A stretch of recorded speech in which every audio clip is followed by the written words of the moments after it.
Hello, ladies and gentlemen, boys and girls, women and children of all ages. It's your boy, Benny Boy, TheBenjameister here, and I am very excited for you today because we have an incredible time. It is the DireLAN 2025 Mixed Tournament. I gotta change the name of the stream real quick.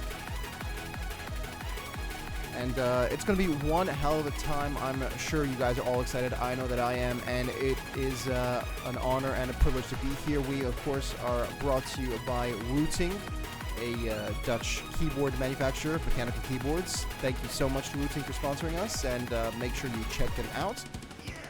Their products are really incredible. And I hope you enjoy them. And I hope you enjoy the stream as we're going to head over into the draft. Get ready here. We're ready to head into the draft for this tournament. Ready, check. And transition quickly into there.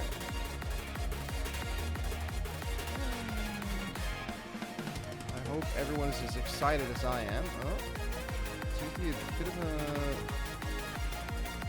Don't worry, we'll keep it like it is. Sometimes things don't exactly the way that you expect them to, but that is okay. There we go. My camera was a bit off-center, but go to caster channel. How do?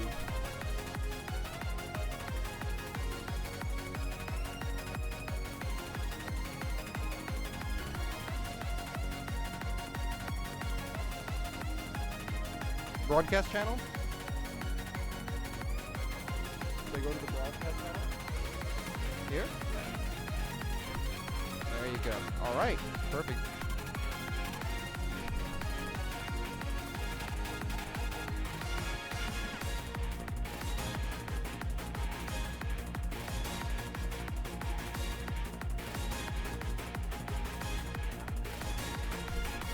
All right. We're ready, ladies and gentlemen, to head into the game. I hope you guys enjoy.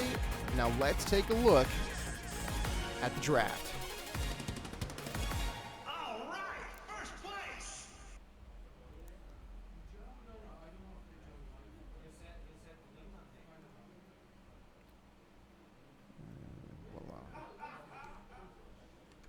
Right, as we head into the draft here.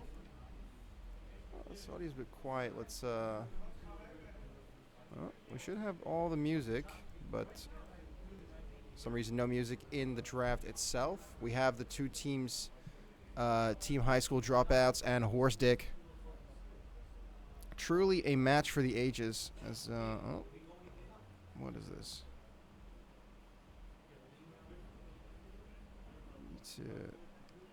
Oh, I should probably hide those for now because we're not in the actual game yet. So, oh, that's not it. Switch slideshow. There we go. Perfect. We have the bands coming in right now. It's Dragon Knight and Jakiro for the Radiant side. Quap and Snapfire bands for the Dire. Just getting rid of some nuisance picks at the moment.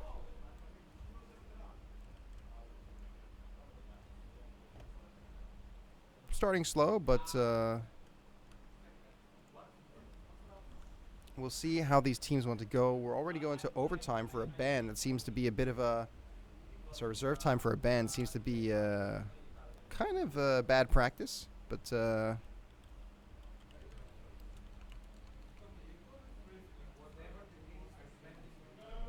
Ricky ban. Okay, they don't want to play against the nuisance Ricky picks. I understand, but again, going into reserve time for the bans seems like a bad waste of your reserve time. But that's just my opinion.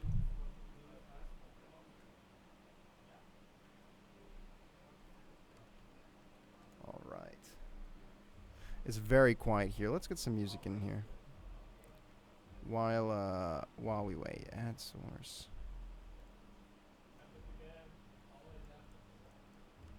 All right, since we don't have I'm gonna there we go.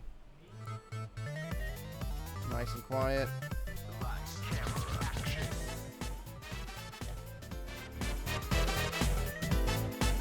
burning into reserve time here for the bands on the Radiant side too. It seems like they can't really come to terms with any precise pick that they want, but you know, we'll see. I need to decrease the music slightly, just so it's nice in the background quiet.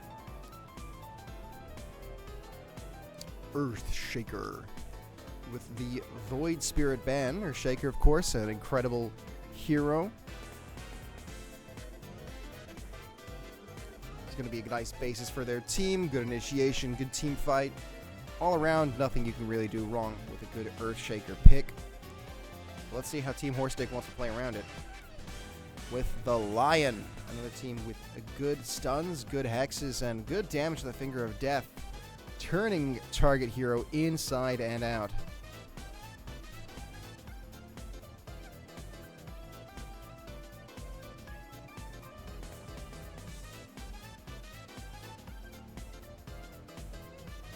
For another ban here, you want to ban some general counters to Earthshakers.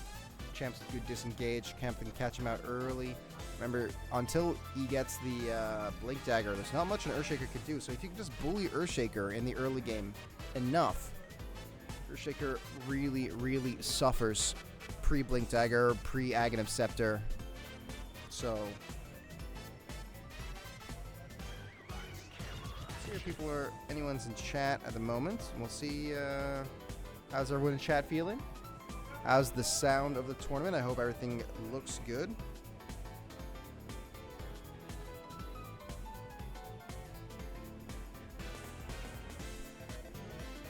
Bands here. Mars ban. It's a pretty decent ban at Earthshaker. As well as the Clockwork. Very big bully champs.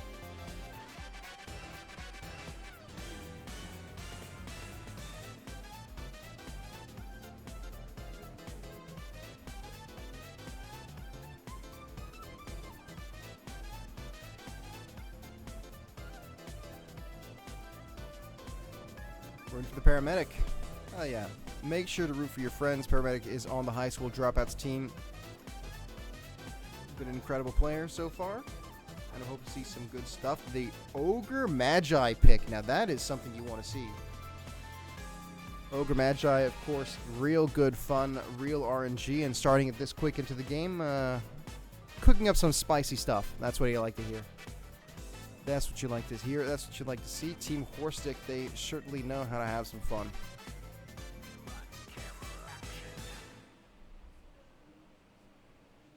So we head into reserve time for the next pick.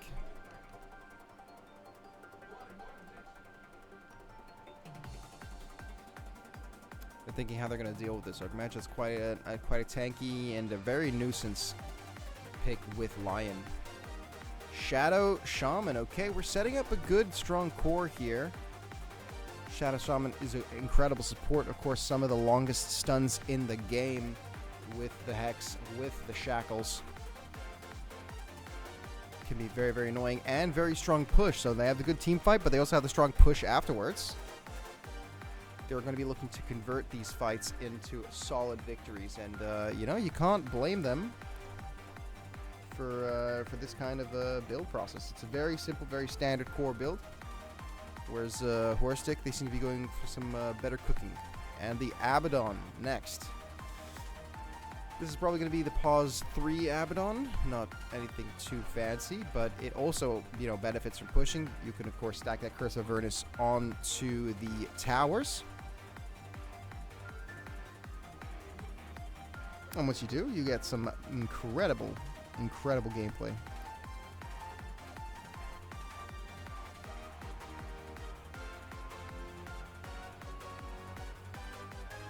Going to reserve time again. These players, they can't really decide how they're going to play against each other. We need to find out how Team Horstick want to shape their game plan.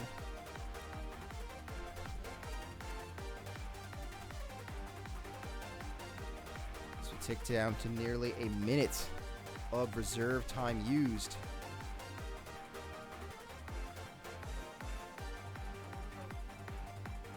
Okay.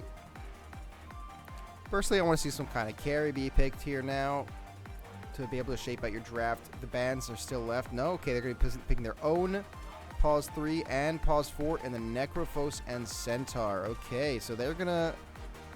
Their game plan is to simply survive these team fights and to dish out damage. Good plan. Centaur Forerunner, very, very tanky, very disruptive in these team fights. Good engage, good disengage with the Stampede, of course. And Necrophos, once you're in those team fights, you survive long enough, he's going to be dealing more damage than anyone knows what to do with, and can roll over a team if they don't have a good way of locking him down. You're going to want to build Orchids, you want to build Anti-Heal, and good damage to get through this Necrophos. Of course, they're going to need a source of magic damage to get through that Necro Shroud.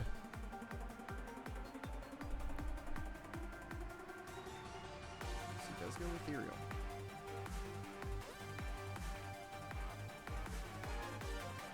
Copy link.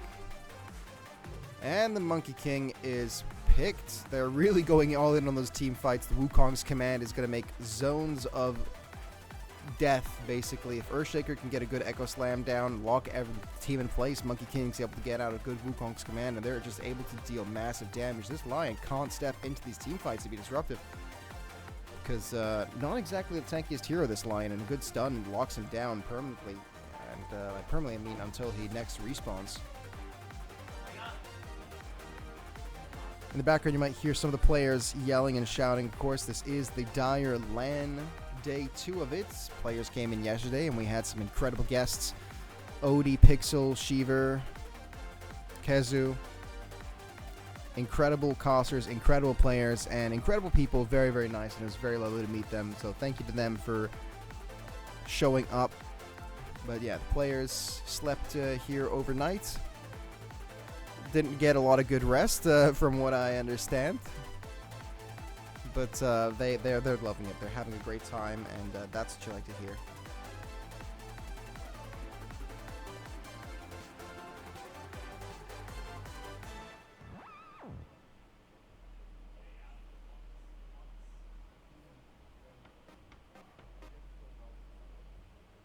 Uh-oh. Don't be an ad. Don't be an ad. Okay, got it. Alright, whew. Yeah, I have my streaming playlist for YouTube, and the amount of ads recently has been hellish, but fortunately there's workarounds. Alright. Banning the Magnus and the Sand King, that's the position ones that they're worried about, it seems.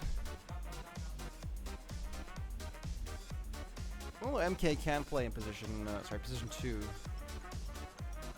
The mid laners.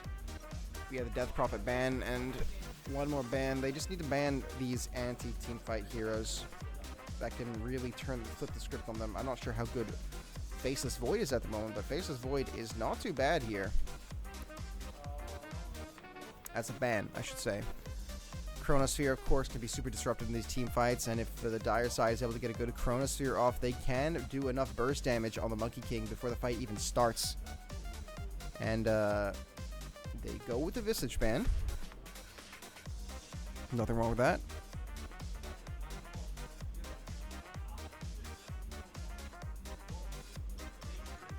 $16 seconds on the clock. They only have 8 in reserve time. They spend way too much time in reserve on bans. But that's the way it is. Of course, Faceless Void is their own pick. Is not too bad either.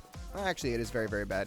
They want to stick together in these team fights, and having Faceless Void disrupt and block the entire team fight would be kind of terrible. Juggernaut coming out.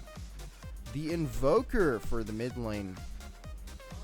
Okay, again, I'm just piling on these team fights. You got the Meteor, you got the Tornadoes. Everything is working together.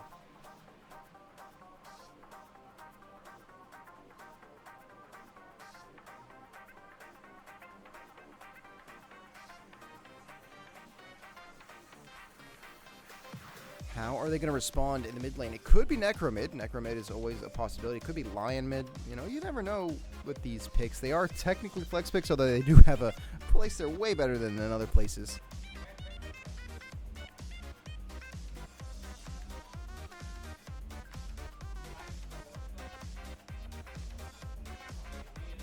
The don't know what they're going to do here. They need to figure out something. They need to get a real proper carry. They need to get some physical damage here. They're fully locked in on magic damage, and the physical damage is non-existent as they pick a Lina. Centaur Warrunner being the only source of magic damage here, physical damage is going to be, I worry that it might bite them in the ass as these players are now locked in. We have Paramedic Earthshaker on Resonating Ridge. We have Demigod on Abaddon with the Quickening. Monkey King is on Simeon Stride. Bait King, sorry. The Monkey King is on Simeon Stride. Invalid username on Invoker with Agent of Galaron. Shadow Shaman still locking in, but that is going to be Ave Paul. We're going to see what he has. He's typing hype in the chat. You got to go focus on your game, man. You can't be here. Turtle Knight is online with the Essence Eater. Distro is on Ogre Magi with Learning Curve. Ave Paul now locked in. Shadow Shaman with Chicken Fingers. You got to love to see it. Counter-Strike being played by Crack. We'll call him Crack. Twasaw, Crack. We're calling him Crack. Crack on Centaur Warrunner. Cullen on Necrophos with Profane Potency, and Thermal Runway being piloted by Smitty. It's going to be one hell of a game. I know, sure as hell I am excited to see it go down. These players are loading in right now, and I need to get rid of the audio. There we go. We're loading in right now. I'm not sure why the audio might be a bit bugged here.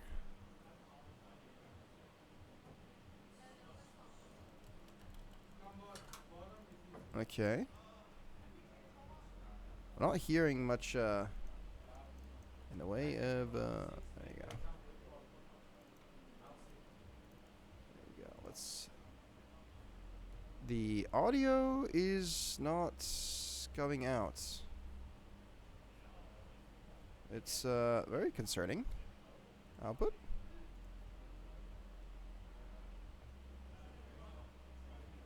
One second. No, that's not it.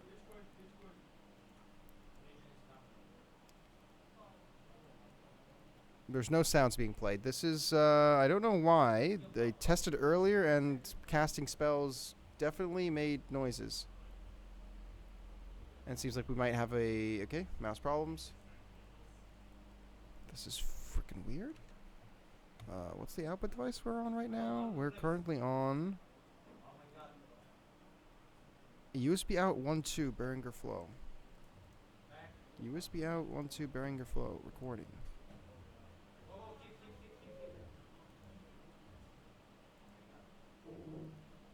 And I'm not hearing anything in terms of the sounds. Okay, we have to ban people already. Oh my god. No, no, I don't want to pin it. I do not want to pin that. I want to ban it. I want to ban it. I don't want to pin it. Fuck, fuck. Block, ban. Okay, Jesus Christ. I apologize, ladies and gentlemen. This is a very odd issue.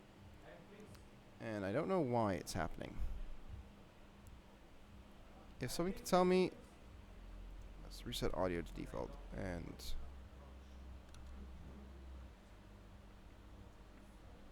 audio properties Dota 2. Yep.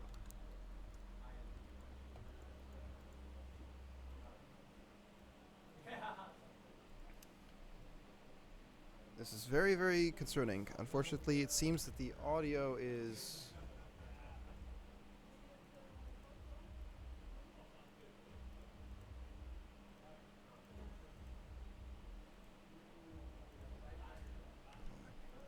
Okay. Strange. I don't know if this is a bug. If someone can tell me, that would be lovely.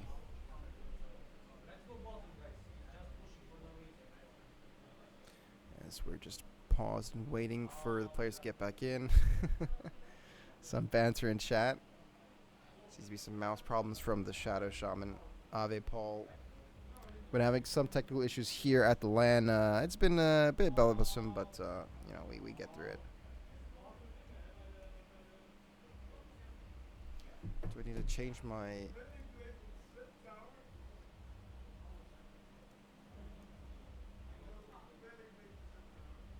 Armory, hold on. Music. World. Interface. Music. No, there's just literally no output. Dota's just muted. I don't... Who the fuck did this?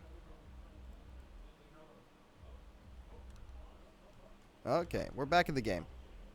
Never mind, we paused the game again.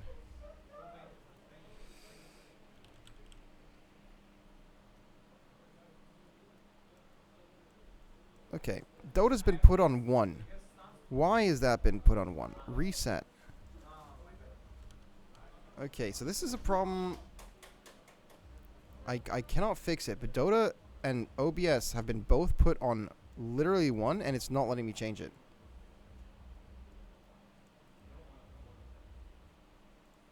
What the fuck? To the recommended defaults. Why do you give me recommended defaults? Why can't I change it manually? Huh? Hold on. I have an idea as to what the problem might be.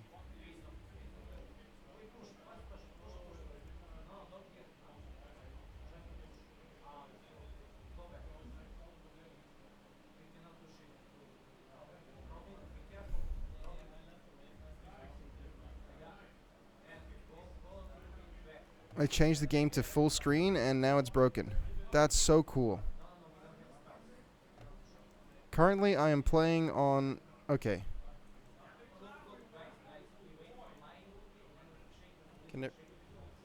Can you hear everything? Anything? No? No. Jesus.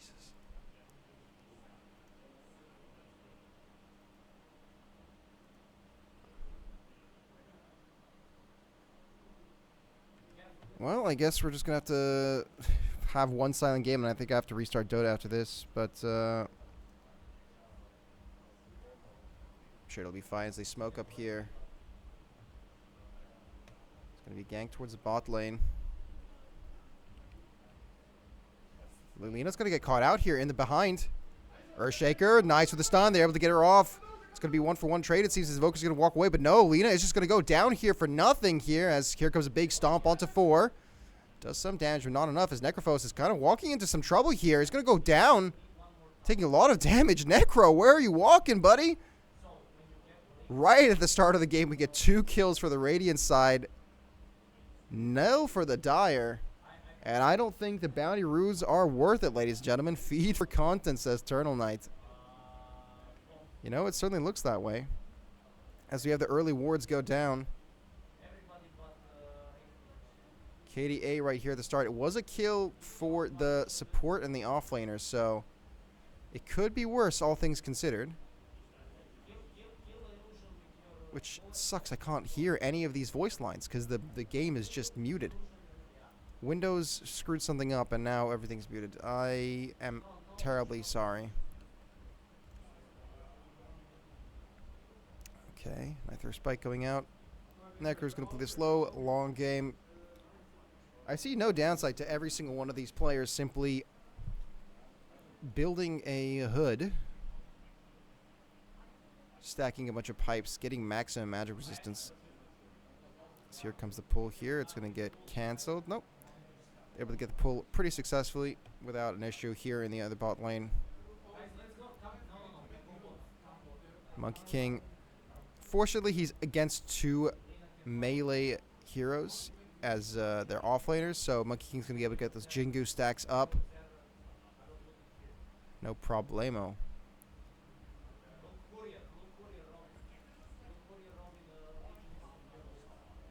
Nice. War Stomp.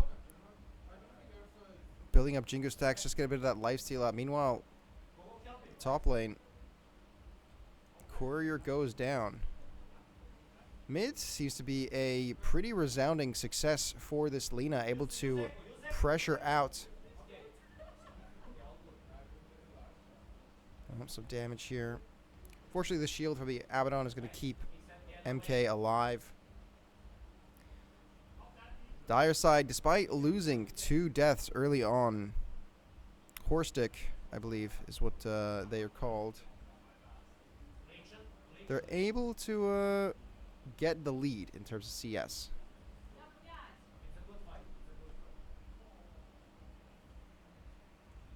Unbelievable. I need to check my settings. Why is this?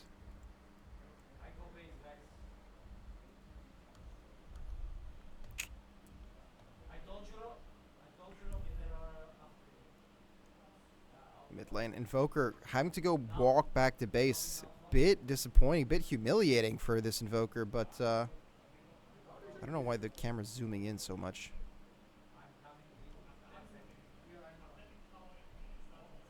As MK takes the... Oh, no. There you go. Takes the lead for his own team, but still 19 CS for this Lina against the Invoker 7. It's a rough time. It was a good last pick, it seems. As we have a nice fight here. The stun going out onto the MK, but he takes a lot of healing from the Abaddon. Incredible. Stays alive through Jingu Mastery, although the skin is a bit bugged, it seems. The classic stuff you like to see. I want to see if I can move this a bit.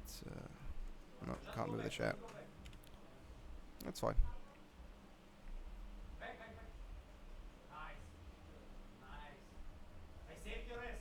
King doing well. Mid. Invoker's still getting wrecked. 24 CS to just 10. Level 6 is going to be available in this Lina very, very soon. Although here is the Shadow Shaman. Gonna steal that Water Loon. But that does show that Earthshaker is alone here in the off lane. Goes for the stun. Big damage onto this Lion. He's going to get his mana drained in return. Seems like the game has stabilized just slightly in favor of the Dire side. Though kill-wise, it is still Radiant control. And as long as this MK gets farmed enough, they have a really good team fight fan. Good. Body blocking unfortunately fails on this. Ogre Magic gets hit by... just barely stays alive. Sunstrike not doing enough damage to pick up the kill. Just barely. Ogre Magic's able to make out of it alive. Lino. Taking her way back to base to grab some items. Let's see what's on the courier. The Null Magic Mantle. Going to go back. Refill bottle. Is in the lead, so is not too worried about taking the long way back. And Invoker doesn't get lots from their level 6 just yet.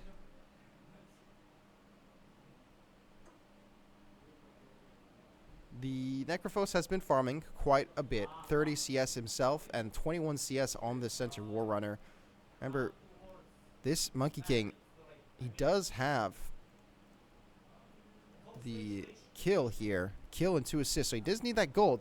But he still's not getting enough CS to really push him into the lead. Taking a look at the network chart.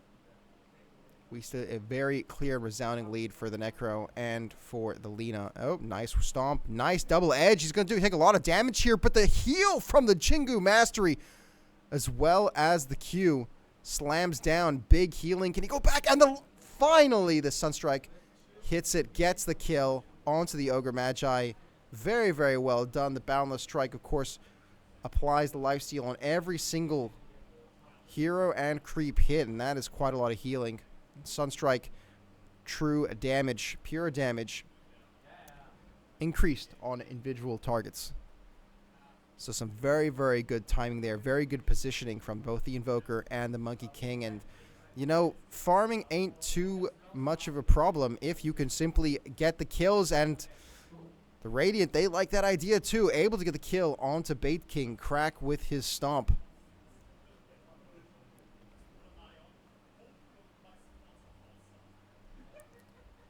Lina chilling, farming. Necro as well, chilling, farming. Gets his 6. Now he has the Reaper Scythe available to him, and this is where he starts getting dangerous. There's a bit of a fight here around the rune. Lion is pretty low, but you have a level 6 Necro here, and as long as you're able to do enough damage, he's going to be able to start stacking his Reaper stacks. Damage going out. Nice. Here comes the Reaper Scythe, and that's 1 kill. 1 stack, 2 HP regen, 1 mana regen, and the longer the game goes, the more dangerous he gets. The harder he gets to kill in these games. It's the first mythic, I believe, first neutral item comes out, the Mystical Spark of Courage with the mana regen. Giving a good damage. Pretty good. Okay, War Stomp. Purges it with the shield as the stun goes out. They're going to see if they can do some more damage here. They're slow from the Blood Grenade, but it's not going to be enough as Centaur War Runner simply walks it off.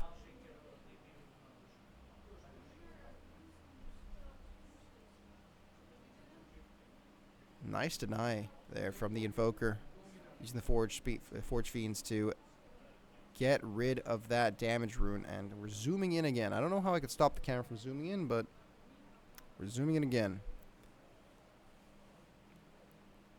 It's level 6 in the Monkey King. Oh, he's got to start walking out here.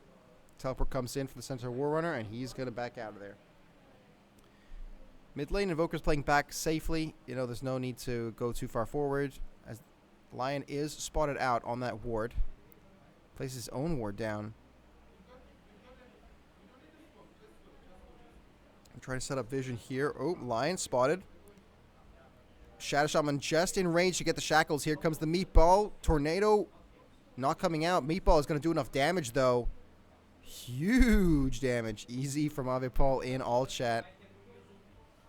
Shackles is a good stun. As here in the bot lane, we have a nice stun coming out. As ooh, stun twice in a row just to try to get the Jungle Mastery out. Getting it. Boundless Strike finally hitting. So it's a trade 1-for-1 kill. Support for an offlaner. It's certainly a trade in favor of the Radiant as they are 7 kills to the Dire's 3. Level 9 hit now on the Lena. We're going to be looking at the talent tree. Probably going to be going for that Dragon Slave cooldown. But maybe it might be going for the physical damage build. Of course, there is the critical strike build that you can get at level 25. And since they're lacking physical damage on this Dire side, it might be a smart move. It's going to be farming the waves a bit. As Lion doing his best to be as big of a nuisance as possible. Level 6 is available on the Earthshaker. That means Echo Slam is live. Team fighting from here is going to be an incredible, incredible thing for the side of the Radiant. But be careful, though. Centaur. We're going to see the jump in, and they get onto Centaur. The Hex is out. The stun, too. In the backline, though, Ogre Magi being a nuisance as he just stomps and walks out. Doesn't even need to commit the Stampede to escape as the disengage is successful. That's what I was talking about, the strength of this Centaur as Paramedic goes down as well as... Paramedic takes down Turtle Line and Colm. First Echo Slam of the game goes out. Massive damage, but it's still a trade as Lena does take out invalid username on this Invoker. Showing the fight recap right there. We see everything used. It's mixed up a little bit, but the important part is that the Meatball comboed with the... Ooh, hold that thought right there as the Stampede goes in. Big stun here, but the Wukong's command is keeping him alive. He's got the armor from it. He's got the lifesteal from the Jingu's Mastery. He stays alive. Double kill. Bait King is able to turn it around as 2 more teleports come in. He's going to keep going for it, but unfortunately goes down. They have to commit 2 more TPs, a full 5-man to kill this one single Monkey King. Incredible ultimate there. Of course, Wukong's command giving bonus armor, and each of the soldiers are able to keep him alive. The Meatball comes out with a tornado. Is going to do huge damage here. The stun onto the Invoker. Invoker puts a Sunstrike. Okay, it just misses. The Blood Grenade to try to confirm the kill, but unfortunately he's going to get out, and I think that might cost Abdon his life. As we see here, the damage from the Necrophos is too much to bear. He goes down.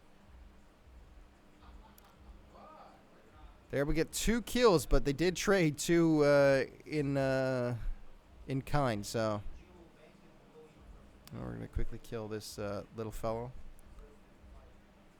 Some great fights so far as I feel like the game is slowing down just slightly, but they are going to be pushing this bot wave.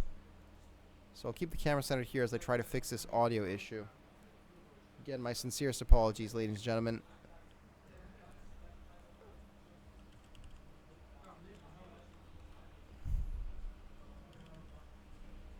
Okay, never mind. As Boundless Strike comes out, the nice Shackle. Beautiful damage combo there from the Invoker. Deafening Blast, and the Echo Slam comes out. Big damage from the Earthshaker. They get a full, nice, clean 3 kills. That's the reveal of the Blink Dagger finally out from the Earthshaker. Was able to get it at 12 minutes and 30 seconds. It's very, very good speed for that Blink Dagger.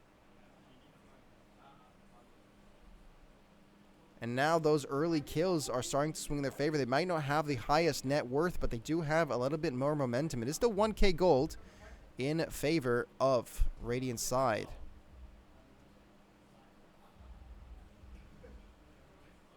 But that 1k is ending up to matter as the nice Earth Spike goes out. They get some good stuns. Hexed. Light Strike Array comes out, and the damaged Reaper Scythe is able to get the kill. Sorry, Laguna Blade. Light Strike Array now just comes out. And it seems like they want to chase this Abaddon, or at least pop the passive ultimate. And to take care of this tower. That is, in fact, the third turret, going towards the Radiant here. So they have the lead on the map in terms of objectives, putting them into a 2k gold lead. So there's a nice stack here. Will he spot the stack? They just have to walk a little bit further into vision, and I think they see it now. It's Colm. I wish I had the players. Okay, never mind. The stun. They're going to start backing off here. There's a big fight coming out. As nice Boundless Strike. TP goes away as the stun from the Cold Snap is going to be enough. Will it be enough? He's got the healing, he's got the quickness, but he does not have the HP as the damage comes out from the Invoker. It does buy time for his teammate to escape. As Ogre Magi trying to channel the portal, but it's not going to be enough. Blink forward from the Earthshaker and the stun with the Fissure. He's just going to be walking on him. Ogre Magi buying time, creating space is all he's trying to do here as they're trying to farm up more kills, rack up more kills. That's going to go for the Monkey King. Bait King is catching up to this Lina. Lina is the only, the only thing creating this this net worth lead for the Dire right now.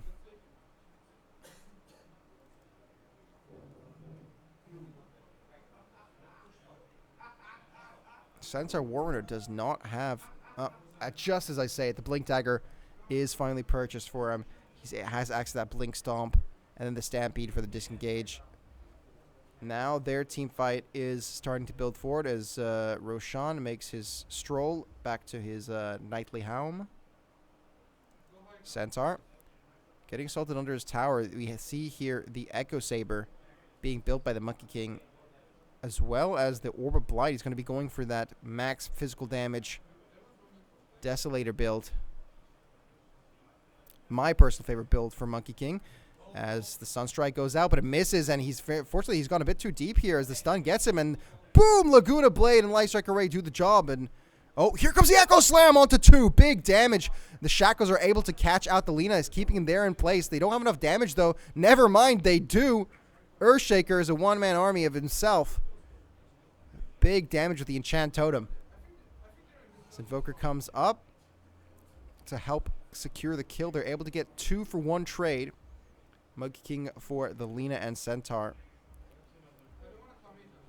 And they might get more here as Avipal is out of position, but it might just be bait for this Earthshaker. Big stun, big damage. Oh, the stun out for the Centaur Warrunner. He's not able to hold him in place just long enough. So we're going to be able to get 2 nice damage with the double edge, but it's not going to be enough as he gets cleaned up by Invoker. And again, the Blink Dagger coming off cooldown is able to get the stun of the Lion. Finger of Death just barely not doing enough damage, but he's able to secure it with the spike. And Boundless Strike not going to be long enough to actually clip him and get the damage. Light Strike Array just barely misses. And it's an incredible fight that was very, very long, but it's an even trade at the end of the day. But it does put the gold lead slightly in the favor of the Radiant. For the first time this game, sorry, for the second time this game, they did start with the 3 kills. Still struggling to push towers, though. They've only taken 2 to the Dire's 3.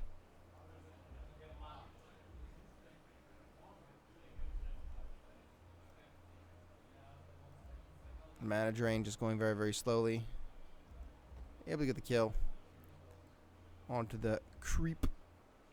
This blade mail is being built right now.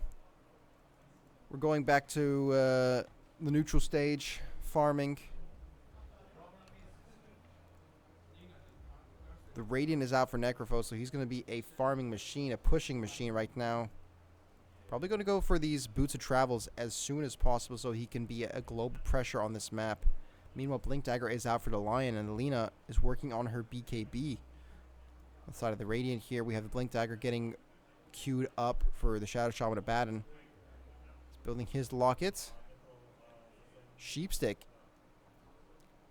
After the Hod and Boots of Travel, Sheepstick's going to be very, very useful. It's going to lock up this Necrophos. You really need him to stay slow and easy to kill. Although locking down the Centaur isn't too bad either, as you're able to secure yourself enough time to kill him before he gets a single stun out. As the they're smoked up on the ward, but they're going to see if they can try to convert it into something. Okay, they do spot Avipal, and Avipal is going to be a worthy sacrifice. I'm not sure why he walked into there, since they were absolutely on vision. But, you know, here's what it is. This is Blink forward. Unfortunately, just in time, is able to get the Shadow Walk off. So he's not able to connect that stun. Still looking for more. Blink Dagger is available on this line. He really wants to get killed. He's out for blood. Monkey King gets a vision. I don't know if they know that he's up there in that tree. He gets full vision over them. He's going to start the Wukong's command, but he misses with the Boundless Strike. A nice Echo Slam onto one. Can they get the kill here onto this Necro? It's not going to be enough. Necro walks out of there alive, and the only one to go down is the Earthshaker. Although that might change here as Necro gets stuck in the... Oh, Reaper Scythe takes down Avipal. The Courier does go for Necro, but Necro, he's still alive, just barely goes down. The Sadism HP regen is not going to be enough, but it's a 3-for-1 trade. They're trying to look for more, but they can't do it. Invoker, he's busy on the other side of the map. He's pushing. They're using way too many resources here.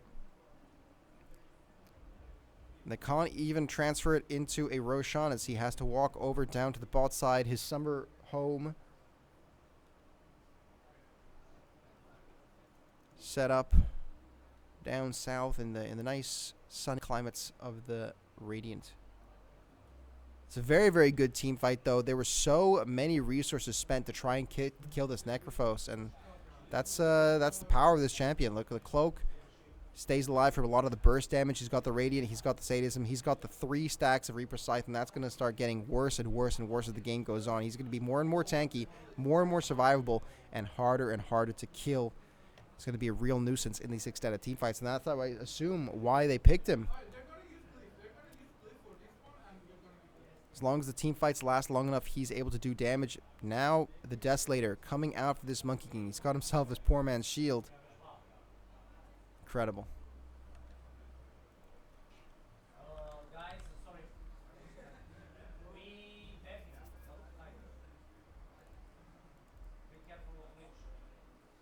Smoke goes out. They're going to walk here into the outpost area.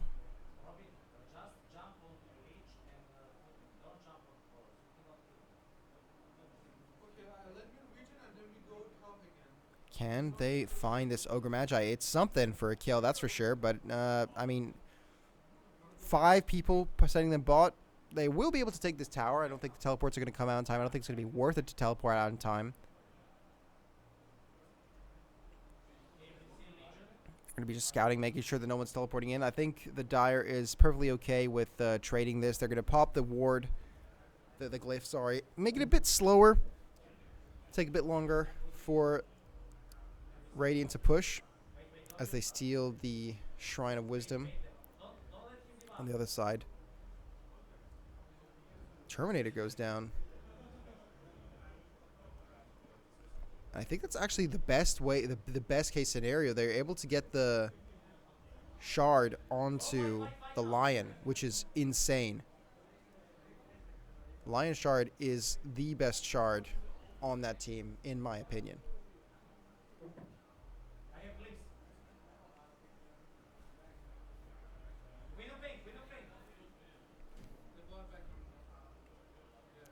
Game slows down just a bit.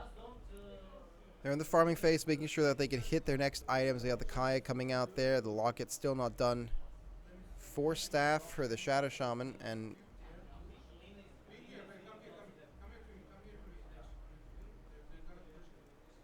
items ready there. What's Invoker looking for right now? He's got himself this the Sheepstick. Aghanim Scepter being built. Scouting Roshan. That could be something that's planned.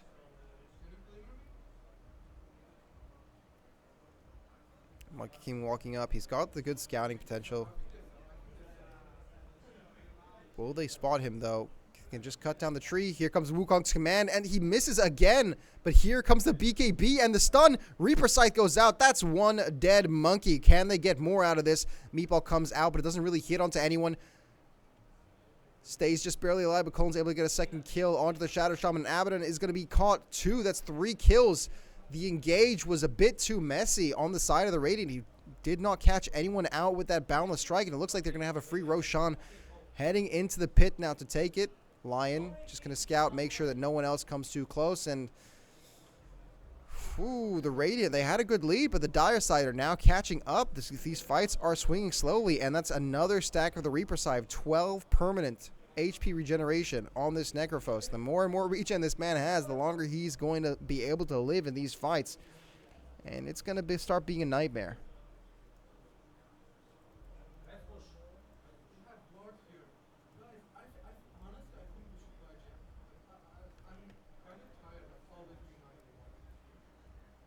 Again, I apologize everyone for the lack of audio in the game. It's a problem with Windows. I think I need to restart the computer because it has forced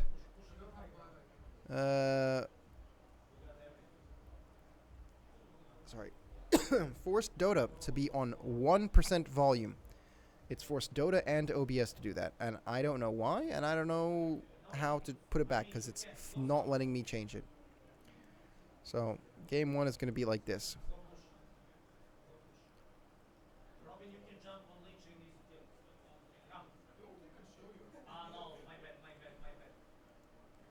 Some more farming going on, trying to hit the next items.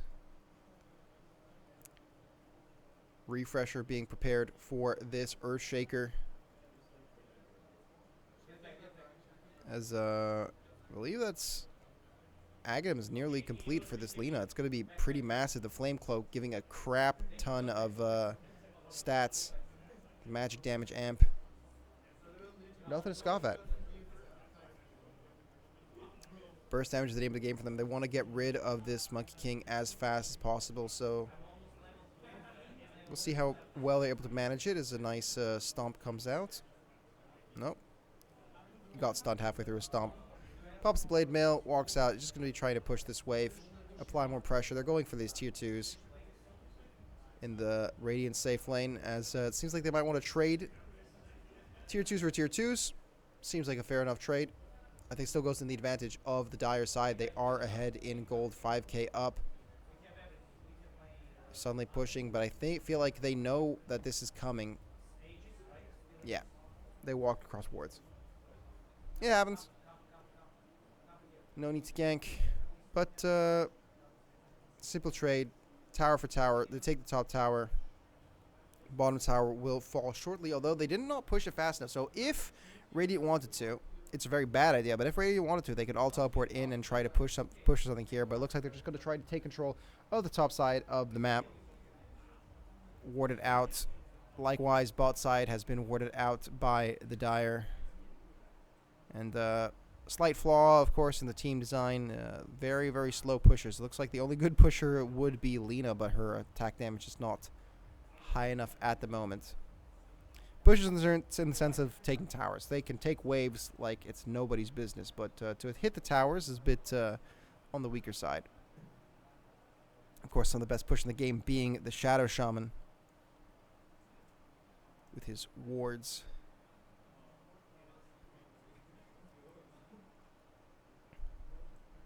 Okay, we have. This needs to be some kind of setup prepared. Might get broken here by this Centaur Warrunner. He's walked up. He spots one. Gets hexed. Here comes the Meteor. Okay, it's going to be enough damage just to be able to take the Centaur out. The Echo Slam on the back line takes out 3. Here comes the BKB from the Lina.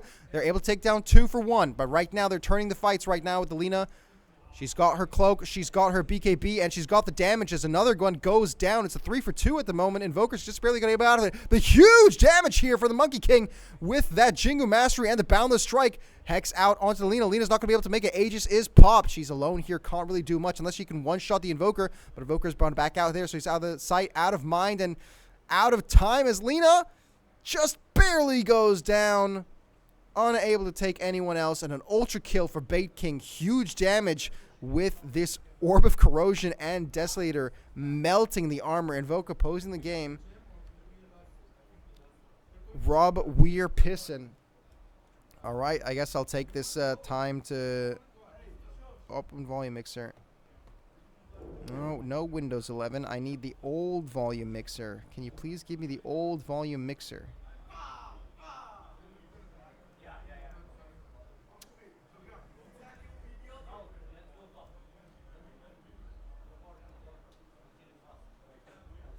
There's more volume mixer settings. Volume mixer. So Dota here is set to maximum.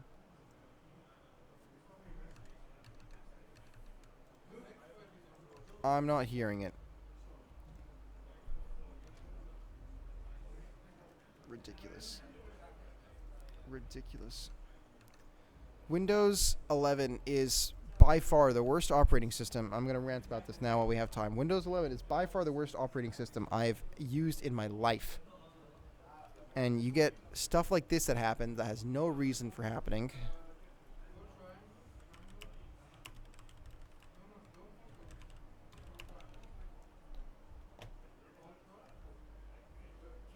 So, completely ridiculous. You have a problem with your input-output settings. Yeah, but I don't have a problem with input-output settings now, do I?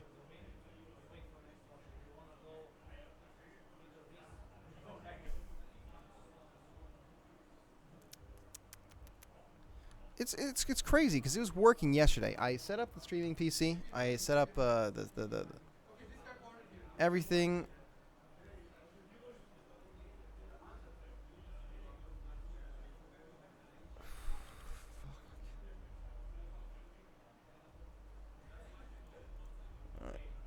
What's up? My name is Gabo. No, let's shut up, Gabo. Let's see where the fix is.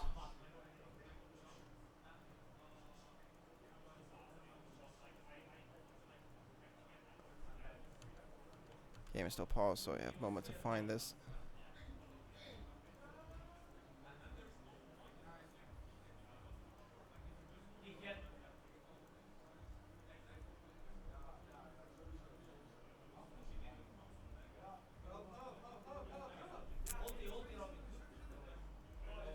Yeah, it's telling me to just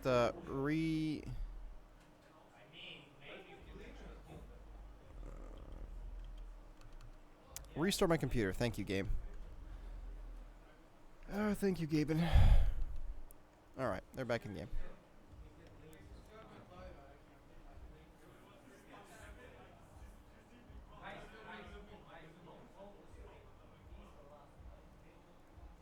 The push is back on. Radiant side are able to close the gold gap just slightly.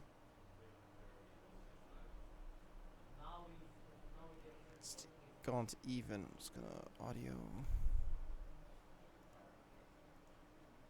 No. Okay. I will suffer silently. Never gonna hear the end of this.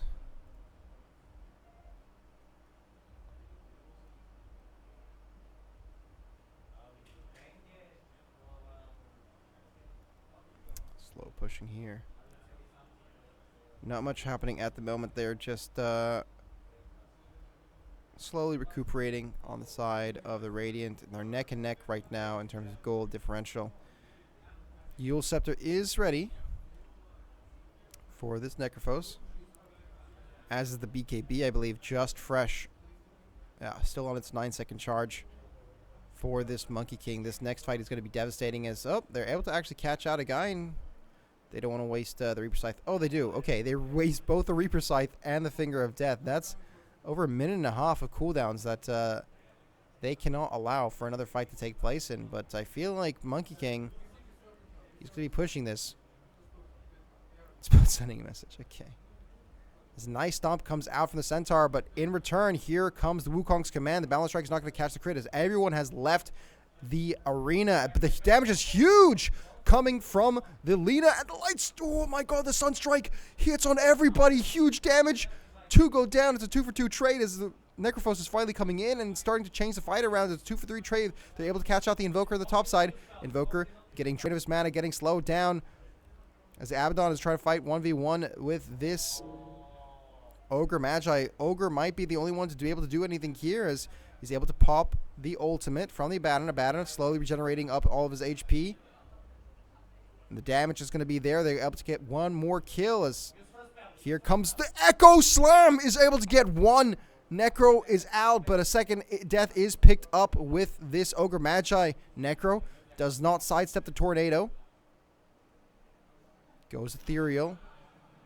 It's going to get stunned up with these shackles, but do they have enough damage to kill him here? The Meteor is off cooldown, and they absolutely do. Triple kill for Invalid username, and able to buy enough time with this Abaddon and this Invoker to kill him. And Paramedic in chat with the shit talk responding to the Lion. This is a message. We're going to wipe your whole team the moment you think you're in the lead. Expensive message, TBH. I guess, yeah, the buyback did cost something, and it's going to cost him maybe his life here as he nearly goes down to this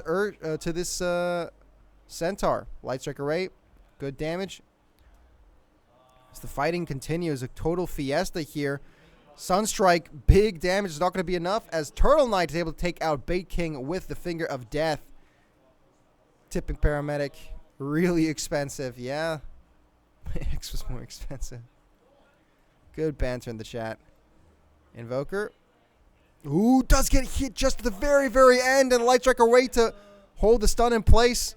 Beautiful monster kill streak ended. Smita gets the kill. At least 3 buybacks worth. Incredible message. But yeah, no buybacks for this Earthshaker.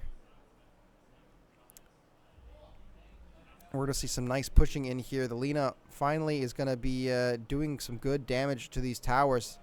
They're going to be going down faster and faster. 5 stacks of Reaper Scythe. A 6 stack surely on its way soon. Roshan respawning in just a couple of minutes.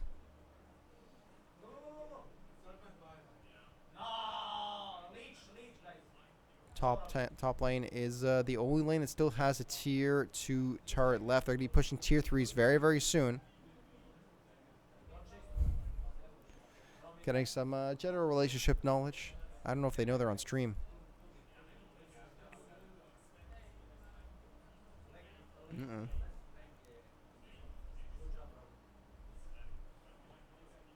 Slow pushing.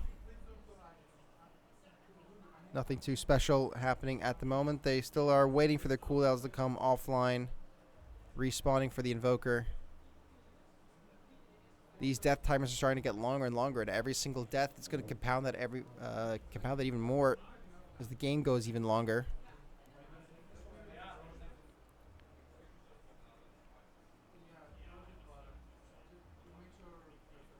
We might see here some engagement coming out. Okay, they're able to get the Hex with the Evoker. Light Strike Array comes out too, and big damage all in one go. The Echo Slam is able to get the kill onto the Lion as Invoker still alive here somehow. Light Strike Array, they're trying to chain the stuns, they're trying to chain the damage. Invoker finally goes down. The Reaper Scythe is going to go into the Shadow Shaman. It's not going to be enough to get the kill. He goes down, but the Reaper Scythe does not get the kill, so he does not get the stacks. Abaddon staying alive. Finally, here comes the Monkey King, and the Sunstrike's doing massive damage. Double kill for Ave Paul. Can he get more? Ogre Magi, hexed up as a pig, is going to get out, dies to the Cold Snap, and Lina's the only person there who's able to make it out alive. Beautiful turnaround there from the Monkey King, the Bait King. Sent his entire team there to bait and able to get a massive line up. Chaining the stun with the Sun Strikes. This Aghanim Scepter doing huge damage. Oh, Laguna Blade's going to pick up a quick cheeky kill there, but here come the meteors. Oh my gosh, huge damage onto here, and the stuns just make it worse and worse. Like away, can he get away? The cold snap, the stuns. He's going to stun it one more time. Okay, he's able to make it out of there. Oh, Glimmer Cape. He's going to hex and walk away. There you go. The Sunstrike getting upgraded to hit B Global is incredible. The Chaos Meteor is now coming out.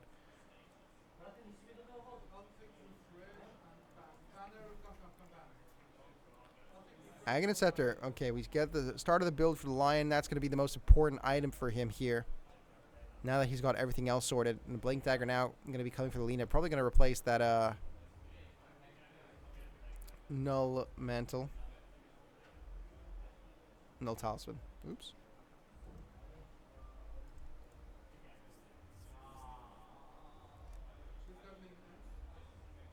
Necrophos.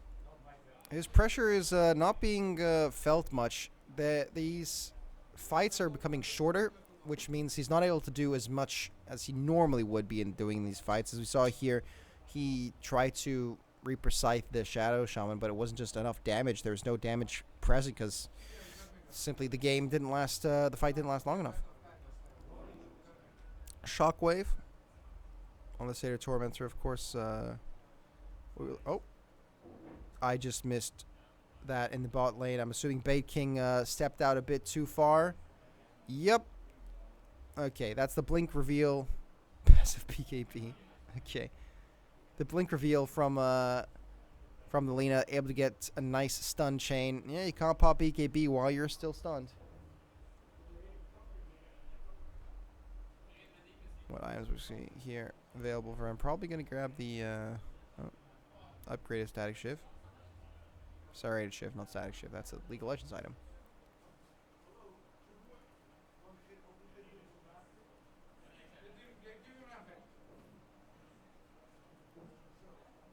Get rid of those pesky Forge Elementals. As the push is pretty strong here from the Lina, able to just stand very far away, very, very safely, because they have so many stuns, so many disables to keep this Lina safe. In the meantime, the top wave is getting pushed in massively. Lina and Necro both have to come back to de-push this, and they're going to have to back away. Very good split pushing work from this Invoker. Slows down the game. I need this camera to stop moving.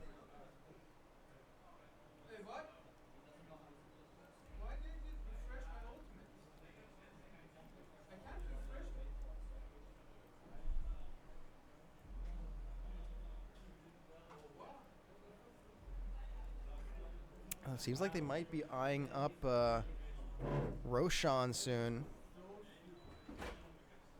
Okay, Invoker running in here. He might catch out the Lina. But no, Dark Vision, unfortunately, leads him unable to see. As Lina, without even knowing it, evades a devastating gank. And they do scan out this yeah,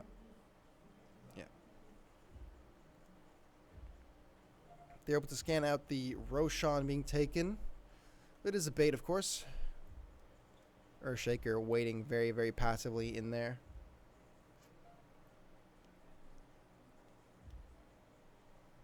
Okay, they might catch out this Necrophos. Necrophos gets stunned here. He comes the Sunstrike. Oh, but he saves himself with the Yules! Echo Slam is still available. They got to be careful here.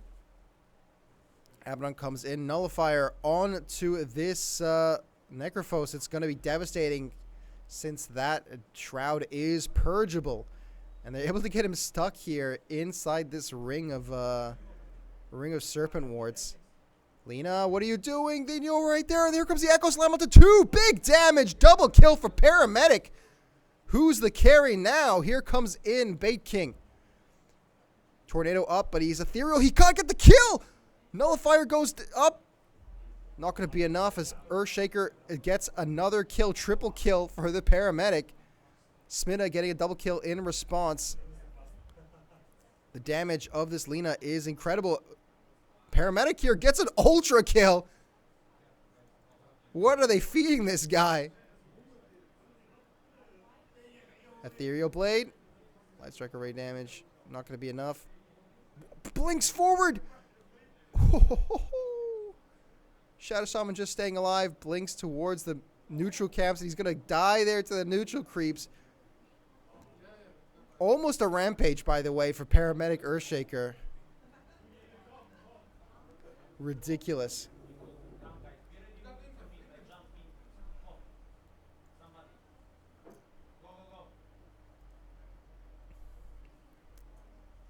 Lina now, Smita.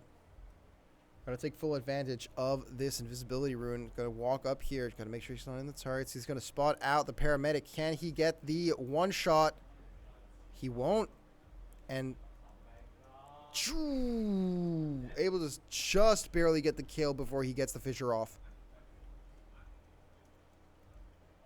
If he gets a stun there, I think paramedic gets out of there alive, scot-free, no issues.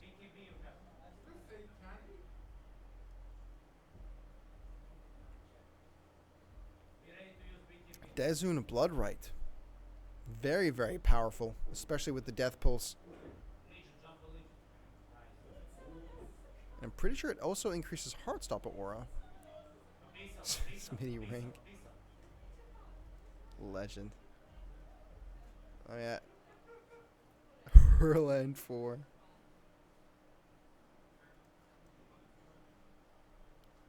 Glad there's some nice banter. People enjoying themselves here at the LAN. Paramedic call the ambulance. I mean, it's a bit of a misnomer. The paramedic's the one who's sending people to the hospital. I'm not checking them up. Smoke up from the Lion. Roshan's ward. He's being attacked by the Dire. They know Roshan's being taken. They're taking it fast enough in the side waves. Sidelines. Abaddon is waiting there. Presume this is going to go to the Lina. Going to grab their Aegis. There is the double damage room, but they don't spot it yet. I guess the amplify damage room. They do catch out Abaddon. They're going to pop his passive. Ooh, nice stun. Yeah, that's a very, very dead Shadow Shaman. As the cart is available for the Lina. Oh my god, the damage is going to be huge. They're able to take down 2. They do trade a very dead Ogre Magi in response, but I feel like that's worth it. There's no supports available, and they're very important supports with some good stuns. The dangerous one, of course, is going to be that Earthshaker.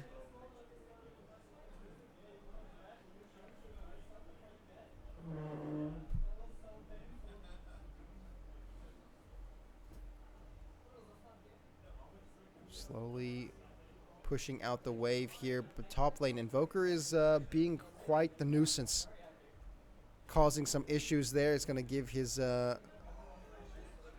Alacrity? Yes, Alacrity. I can remember things. To the Hellbear Smasher. They're going to try pushing this wave again. They put down the Roshan's banner, buffing up the minions, the creeps.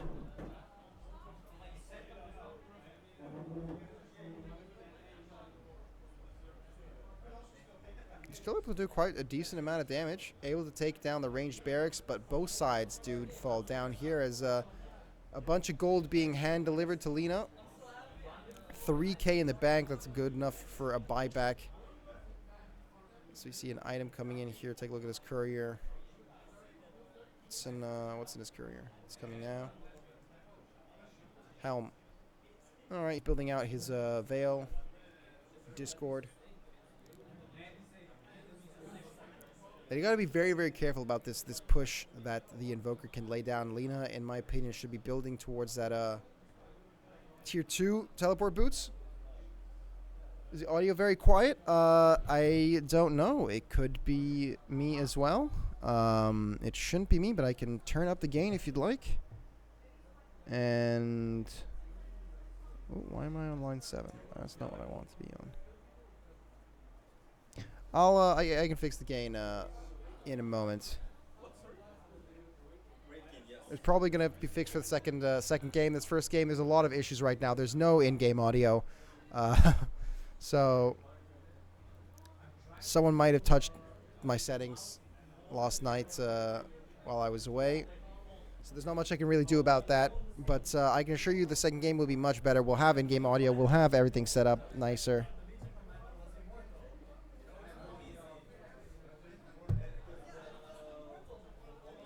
Seems to be a push going in here. They're taking out the ranged barracks. Line 7. That's not the one that I want to fix. I want to fix the gain on number 1. It's fine. Very, very long. Ooh, good stun there, but they're able to get the disengage very, very easily. But the Hex goes out. Okay, Abaddon is going to go to his ultimate. Top lane is, they're going to have to pop the Glyph of Fortification and just really go all in on this push here, because Invoker is taking out quite a large chunk of their base. If they don't get back immediately, can they stop it? I mean, oh, look at all that gold. Lena's up to 7k gold almost. Please upgrade the boots, man. You need it. Caster voice is very quiet. I am very, very sorry for that. There's not much I can do to fix that at the moment. Someone messed with my settings last night, and I had everything perfect, and now it's no longer perfect. A minute left on the clock.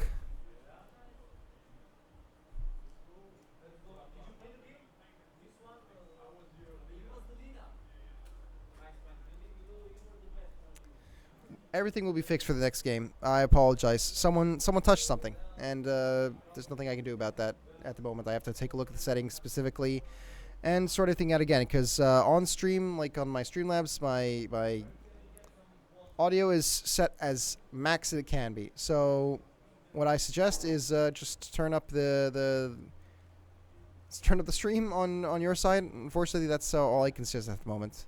I have nothing better to tell you. Stuff like this happens at a LAN. People touch stuff they're not meant to, and you end up with bad audio. Dota is... You can hear Dota? I can't hear Dota. Is it your own game, or can you hear the actual game going on? I cannot hear Dota 2 right now. The stream should not be capturing any Dota 2 game audio.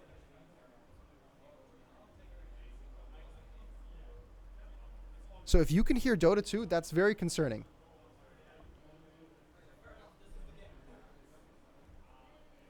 Then everything is screwed up at the moment. I can't hear the game. Okay, so it's your own Dota 2 is louder than the voice. That's a different thing. Yeah, I was about to say, because if you can hear Dota and I can't see it on my mixer, then something's significantly wrong. But looks like they're going to push towards here. They're able to get a nice Hex. Light Strike Array goes out, and big burst damage on the Abaddon. His ultimate is still available. They haven't popped it yet. Okay, they're going to force the ultimate out. Here comes Monkey King in the background. Wukong's command is out. Nullifier onto this Necrophos. Necrophos is going to be able to just barely get away. And no one dies here. They do commit 3 ultimates as the Sunstrike goes out. Doesn't get any additional kills. But they are very, very low. Echo Slam comes in. Just barely clips the Lina. Fissure gets 2 more. They're coming in here. Another Sunstrike. The Refresher is out. Here comes the Meatballs. Damage is big, but it's not going to be enough as the Reaper Scythe is able to take down 1. Demigod goes down. That makes 2. Can they get more here as the Light Strike Array catches out the 3rd? Paul's getting low. They only take out the Ogre Magi as Lion Turtle Knight is barely kept alive. And Invoker, he's on the opposite side of the map. They're able to push out this last remaining Tier 3.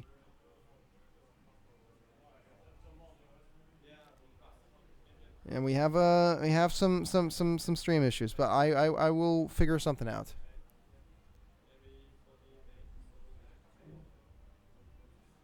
Sorry about that. But it's a good team fight. It's a good team fight. Yeah, I'm seeing people in the Discord are complaining the stream audio is too low, and again, my apologies everyone. I wish I could do something about it at the moment, but I can't. They're able to take the tower out, but Necrophos, unfortunately, is on the wrong side of the fissure. Is going to take quite a bit of damage from that meatball.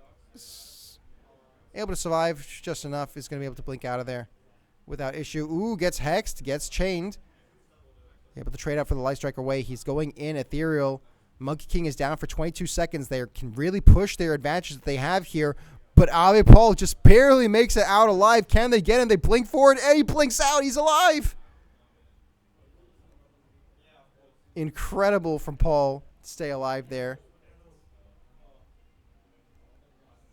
They do trade it. Oh, almost get the second barracks, but no, they're going to be leaving. The Monkey King is back. The smoke is out. They're out for blood here. Blink comes forward. Echo Slam onto 2. Big damage. They're able to take down the Centaur. In return, Shadow Shaman is getting very, very low. Lion stuck in a corner. The Fissure is keeping him in place, but the Hex keeps him alive long enough to blink out. Can they find more? Monkey King chasing forward. TP comes out from the Lina. They're able to stay out alive. 2 deaths from overextending a bit too far in some unfortunate positioning, but it's worth it to get the barracks, and they lose no additional things in return. Let's see if I can fix this now. I don't need line 7. I need line...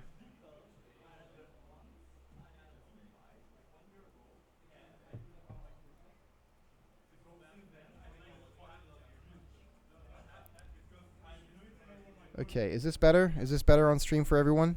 Can everyone tell me if this is better? I should be much, much louder now, I think. Baking's able to take out Turtle Knight. Still quiet? Okay. Is it any louder, or is it as quiet as it was before? Nothing changed, really. Okay. I will have to fix that in between games. Your voice is normal volume for me. I'm getting mixed messaging here.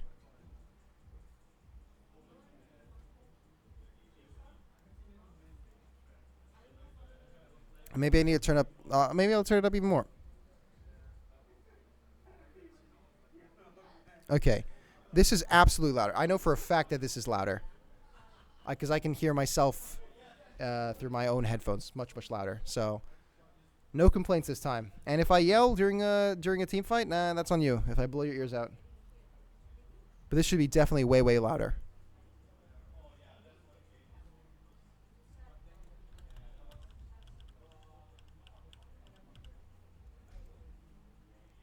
Okay.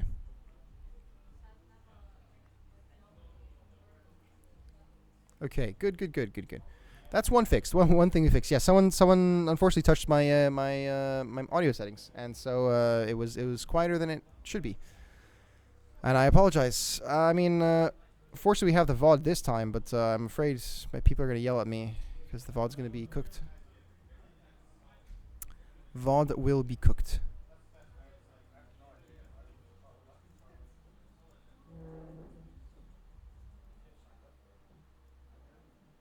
Make this sponsor slightly larger. Here we go. Smoke comes out. Looks like they're looking for blood here. As they're able to catch out 1. Can they go for more here? They're into the Shadow Shaman in the back lines. Fissure comes out. Another big stun. Lina's able to finally take down Paul. They're still trying to kill this Abaddon here. He's got his ultimate. He's staying alive. Can they run through his HP one more time? Yes, they can. And kill him with a Reaper Scythe. Invoker. Staying alive. Blink in from this. Ooh, big Echo Slam onto 3, but it's not going to be enough. Here comes the Sunstrike. Does big damage, but not enough damage to get any kills. AoE Deafening Blast. They're able to bisect the team, and Invoker calls GG. There's not much they're able to do. One quick team fight, and that's it for the Dire. They're able to get such a commanding beginning of the game for the Radiant, but the Dire is able to get it, and just one team fight. GG, well done to Horse Dick victory on screen. Incredible. That's something you don't see every day. So Perry, I'm not sure, because I can absolutely see right now, like on my end in the stream thing, it's I can see it, and I know if I turn on the music now that it's pretty audible. So I need to fix. Maybe you think it's quiet because you can't hear Dota? I don't know, but I need to close that. We're just gonna go back to this.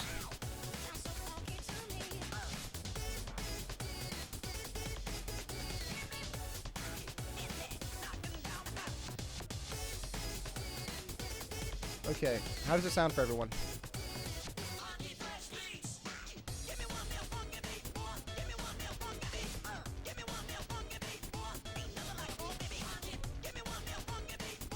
Does that sound good for everyone? Okay. Let's fix this Dota 2 issue. Because there is absolutely no reason.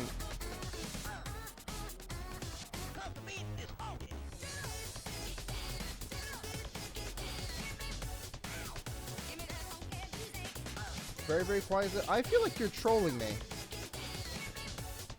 You gotta be trolling me. There's no way that I'm quiet. There's no way. I see my audio input. I can turn it up even louder, but other people in chat are saying I'm blasting their eardrums, so...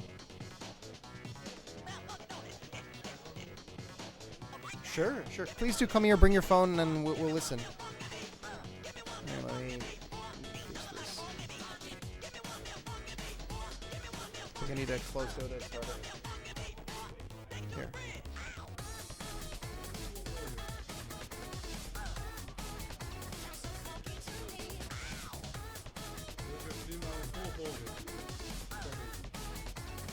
Right, okay, but what about... Okay, wait. I'm gonna start talking, and how does it sound in terms of talking? Like, as long as you can hear me over the thing, it should be fine. I can hear it if I have it. Well, yeah, but that's your phone's bad then. No. Don't complain to me. It's a shitty Samsung product. Okay. Like any other stream. Right. I don't know, man. Look at it. It's there. It's at maximum, dude. It's peaking. I guess it has something to do with Twitter, but other people have other shows. It's just again, phone differential. Listen to it on your computer. It shouldn't be. That's really weird because for other people it's fine. So I don't know what. The real problem is Dota. Let's quit Dota and restart it, and hope it fixes it.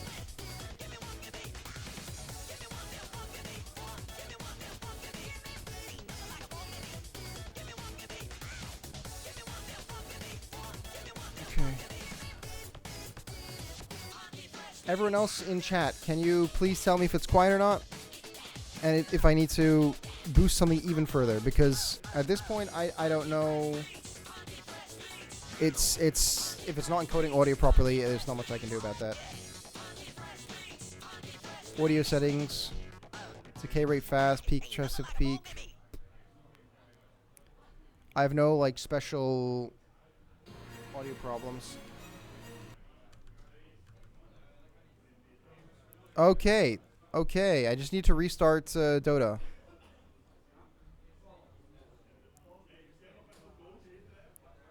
Okay, that's good. That's good. That's good.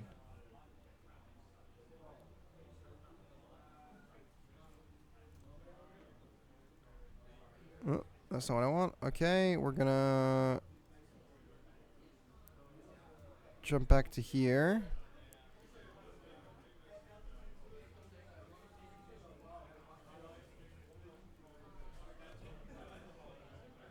Game capture. Capture Dota 2, please. Okay. Game audio. Capture Dota 2, please.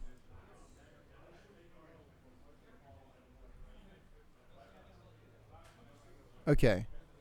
There we go. Okay, there we go. So Dota 2 audio is in. I need to decrease that significantly. Okay. The volume is still low. I'm losing my mind here. Do I just need to like do this? I don't know. Is this it? How's this?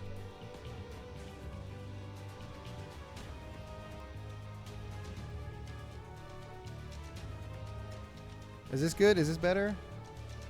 I need feedback from you, because from what it looks like on my side is it looks perfectly fine. Like you guys can get up and and take a look over here. But if my mic volume is still too low, dude, I'm tripping, dude. How's this? Is this better?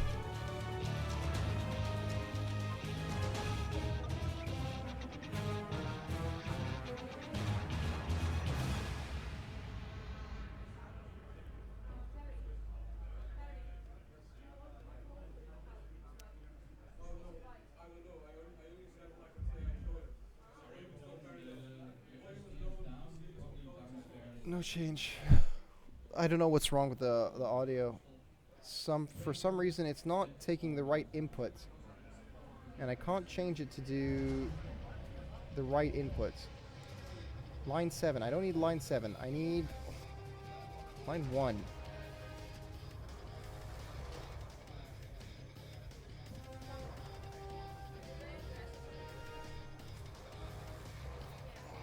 Everything was working perfectly yesterday. Everything was working perfectly yesterday.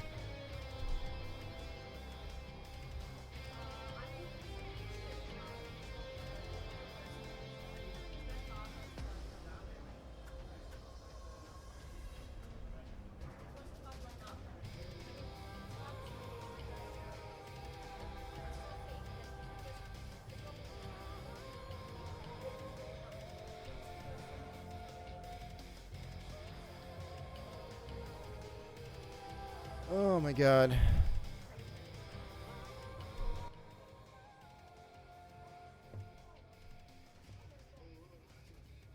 Mic 2. That's mic 2. Where's mic 1?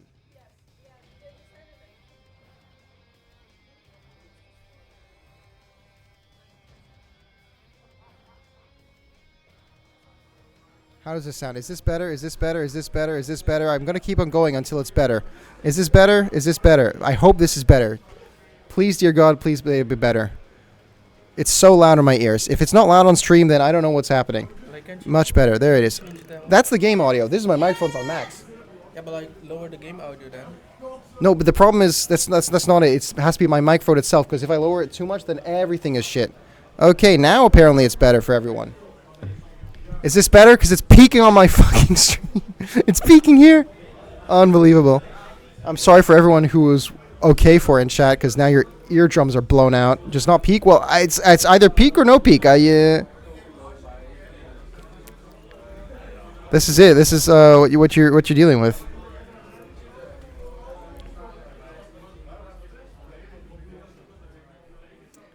$35. Is this good? Is this good? 5% lower. There's no 5% lower option, but there we go. I hope this is better. And I'm going to play some... Okay, sounds should be good. Okay. Is this good? A little up? Okay, a little up. This is a collaborative effort. This is a collaborative effort, guys. Is this better? Is this good? Okay, this all good? Perfect. We're a team. We're a team. Woo! Now you're going to hear a bunch of shit in the background, though. That's... Okay. Woo! Glad we sorted that out. Okay, now I need to get invited to the next game.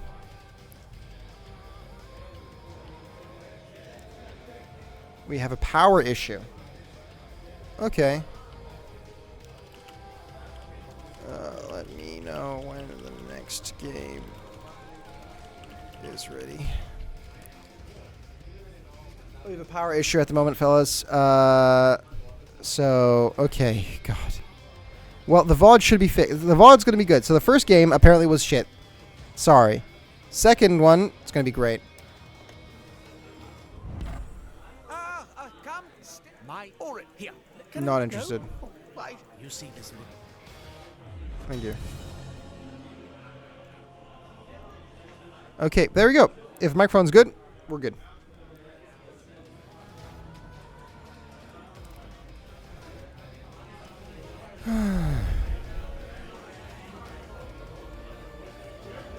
all cash money. I've only spent €7 on the game, I believe, and that was to upgrade the sword.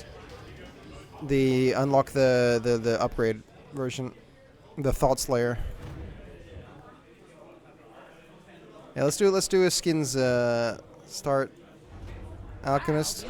90% of my skins I got from what's it called? Crownfall. So is the Alchemist. Here's my AA. For AM, I just have bashes. Arcwarden, I got nothing. It's a nice Reaper. Bat Rider got nothing. Beastmaster got nothing. I got Blood Raven. It's nice. I got this one from Bounty Hunter. I got nothing for Brewmaster. I like the green style more than the red style, personally. I got nothing for... I should have something for Broodmother, no? I have nothing for Broodmother. Centaur, I got the nice belt. Chaos Knight. Shen. Clinks is my nicest ones. I got the 2 immortals for Clinks.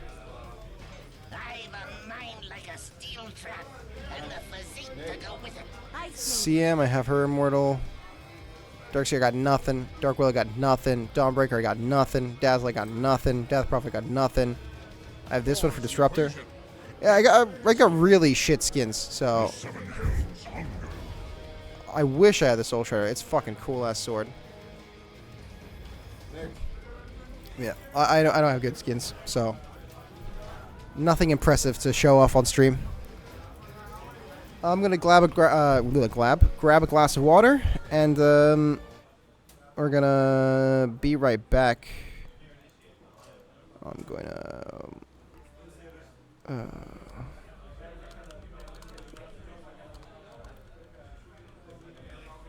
Okay. Let's vote for Collector's Cash. Sure. Let's do that. Let's do that. I need water though. I'm fucking thirsty.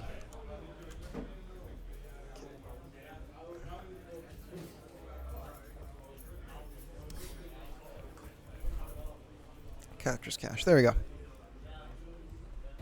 Where'd the music go? Let's put some music in.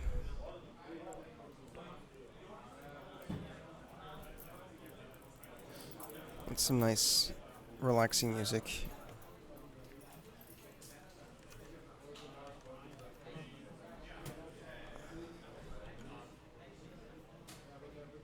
I don't have nice and relaxing music. We're gonna have to be content with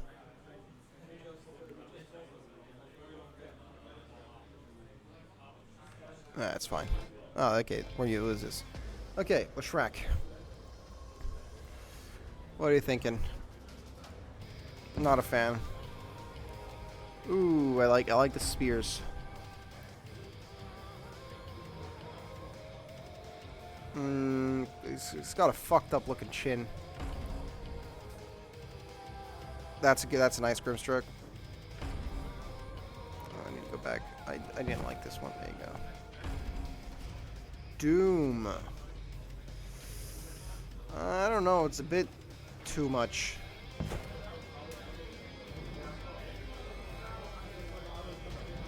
I like he's got a little buddy in his chest. No. Ew. That is not Viper, dude.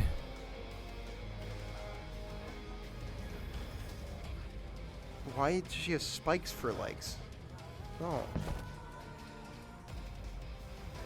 No. Giant enemy crab. Fuck yeah. No. I hate the Crystal Maiden dog shit. Nice. I like that. Slark. Spooky AF. That's clean. Cuz. Oh, Sasuke. He's from the Hidden Leaf Village. No. No. No. That looks fucking sick. That looks pretty good too. He's a police officer. I like it. It's silly. It's silly. I like it. If it's silly, I like it. Like this. This is silly. That's cute. That is fucking hideous. Jesus, no. That looks... No.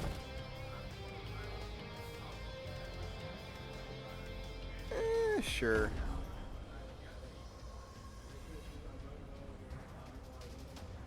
It looks a bit strange. I get that he's wearing like a little hat. I'll take it. I think Tidehunter's okay. Nah. I like it. I like it. Little cannon in the front. Okay, sure.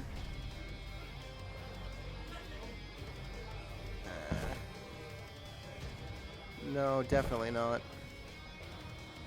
Jesus, no. No. Nah. Dark Souls reference. Chaz, is this a Dark Souls reference? Yes, I'll take it. No.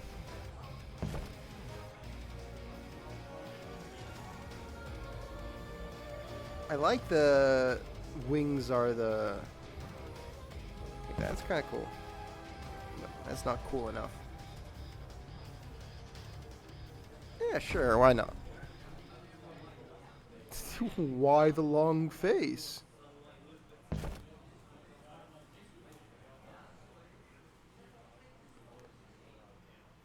He's just got glasses. No. Whoa, that is awesome. That is so cool. I like the gun. No. That looks like a Tusk skin. Like, this is a good Tusk skin, but it's not a good Elder Titan skin, you know what I mean? Cyberpunk, yeah, I don't know. It's weird. What is that face? What? That's hideous. That's silly. I like that. No. No. What the fuck? That is goofy as hell. I love it. We already have too many Witch Doctor like skins. Not Witch Doctor, Plague Doctor skins. Oh, that's very neat and elegant. I like it. That looks badass as fuck. Oh my god, that is, I love it. Lophius, that's adorable. No, it's very similar to his other skins. I like the sword. I like this sword. Oh, it's pretty okay. Very generic looking Lena. Generic looking Void Spirit. Isn't this just skin already? This skin looks identical to this. Where he's like all blue and shit. They're not identical, but very similar skin. But the cape. The cape sells me. No.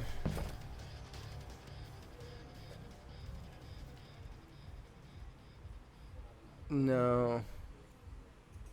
The little butterflies are fun, but they're silly. Also, she's clipping through the head. Her ears are clipping through the mushroom. That's not a good skin. if you're like if your model is clipping like that, I don't see how you can justify that.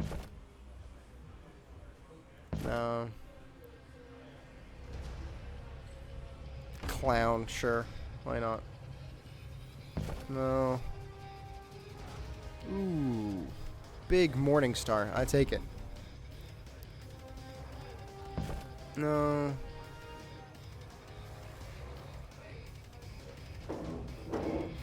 Fish hat's funny. Snapfire. Yeah? Yeah, that's pretty good.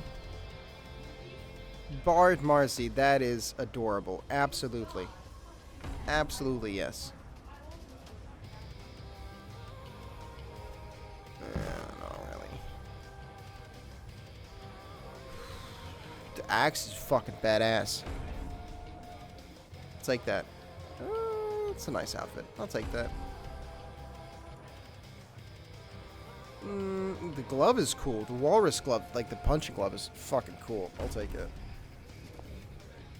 That's incredible. That is... I love it.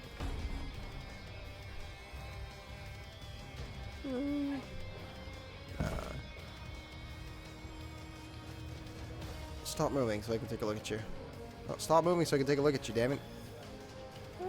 It's pretty good.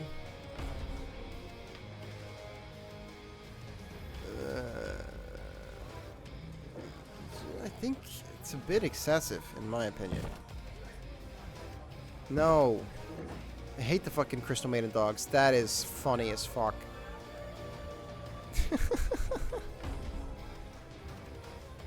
No. That is cool. Holy shit, it's Ryu from Street Fighter. No. That's nicer spirit. What are we looking at? Why is he ginger? I don't know, I think minus points for being ginger. That is funny. That is good. Okay, we'll take the slug.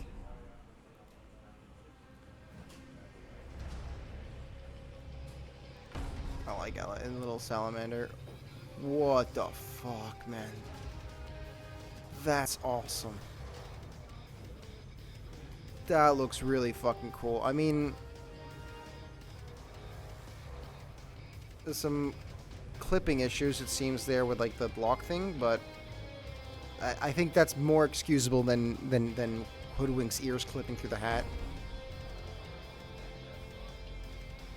That's a cool ass mask, but I'm not a fan of the main.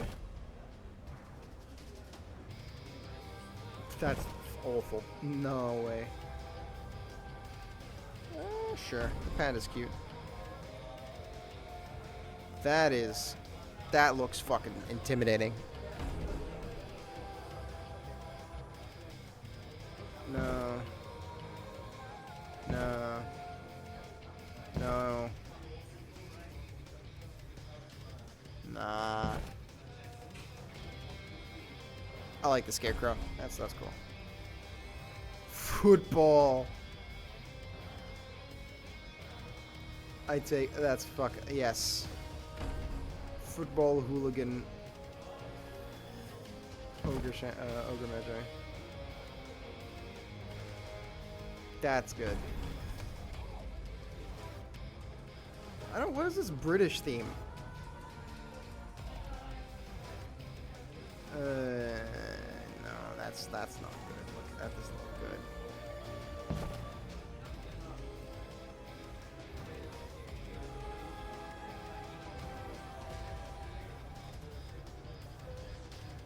The banner just is not it.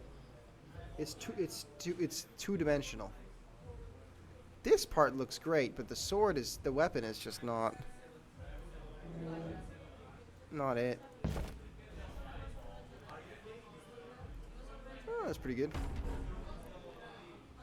Spirit Breaker. I like it. It's a League of Legends Kindred reference. We'll take it. Look at this goofy ass nose.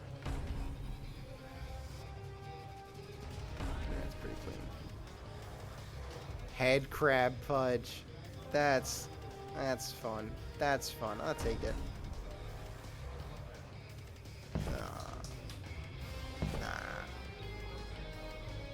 Nah. No. No. Ooh, peacock Kez. Nah. What the fuck is this, dude? No way. That's pretty interesting. I like it. Oh, he's a little mole and he's on his back. That's cool. Out of curiosity, I have to see something. Alchemist. Shake it.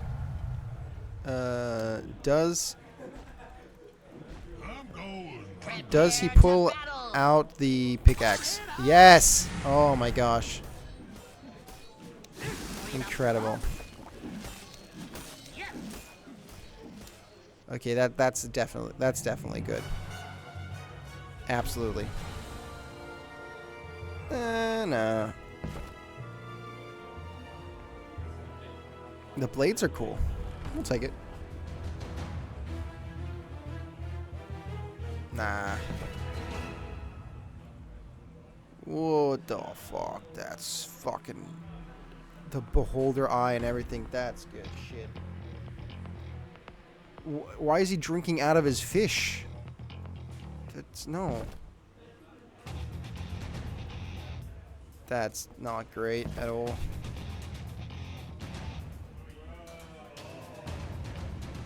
That's cool as fuck. Halloween meep for Christmas meepo. No. That's cute. He's got his hand stuck in his cooking. Sure. No. What the fuck? Yes, please. That's pretty good. No.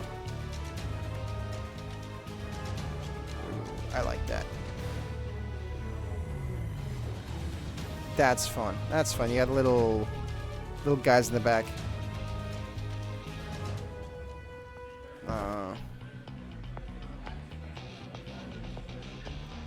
That's neat. He's got a little bulb on his thing. Ooh, it's the same thing with steampunk. Yes, please.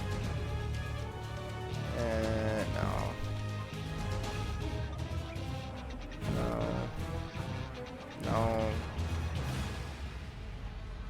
Ooh, that's cute. I like it. No. Look at that fucking mohawk, buddy. Yeah.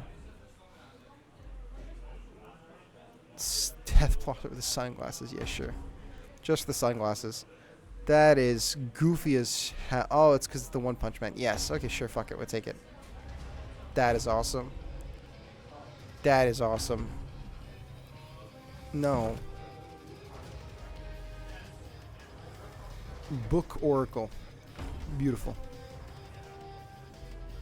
That's pretty okay. Yeah, sure, we take it. No. You can't top the other Queen of Pain skins that already exist. Oh my god, it's the fucking Joker. Absolutely not.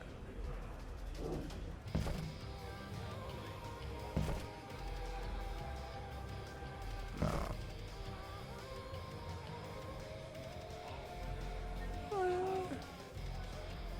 Yeah, it's pretty good. That is incredible. No.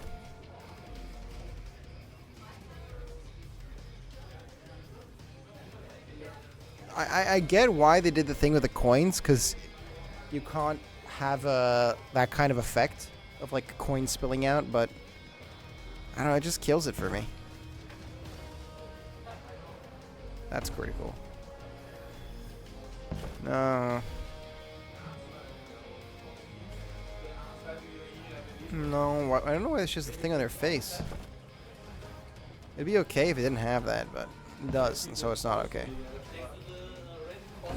Steampunk.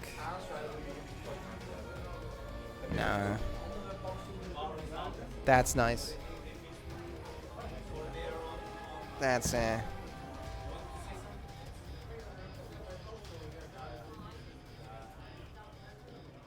What the fuck? Why does he have why does he have that on his hand? Oh, he's a director. That's fun. Okay, no, I like that. I like he's got his little camera, he's got his like the thing to clap. Okay. Nah. Ooh, Pirate Kez. Yar. Jesus. That is not. That's a bit excessive.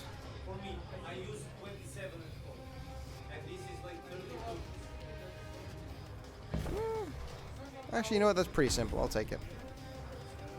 I'll take it. No. That is fucking crazy looking, dog.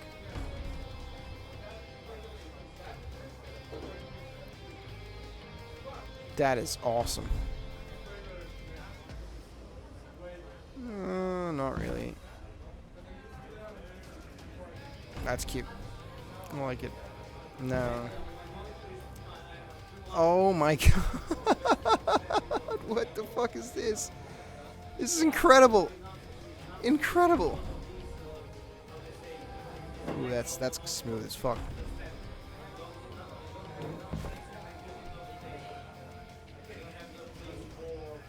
Chat, I'm thinking Smash.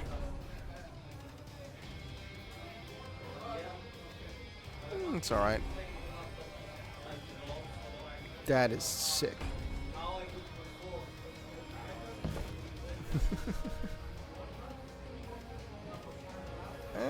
No. That's fun. That is not.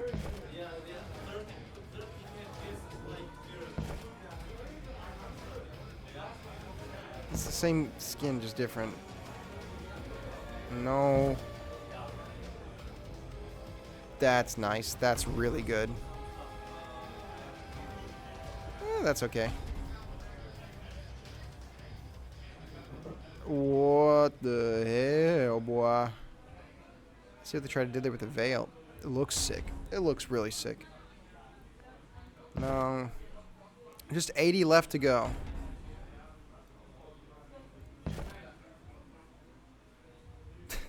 The Tooth Fairy puck. Oh, that's cute. Capitan Muerta.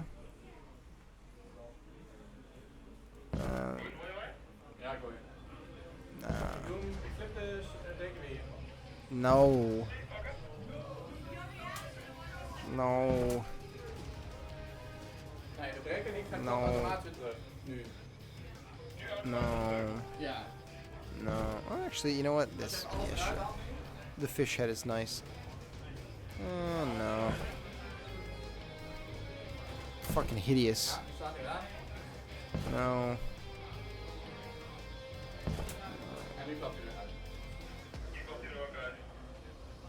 It's okay.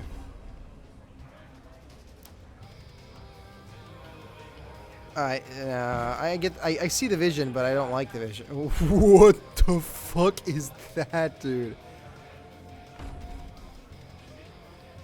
Oh, this is very inviting. Nah.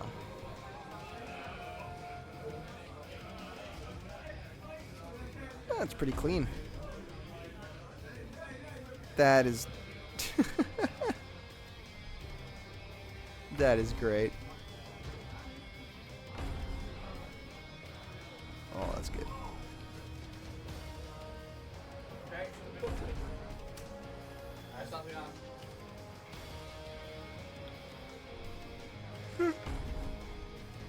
Pretty good. I like the nice puppet. Nah.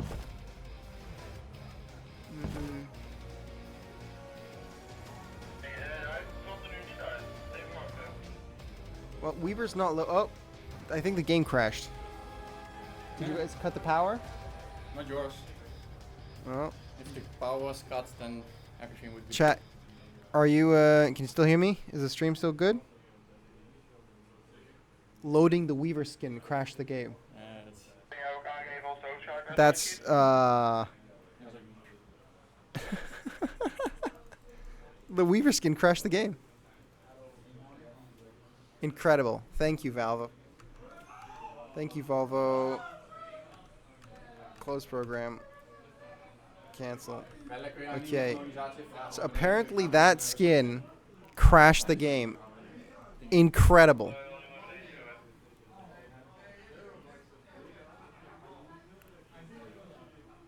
Oh my gosh.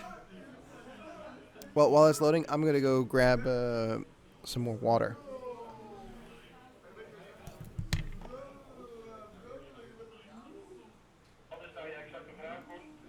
Of iemand naar beneden kan gaan voor een sheet en vragen of hij een andere paddenstoel heeft. Want de paddenstoel die we van hem hebben geschreven, die past niet op deze paddenstoel.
Okay, so I apologize for if you wait so long.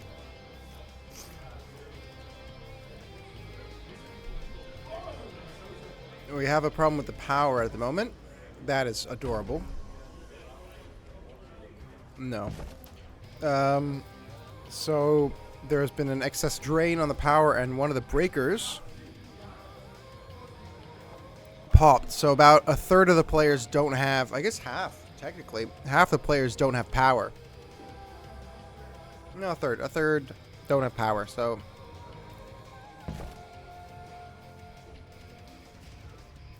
Hollow Knight reference? Yes.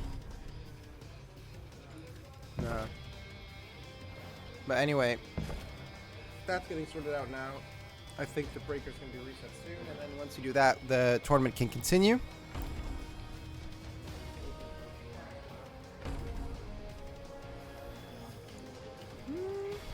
How does the dragon look? If they wanted to go for like a Chinese dragon-looking thing, then they can't give it arms and legs. Sorry, buddy. This is great, though.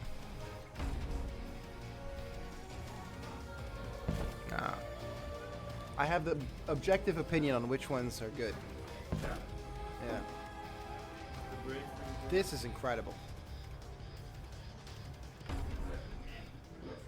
That is also pretty good. How's this look? Whoa, that is fucking sick. This is how you make a tiny skin, dude. Are you kidding me? This is awesome.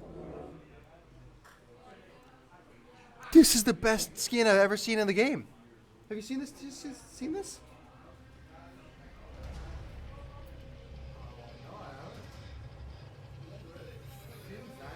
That is the best skin I have seen today. That is awesome. This, on the other hand, it's fucking hideous. Oh, that's pretty good. Ooh, I like it. It's Deep Sea Arc Warden. I like that. No. No. Yes.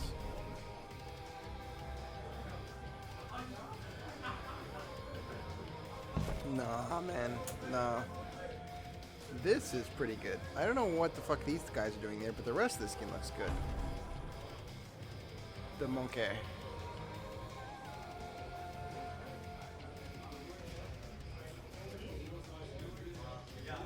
No.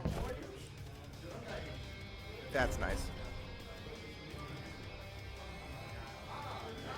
That's pretty good still. Ew. Oh, look at this little shark. What? Look at this little boat. He's dragging it by a boat. Oh, that is nightmare fuel. I like it. What? Look at his eyes. Look at him do his eyes, man. That's terrible. That's awful. Clean? Nah. This is a real proper Crystal Maiden skin. Thank you.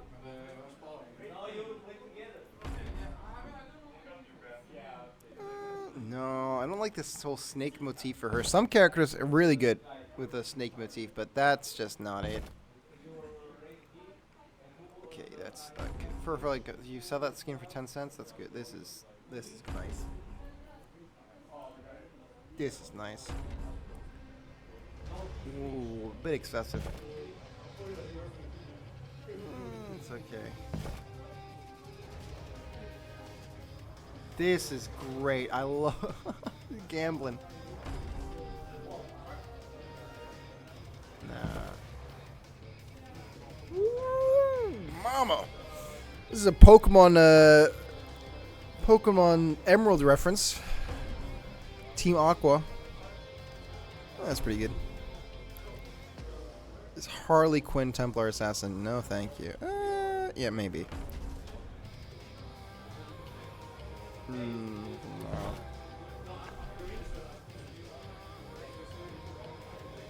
This skin is really good. This one, not so much, but I'll take it. Too generic.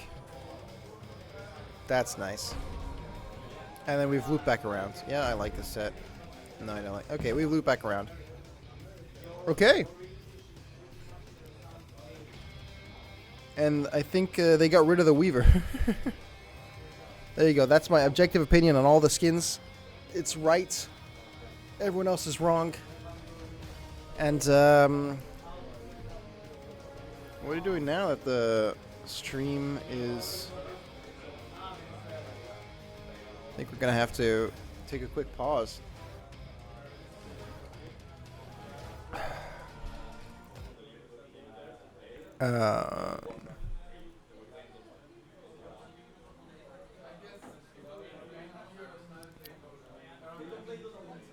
1 second.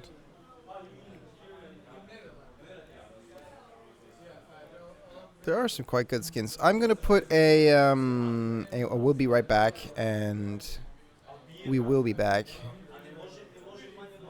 Texts, yeah, because be right back. Because I don't want to keep you guys too long, and I don't want to like do something like start a game or something like that. So.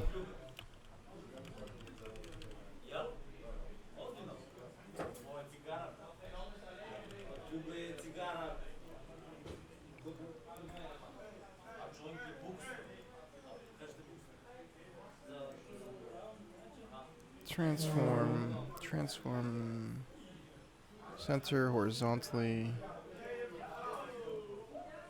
All right. So I'm gonna put some nice music on and enjoy, and we'll be back when the power is back on. All right, ladies and gentlemen, I have some good news for you. We fixed the problem with the power. So what happened was there was a lot of draw on the systems from the center tables, and the breaker popped. And the solution was we reset the breaker. We had to fix a fuse, and we split the middle table into 2 more sections so that the power will be split more evenly, and we can avoid a breaker problem in the future. So everyone's getting their PCs booted back on. Everyone's logging back in, and we will have for you more games to play. I'm already in the lobby waiting for people to load in. We're going to be taking a look over at... Let me take a look at which team we're following today. Pardon me. We are looking at team...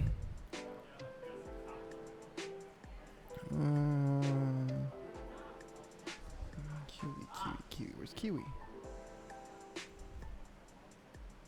Team 4 versus Team 3. Perfect. Team 4 versus Team 3. Last time it was 5 and 6. And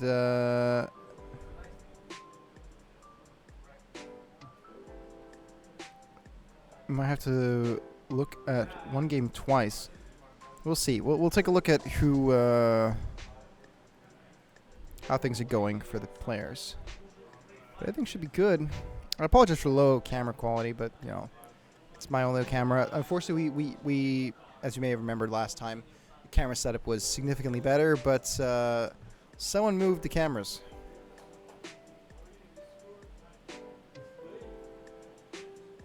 So, we don't know where they went.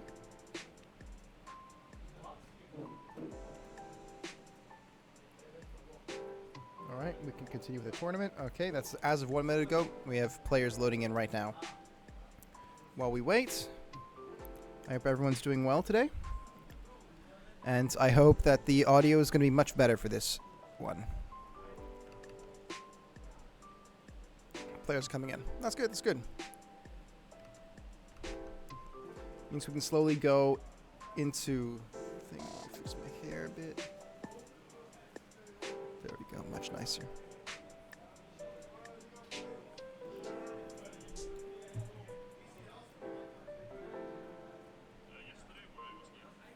Thank you, Albino.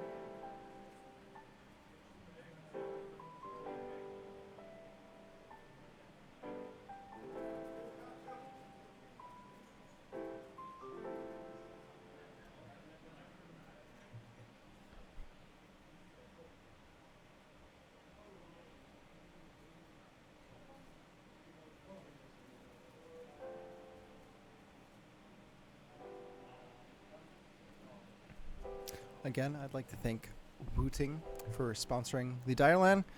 Wooting is a Dutch manufacturer of mechanical keyboards for gamers. So I highly suggest you check them out on their website. They make good product. Some of the players today are using their stuff. Personally, I'm not using it. I would have the regular quarter setup here, but some of our other players have them, and they're very satisfied with it. So check out Wooting if you need yourself a mechanical keyboard and live in Europe for cheaper shipping. Pardon me.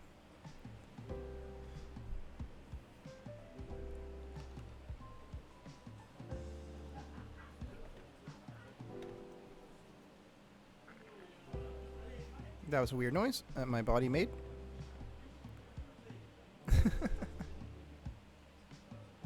It's the nurse. It's the nurse.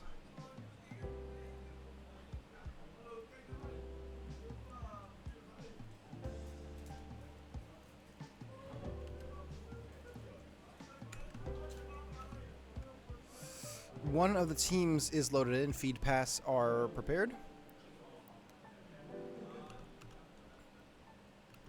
Another team is not.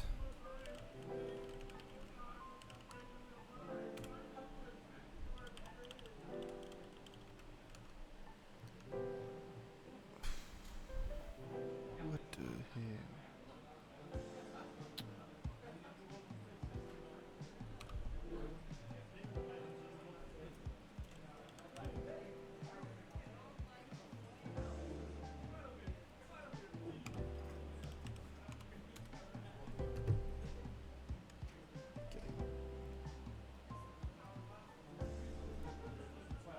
Two more players.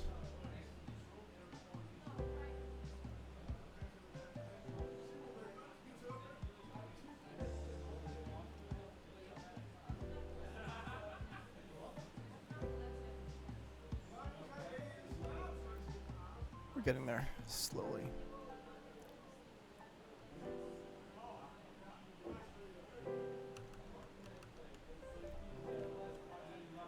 Okay, so the players are in, they're just unassigned in the lobby. Hello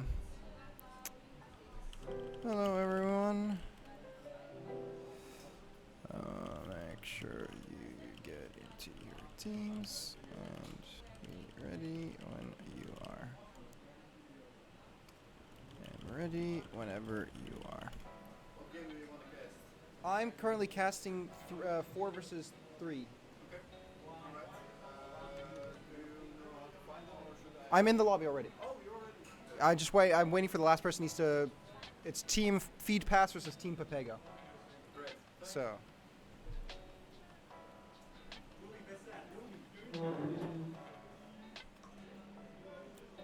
So yeah, feed pass versus Papego. It's gonna be good. It's gonna be good.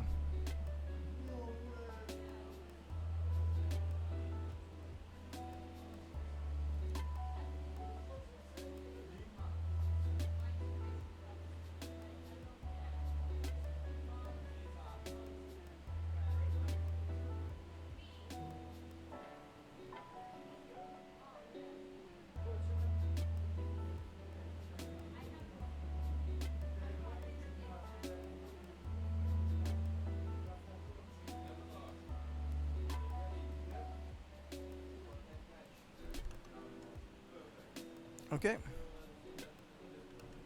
Everyone's in the lobby, so we're just waiting for them to get ready.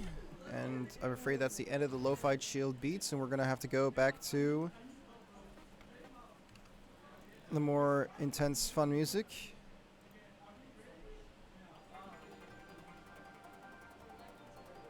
Nah. That's a better one. All right, ladies and gentlemen, the players are sounding off their readies, and we're going to be heading into this captain's draft, game 2 of this tournament. It's currently a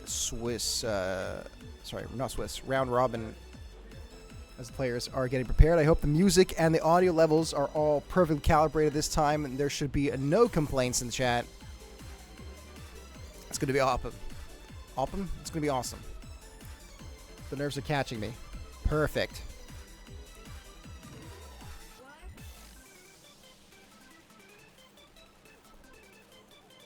Everyone's saying we're ready, but no one's actually clicking the ready button, so we have to wait for the host accesses. Pardon me.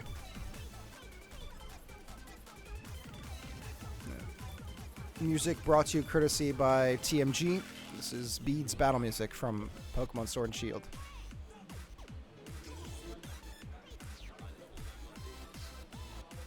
And a player has disconnected. Bruh.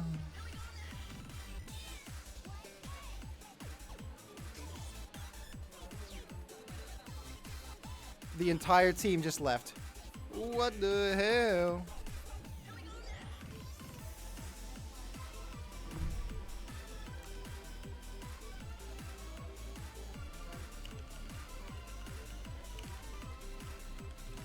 I guess this music conceded, you know?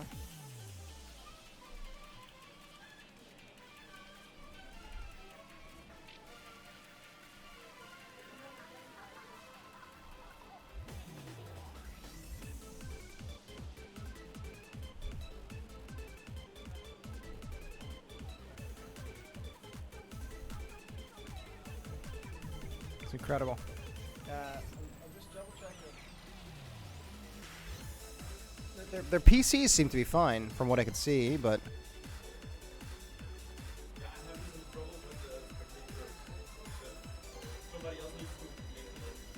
oh, they need to restart the lobby. Okay. You know, we just took a break from technical issues to get more technical issues. This is how you do it, ladies and gentlemen.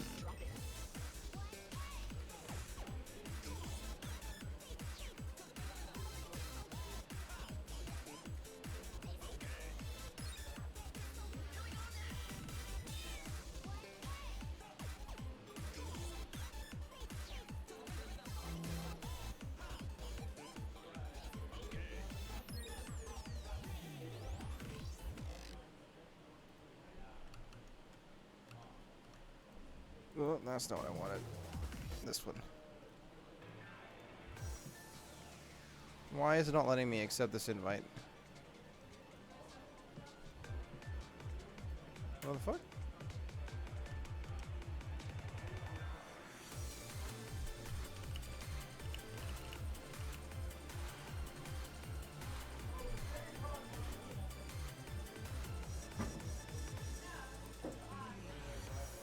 Alright. Yeah. I'm back in. Yes. Lobby you specified no longer exists? Yeah, 3.4. Okay. Okay. We're good.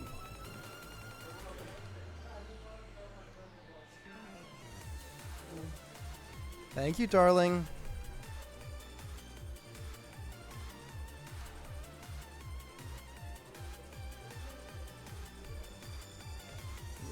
Undo this button so my suit looks a bit nicer. Stream. There you go.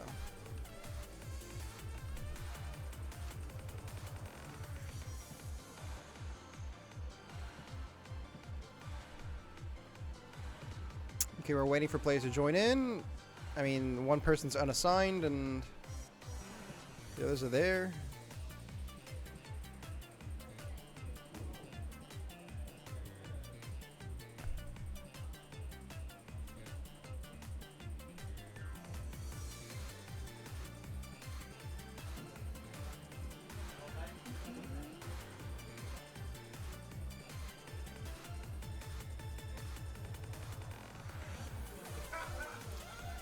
Still waiting. I changed the music very quickly to, you know, to have a like a nice smooth glide transition into it, but we're taking longer than expected.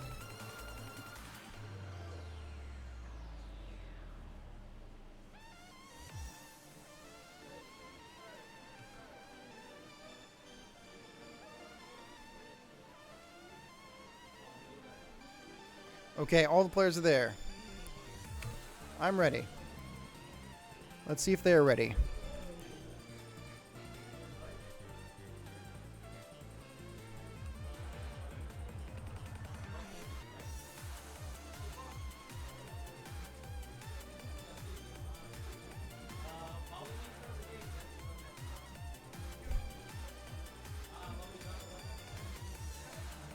Right. Right. Okay, I'm gonna have to change the song because this one's about to end.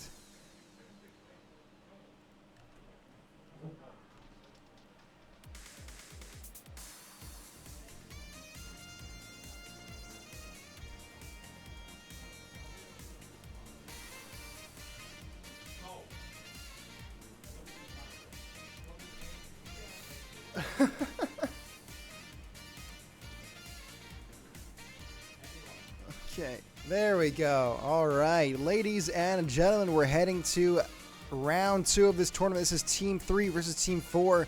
Feed passes versus Team Pepega. Let's jump in to the game and take a look at how things go on. And now. Perfect. And now the game audio should be good. 10 seconds remaining. And we have the Techies brothers Dire team ban. batting out Magnus and Faceless Void at the start. Some team fight Radiant problems. team ban. Of course. Oh, they changed their name. They're now not Pepega. They're Do You Like Fish Dire Sticks. team ban. So, on Team Radiant, Do We Like Fish Sticks is Kiwi, YDF, 10 seconds remaining. Scrumble, Omen, and Just Smile. On Feed Pass, we have Tiski 5 Turbo, seconds remaining. I Just Nuded, Radiant Axes, team ban. Hackily, and Avatar. The bans so far have been much faster, much more decisive than they were in the 10 last seconds stream. remaining. So, in last stream, what I was saying, last game, 5 seconds remaining. a lot of general bans here, big strong team fight characters. Earthshaker, of course, Void, Faceless Void, the Primal Beast, and the Magnus. Radiant team pick. And Abaddon too, just good overall supports. Quapan, also kind of team fighting, but just general nuisance in the mid lane.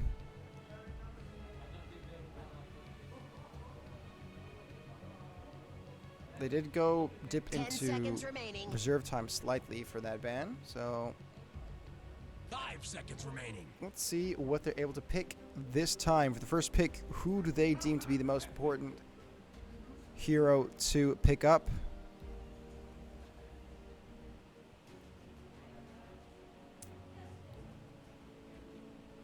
Dire team pick. Looks like the first pick is Skywrath Mage. Okay.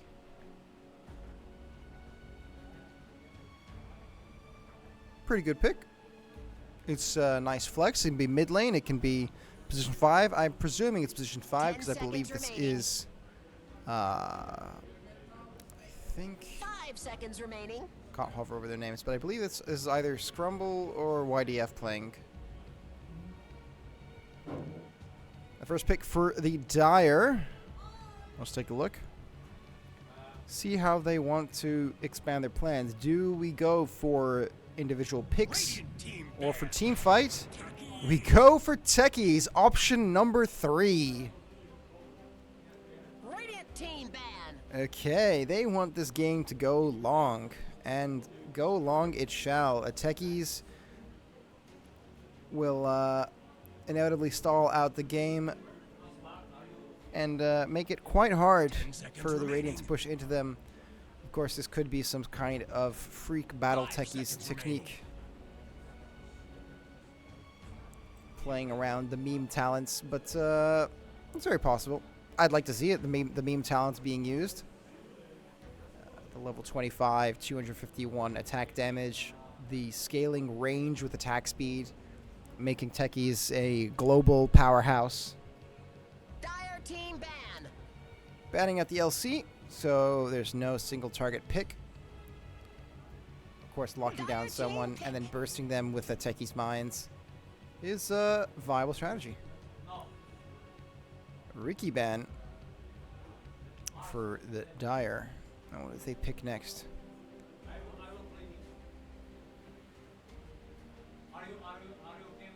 10 seconds remaining. 5 seconds remaining.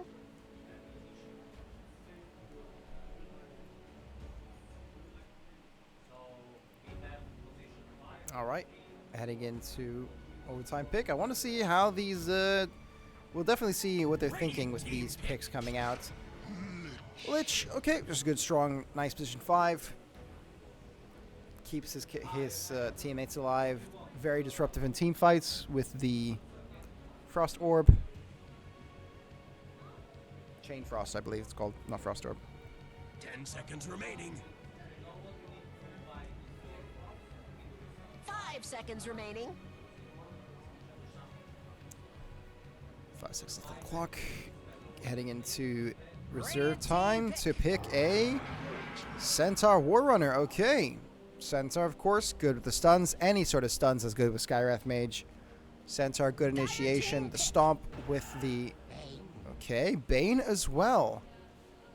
Another one of these good lockdown heroes. And Sand King as well. Okay, so we're definitely seeing a very strong pick comp coming right out for Dew Lake Fish Sticks, and a very good team fight comp coming from Feed Pass. The AoE damage from the Sand King, Lich Techies, very, very powerful team fight. 10 seconds remaining. But Centaur, he's got good initiation, he's got good disengage in the case there is a bad 5 positioning. seconds remaining. And Bane can lock down an enemy champ and leave anytime. So we'll see how they goes. We'll see how they play.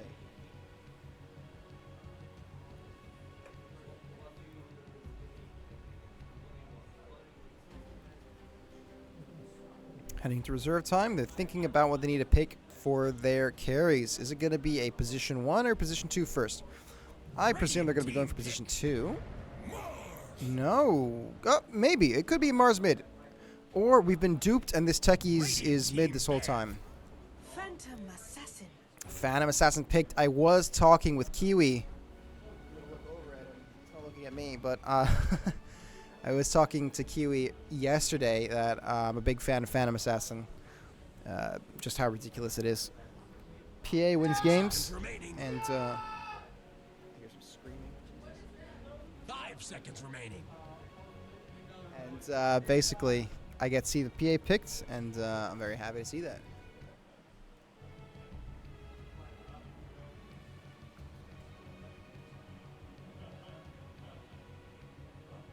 Dire team ban. Banning of the Terror Blade.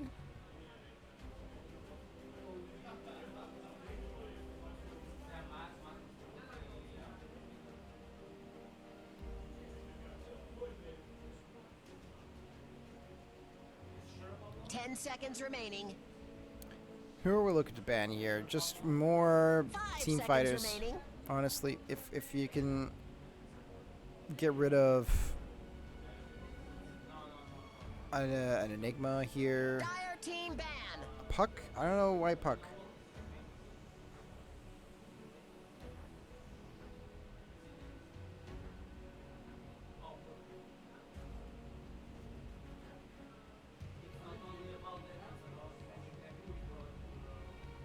Okay. 10 seconds remaining. One more ban. I don't know. What's the 5 seconds remaining.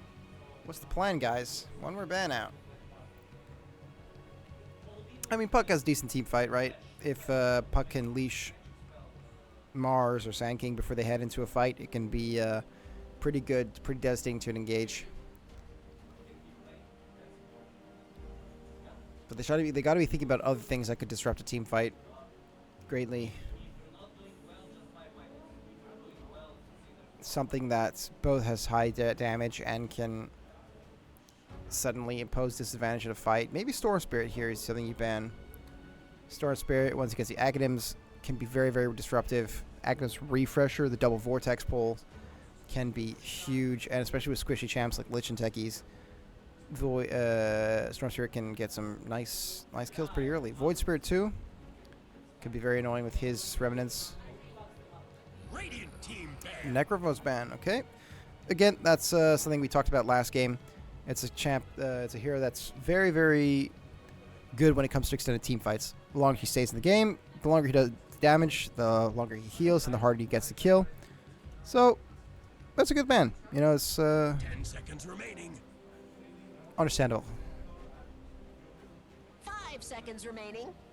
This last ban, I don't know. You just ban something strong. Juggernaut, probably. Nah, Juggernaut's not good against.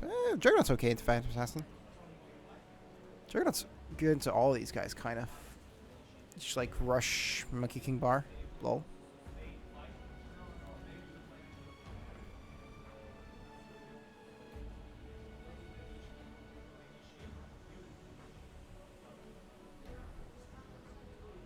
$50 seconds to really think about this.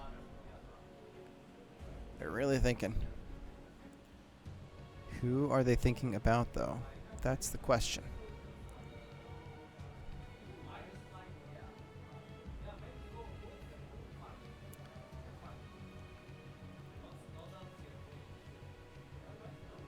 $30 seconds, they're thinking. Who do they want to ban? What else is there that's good against the PA? Phantom Lancer? Not really. Central Warrunner destroys Phantom Lancer. Radiant team pick. Okay, Phantom Lancer. Ban. I'm pretty sure Centaur is really good because the reflection damage is a thing, but maybe I'm misunderstanding. I mean, against Skywrath and Bane, it's very, very strong, so I can understand why you'd want to ban Centaur. It makes sense. 10 seconds That's already banned remaining. Phantom Lancer. 5 seconds remaining.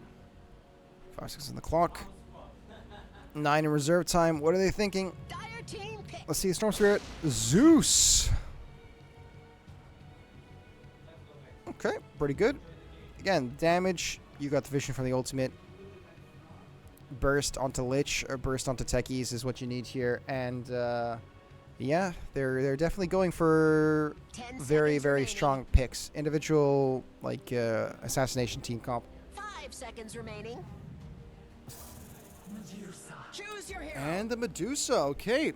Going into the late game, you're going to be buying the time with the Techies, so you might as well go long. Okay, and the players are loading in. We have Omen on Skywrath Mage, Scrumble on Centaur, Warrunner, Just Smile on Bane, Kiwi on the PA, and YDF on Zeus. For Team Feed Pass, we have Hakuli on Techies. I just nuded. I'll just be calling him nuded. On Lich. Turbo on Sand King, Axis on Mars, and Avatar rounding it out on Medusa with the Venomous Volley. All of this is pretty good. I like the Sand Blast personally. The Spleen Secret Sauce. I forget what that does, but we're going to find out what that does very, very soon. As we head into the game. And it's going to be an incredible time here. And it's going to be one hell of a game. I know that. I have for sure. Here comes Feed Pass on the Dire. Ladies and gentlemen, this is round 2. Let's see how it goes. The players are all loaded in. For battle. They're ready for battle. Immediately with a pause. Don't have Dota sounds? Oh no. It's now everyone else is having the same problem that I have. It happens, you know.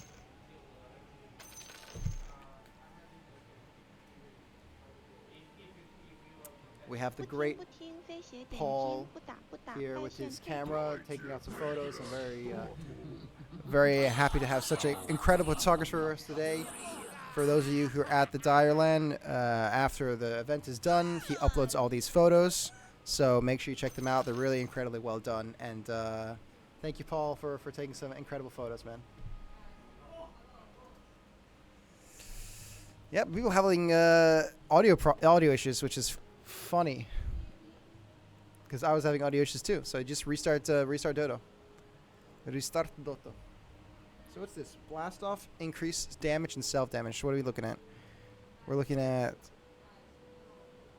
15% of his max HP is damage. Oh, man. 252 damage now. What the? This can't be What is this? Growing cold. Kill by chain faster on the effective frost shield. The duration of these abilities are extended. Okay, that's the volley. This is the sun blast. We know that. And what else are you looking at? For Mars, you have the blood sport. Yep. Of course, we have Divine Rampage.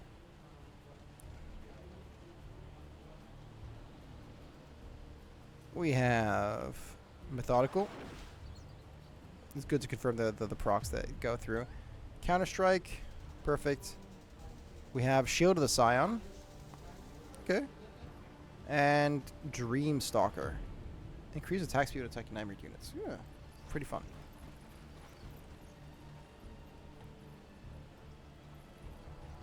"30 seconds to battle."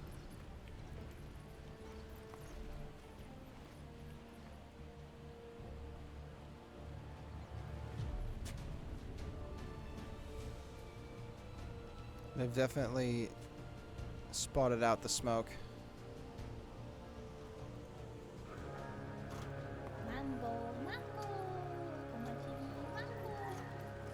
It's going to be a fight here. Right at the start, beautiful stomp onto 3, and the suicide goes in, blasting off. Can they get the kill here? Medusa gets first blood with the beautiful Mystic Snake. And they're able to get out alive. Woo. Blast off, that increased damage from the secret sauce. Definitely seems to be worth it. Oh my god, Zeus gets caught out here by the Mars. Taking good damage. But that's it. Looks like we're going to have an aggressive tri-lane here in the off lane to try and screw over this Medusa. Instead, they're going to catch the Lich here, taking quite a bit of damage here. Lich has to back off. I mean, Medusa getting first blood, pretty good. Already almost 500 gold. Dire's courier has been slain. Oh. Where did Ben get that? Down here. Blast off gets a nice stun. Oh, they're probably going to get a kill here. The wand is popped. 100 HP. Tango's going to keep him regenerated and alive, but it's a very, very close. The early game pressure from the blast off techies is no joke. Speaking of early game pressure, blink forward. Can PA get the kill onto Mars? One more auto attack is all he needs, but it's not going to be enough. Meanwhile, the top lane, Lich goes down. Radiant's courier was Poor caught guy. in the And another crossfire. courier goes down. Techies will suffer for it, but I feel like he's happy with what he's done. He's been enough of a nuisance.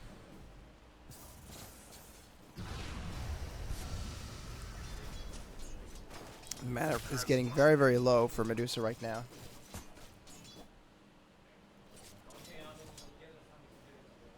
Here, okay, it's a very nice pull. Water runes there.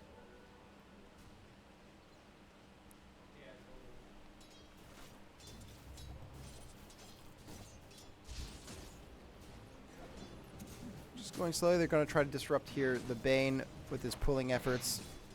Very, very easy blast off and spear is going to do massive damage there, but it's going to be fine. Medusa. It's going to spot out this here. It's going to get the gold. Yes, okay. Last hitting's going well, but a lot of pressure coming out. Is forced to pop his magic stick. And in the mid, we have the classic W.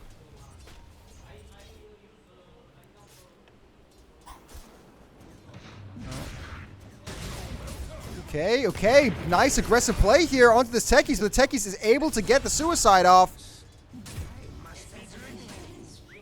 In the 1v1, I feel like Phantom Assassin wins this in the long run. He's got the evasion. Magic damage isn't there. Spear of Mars goes out, hits it onto the tree, and Mars is able to steal it. Dire's Courier does go down in response, but he's got to be very, very careful to stay out of range. 5 seconds until the Spear of Mars is up.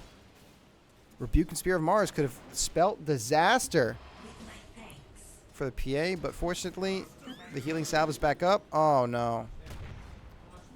And now the techies spam begins. Spamming the little sticky bombs is a nightmare and a half. Oh, doesn't get the full pull.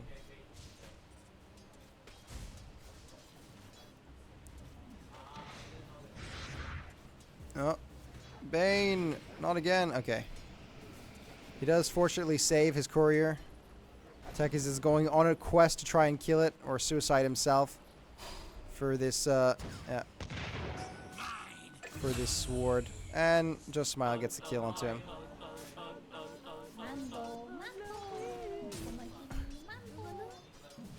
I'm not sure it's worth it.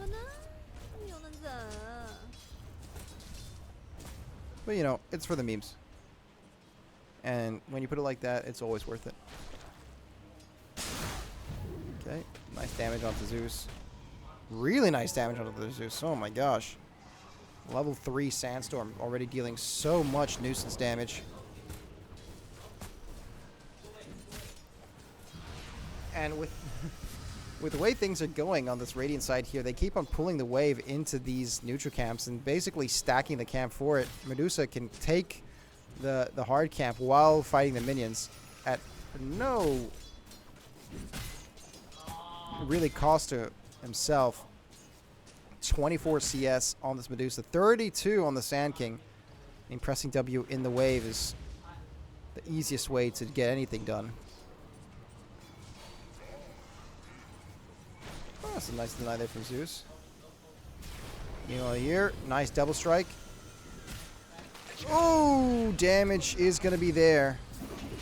The volley just barely misses. If it had hit, I think that's his dead center right there. Speaking of dead people, there seems to be a nice first epicenter going out. Can he get the solo kill? No, Zeus is just barely able to jump out. He left so close. 40 HP left on the Zeus. And Sand King's going to get out of there scot-free. Techi's going to grab himself. Bad, but Sand King, he commits the epicenter. It's not like he was going to do much with it anyway, so. Okay, top lane. This, that's already dead Medusa. One more. Oh, it's just barely out of mana. But the damage is there from the Zeus. Ultimate coming in clutch. And I don't know if you heard it but pretty sure that was Omen yelling.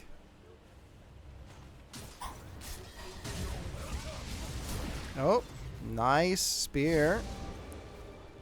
But I think the death is going to go. Okay, still goes in favor of Kiwi.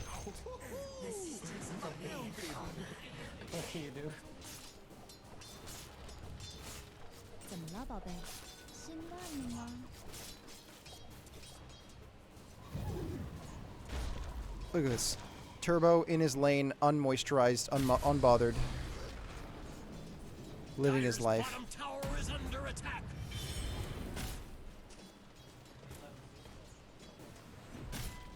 28 CS still on this Medusa. Medusa hasn't been having a good run of it. Trying to go in aggressively, but I'm afraid you just pulled yourself right in the face of this incredibly tanky Sensor War Runner, who just simply is not taking damage at the moment.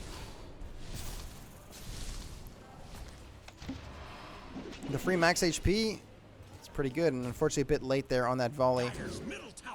Oh, Techies. Okay, he's just not going for the... Not going for it.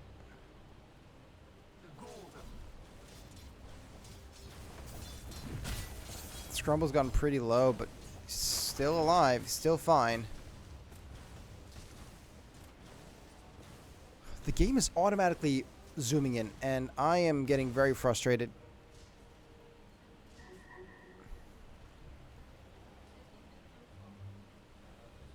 I have not set up the camera to automatically zoom in. Down bout. That's the first usage of the... Oh my god, the second I go down, something's happening up, something's going up, something's happening down. It's an incredible team fight. Epicenter is finally popped by the Sand King. Sand King coming in. Can he jump in? The Epicenter just barely does no damage as he goes down immediately. Stampede is popped from the Centaur War Runner. He's low. Is he going to spot Medusa? Medusa! Oh, gets slept! Here comes the Bane coming up. Can they burst through him before he can get the Q off? Yes, they can. Bane, of course, not only dealing damage, but stealing mana. It's truly the Bane of this existence as Hakuli jumps in with the blast off to get the kill. 100% worth it. 100% with 1,000%.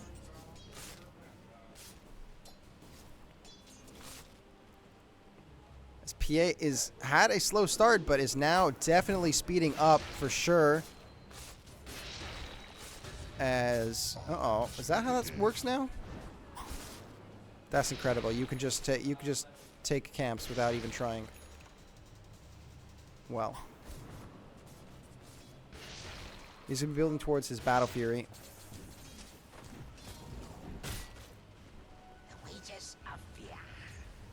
He's gonna be building himself his first. Okay, looks like we have the Tough Sister Shroud. It's a pretty good item to start with.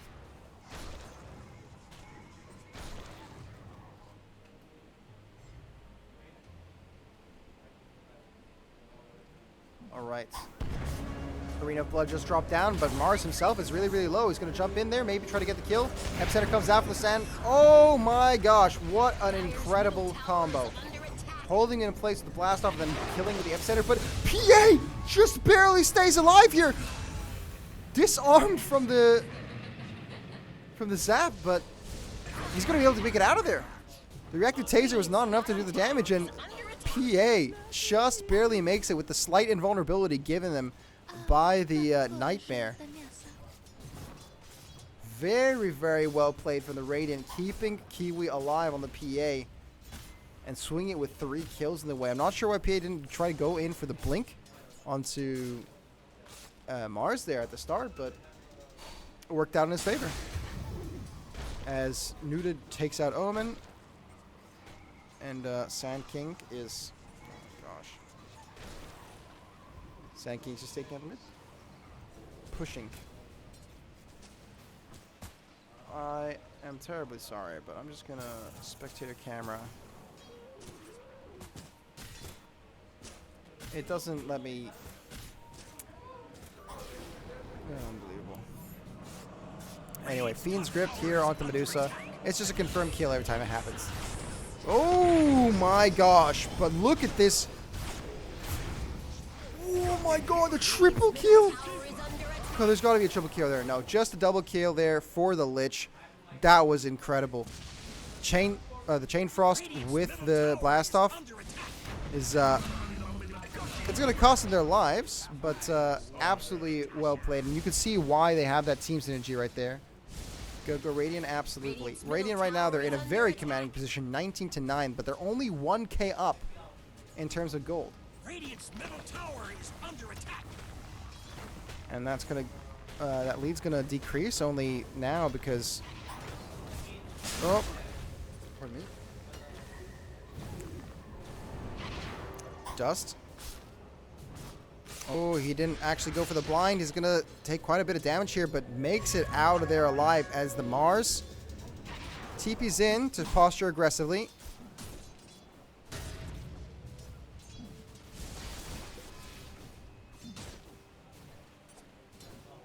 I'll take your... It's just going to be a bit of a nuisance here. Meanwhile, Medusa still behind farm PA, but slowly catching up as Mars now actually surpasses PA in terms of farm. But this is going to be temporary. PA, of course, still working on that Battle Fury. We can see it here. It just needs the 600 recipe left. That's one more camp, and that is Battle Fury. And once that is achieved, that is the insane farm accelerant. We're only 13 minutes into the game. It's good, very good timing for Battle Fury, especially after buying treads. That's what 3 kills helps you with.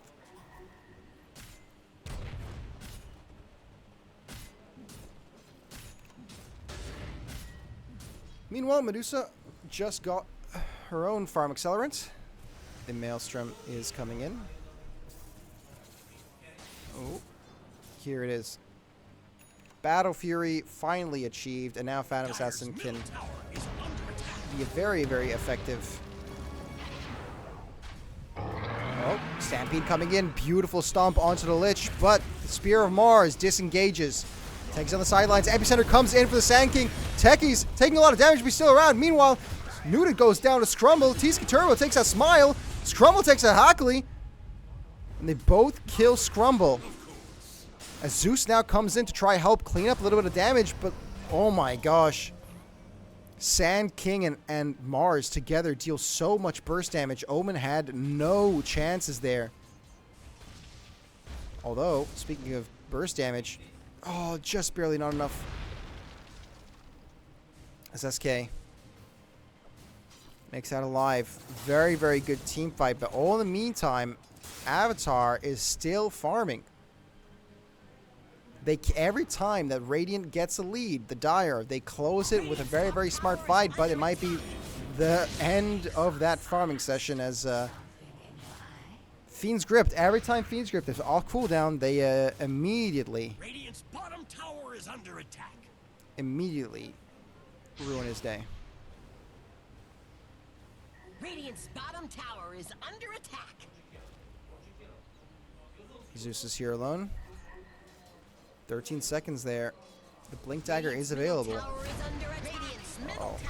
And look, he blinks in the damage. Oh my gosh, Zeus doing so much damage. Along with the Skywrath Mage. Able to do a double kill. Right here, the Phylactery. Phylactery. Being very effective. What the heck? Is that top? Oh. PA showing him the power of that Battle Fury.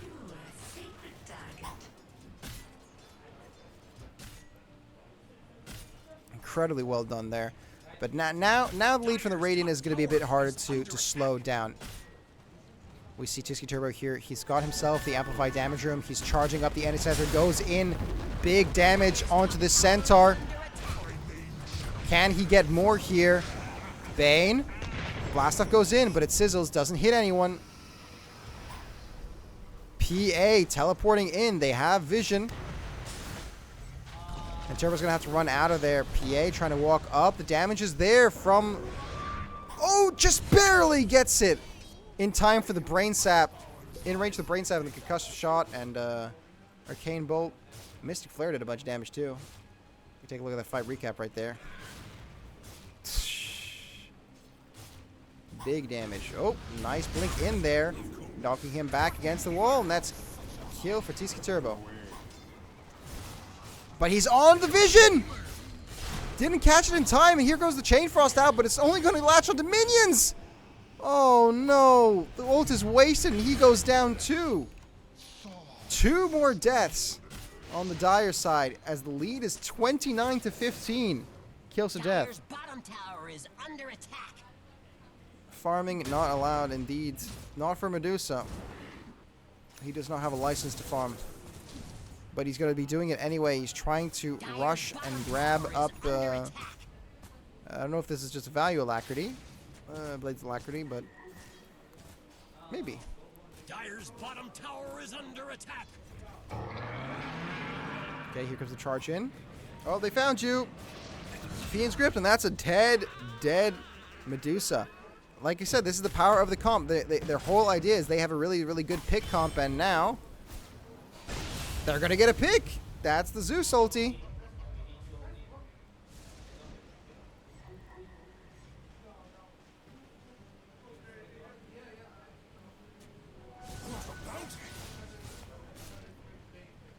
Dire's middle tower is under attack. The Dire have reinforced their structures. All right. Dire's middle tower is under attack. I mean, the farm is starting to get pretty up there. The PA has overtaken. Dire's middle tower is That's under the attack. Battle Fury coming in full force. Dire's middle tower has fallen. Being able to clear waves so easily. But 40 CS behind, 30 CS behind now is Medusa. And the mines are starting to come out for the techies, so... Ooh, beautiful Arena of Blood takes Actually, does not. It's as beautiful as you think it is. But the Chain Frost comes out. Takes 2 kills. That's a 2-for-1 trade. So perhaps that Arena of Blood did end up successfully baiting the PA to stand close to the Centaur. They're able to burst them down. Magic damage, you can't evade that. Now the PA down for 30 seconds. They could try to get a bit more space on the map. They do ping the ward. They know there is a ward there, but here comes Techies with no dewarding. No, he's just going to stand there and put a mine. Okay. Radiant's bottom tower is under attack. There you go. He's going to deward this real quick. Perfect. Money in the bank. I have my doubts about you. I don't know why it's This was really zooming in so disappointing. much. I was very disappointed in myself here.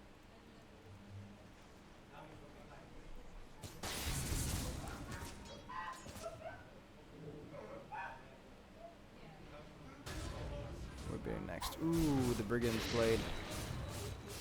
With the lifesteal on Phantom Assassin, that is brutal. And we might see a fight shaping up here as Techies. Under attack. Institution prepare a bit of something. Mars also close by. Phantom Assassin. And the trees, they do not have vision over this at the moment. But they are ready to fight in the case. The smoke is out. They do see the Medusa. Will Medusa bait? Sand King is too far away for them to engage in any kind of fighting, so they're just going to go fight for Tormentor, and Bob's your uncle.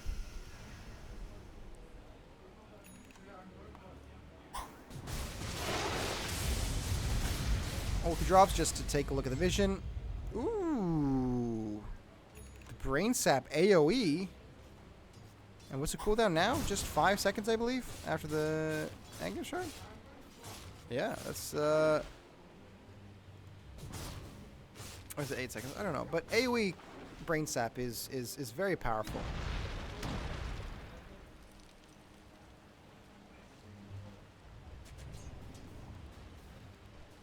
Very, very powerful. Oh my gosh. Arena of Blood comes out and immediately gets a double kill for this Mars. Too busy looking at PA. The PA teleports out.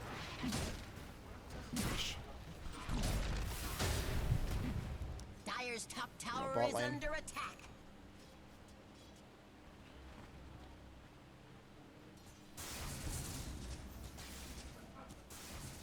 Just more Medusa farming.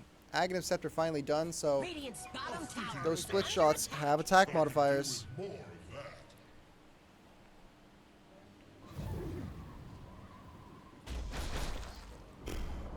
Radiant's bottom tower has fallen. Radiant's top tower is under attack. They're posturing for a Structures are violent. push here. They could probably just take this turret, but Mars has to be careful not to overextend. He's been enfeebled. That does not break. Okay, hold on. Here comes the charge in the Centaur. Get some vision there. Blink on cooldown. Frost Shield. Okay. Scepter goes up. Big damage here from the PA. He's able to take one. Meanwhile, over here, we can see the Fiend's Grip. Onto this lone Sand King. He's stalling time for his team. He's asleep. Here comes the Root, the Rod of Atos. And the damage is there. Kiwi picks up a second kill.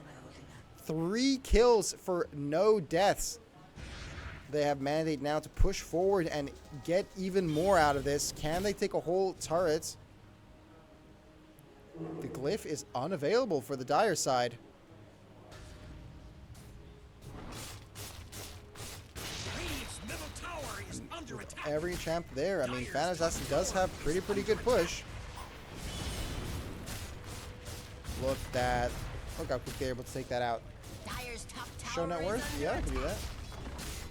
that. Net worth.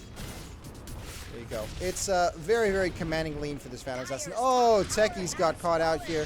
He's asleep. The stomp misses. Fuel Scepter. Here comes the Chain Frost out. It's not going to do enough damage, though. Bouncing up between the PA and the... Lot of money on that thing. And the Centaur War Runner, but damage not going to be enough. Okay, here comes the Mars. Arena of Blood. Moving in there from... Oh, he's on vision, though! TC Turbo is able to take out the War Runner, but he goes down in kind. It's like there's just nothing they can really do. The only one here to deep push the top wave is the Medusa, but they're just not going to bother. They're just going to go straight to mid lane. Unfortunately, wave is pushed in. But I mean, this Brain Sap with the... He's got such incredible push. 300 and goes up to like 575. Pretty big. Meanwhile, look at that pretty big. A solo kill here. Almost possible, but unfortunately, Omen out of mana. But the save from the Bane! Incredible. Mars goes down. That's why you get the Blink Dagger. Medusa. Halfway on mana. They do spot the Sand King there. Is just going to blink away.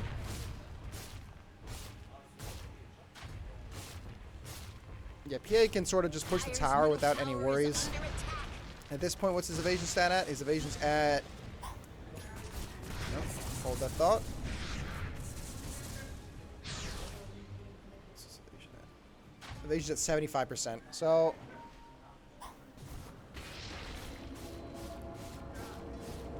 Very, very impressive work. Sand King's going to try to do some pushing of his own to try and form some kind of equilibrium. Mine's now coming out around the base and around the turret. The long play with the Medusa, unfortunately, did not pan out. Phantom Assassin is too early, too aggressive too early. There's too much value from her items. W in, Blink Strike, slowly burning down this turret, and that's another tower dead, and you can see it on the map. They just drew it. Take out this tower right here. BKB popped. Mars blinked in and okay. Panic BKB.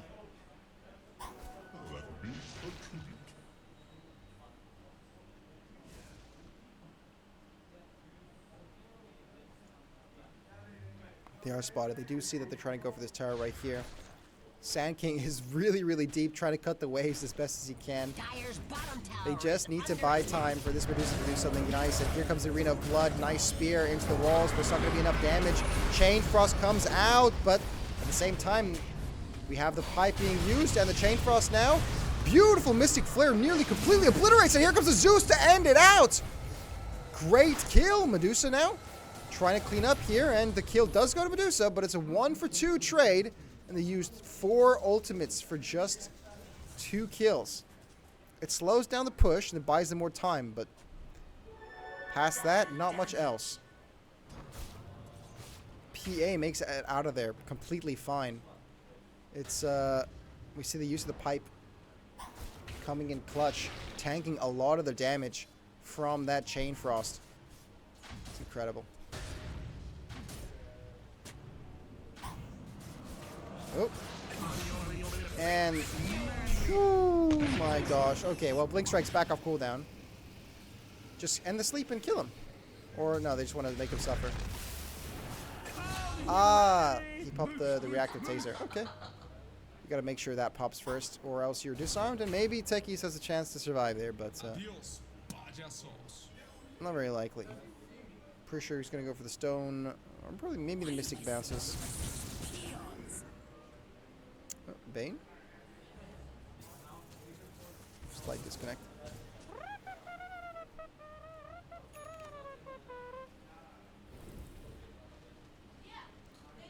Surely Centaur could just push this one tower, right? Is under attack. Okay. Dire's bottom tower has fallen. Tower is down. Shrine of Wisdoms are active. And the net worth for this Phantom Assassin just keeps on getting higher and higher. 5,000 gold above. It's a 10,000 lead for the Radiant side. Nearly, I'll just say nearly double the amount of kills.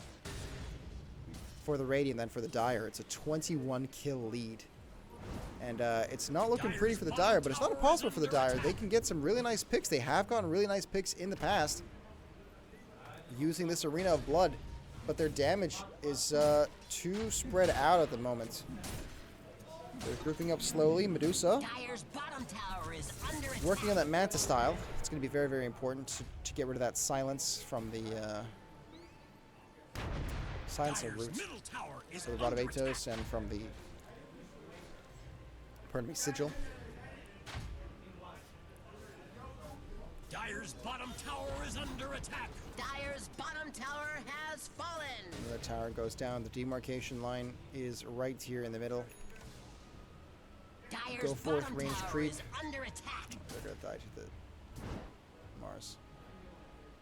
Still no move towards Roshan just yet, but the smoke is up, so it looks like they're going to be looking for a gank of some kind, or just a safe passage into Roshan, although night becomes day in about 20 seconds, so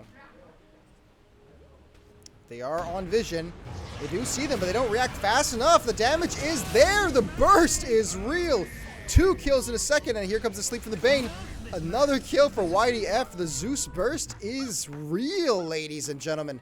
Not to mention the sheer amount of burst damage that this Skywrath can pull off, and they're going to be following this Roshan down into his summer home. This PA continues to push, and this Medusa is just is on the opposite side of the map, farming in their jungle, just trying to Dire's make top ends tower meet. is under attack. He needs 600 gold for this Manta style, but will it be enough? Will it change enough for him? I just don't know. Structures are fortified. Dire's top Oh, tower is under attack. very, very nice blink in there, but it didn't immediately get the kill. BKB is pop. Arena goes out. That's a 1 kill. But you pop BKB, you pop ultimate, and all you get is a Skywrath Mage. I'm not sure if that's worth it. Spear of Mars back. He blinks out of there. Safe and sound. Can they keep getting it? He TP's out. He's safe. So it is 1 kill. It is 1 kill, and it is enough to slow down the game slightly. Now here comes the Manta style, and now Medusa has a lot of pushing potential. Look at this. Oh my gosh, that's... I mean, that's how the champ was designed, but gosh, it's very, very powerful. You can split push 2 waves at once. Level 20 hit, we see the Stone Gaze duration go out. Let's take a look at these talents real quick. 10% Frost Shield. God Rebuke cooldown. I'm presuming he wants to go for the Arena of Blood cooldown, because he's basically off cooldown there, just spamming this. Going for this. Phantom Strike attack speed. Uh-oh. Oh my gosh, look at the damage there. Oh, here comes the Stampede outwards. Kiwi does get the kill. Stampede's forward. PA going in solo. Has to be very careful against Medusa. Stone Gaze is out, but it does not get any stuns, except for the jungle camps. Tower is under attack. They're able to force out the Stone Gaze. Arena of Blood comes out now. Mars use the opportunity to just TP out. It's going to be just fine. The Basher does not proc in the first 2 hits. Radiant's bottom tower is under attack. But those are ultimates used. Those are TPs used. And that's more resources that just enable the team to go forward. Oh my gosh, Medusa, you weren't supposed to be there. Epicenter comes out and does quite a bit of damage, but it's only just the support that goes down. Meanwhile, another kill for this Phantom Assassin, and Scrumble cleans up another. It's a great initiation, Sand King, but when you don't have the damage to back it up, it does nothing. Oh, and you just walk too close to Kiwi. Kiwi going in, the stun, the death, monster kill streak for Kiwi on this Phantom Assassin. I was being told that this champ this hero isn't good. Not so. The damage is just simply non-existent on the side of the Dire. They drafted too much of a comp that focused around this Medusa, and it just was not worth it. Tower is under attack. Look, this Medusa only does 170 per auto attack. Phantom Assassin's on 300 with 4 critting. Dire's middle tower has fallen. There is very, very limited things the Dire can do here to stall the game further for Medusa to get strong. But Medusa is missing at least 3 more items. And here Techie starts by mining the towers. That's how it works. Dire's middle barracks have fallen. Smoke goes out. Like, not much you can do, though.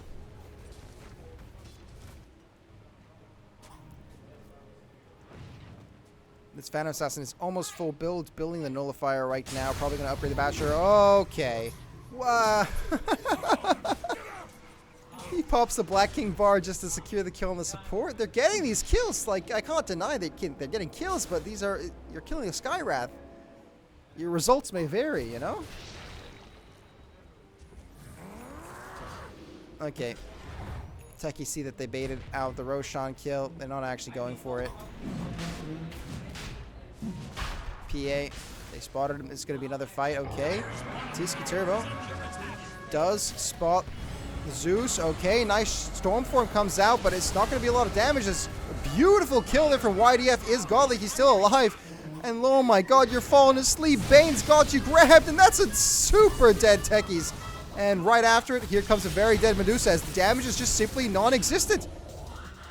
They got the perfect engage out of the Zeus. They had the epicenter off, but the Zeus still lives through it all. Gets out alive, and now they're just going to go for the throne. 2 buybacks available on the side of the Dire. But is it relevant? Can Sand King do anything? He has epicenter back up. Dire's middle tower is under attack. He didn't use epicenter in the fight. I just noticed. No, he was charging up his epicenter and I think got stunned out of it and killed.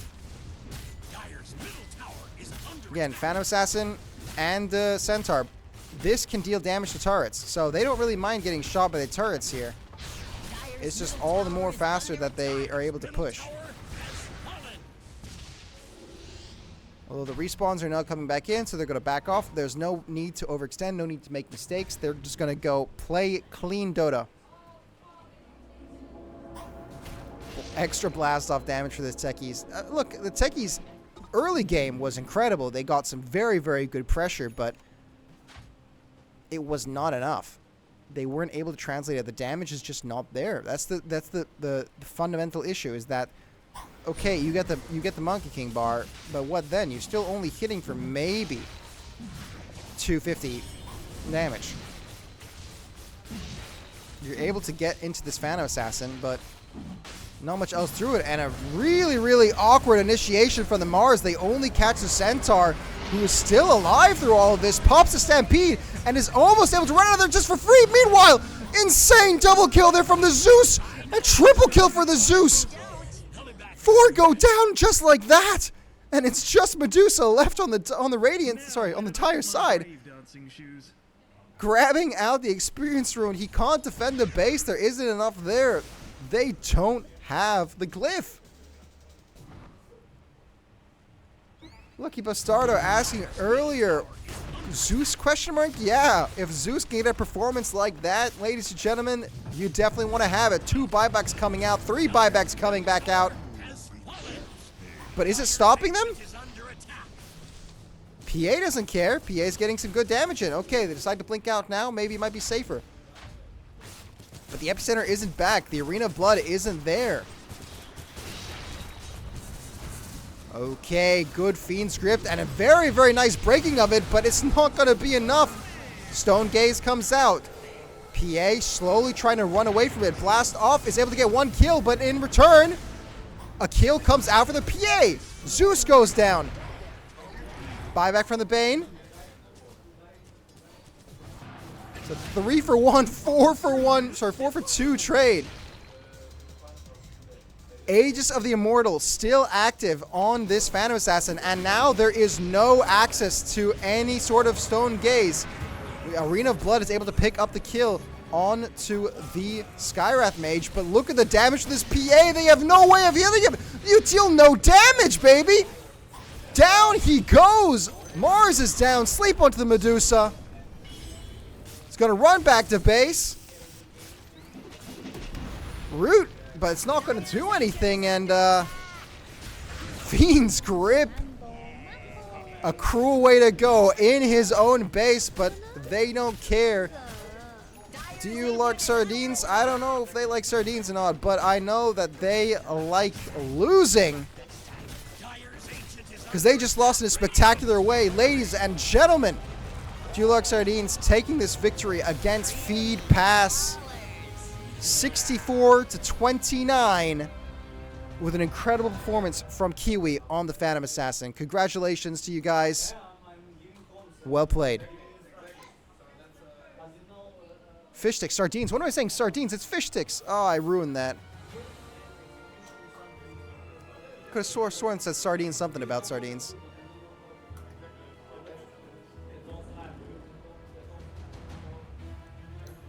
Let's check out this replay.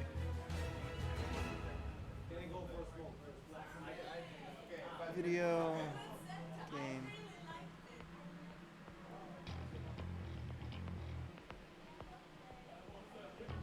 Interface. Scoreboard. Console. Combat log. Courier. Shop. Control groups.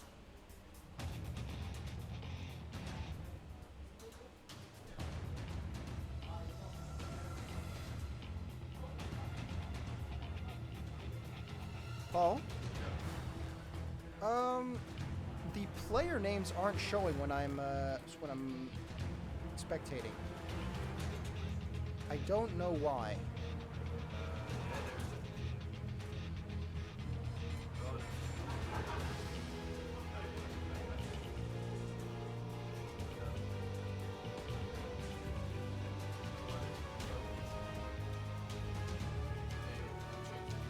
Is it in health bars?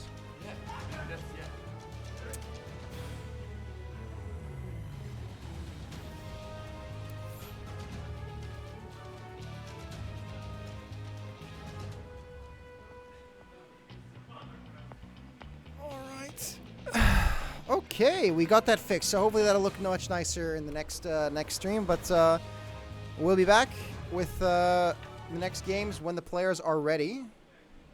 In the meantime, let's listen to some nice and relaxing music. We don't have nice and relaxing music. We only have intense music. Where's some nice lo-fi? I'll go back to like a lo-fi playlist. There you go. That was good. It was a very, very exciting game. And we'll be right back in a few minutes for your next game.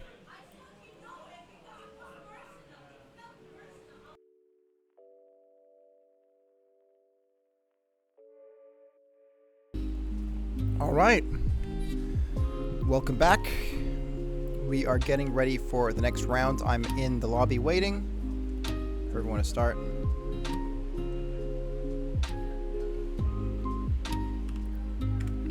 It's going to be game 3. We're looking at Clown Squad versus the people who just played. So, Feed Pass are having a pass at redemption. It's a chance at redemption for Feed Pass versus Clown Squad. I think it's going to be an incredible game. I want to see more of what they can do when they have an actual comp that works for them. The Medusa was not working very well for them, so we'll see how they manage. Missing someone? Okay, we're missing one person. It doesn't seem like it. He probably joined the lobby and then walked away from his desk.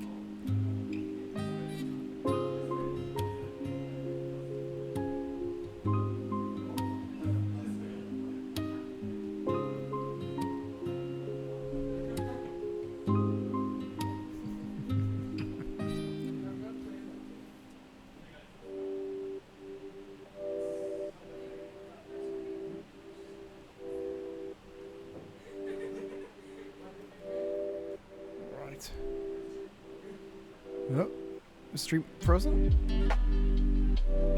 No, okay. We're just waiting.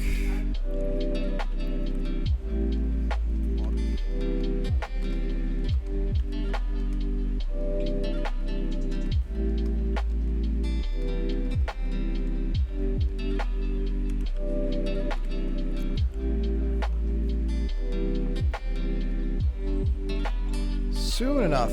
Soon enough we'll get into it. And that soon is now. Alright, ladies and gentlemen. We're in the third round. This is the last round before the finals. Let's transfer into the game.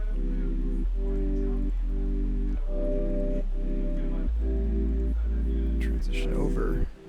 The players connecting. Let's drop the music.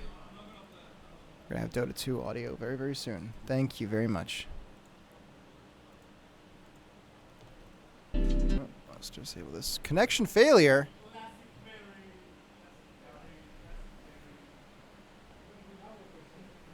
Uh-oh.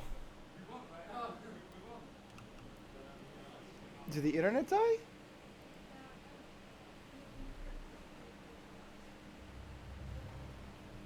Okay, we're back to the lobby.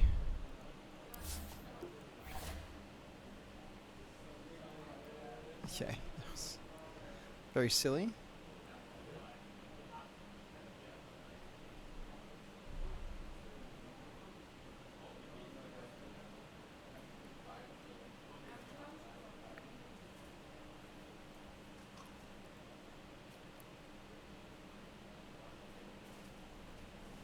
All right. Okay. Fixed.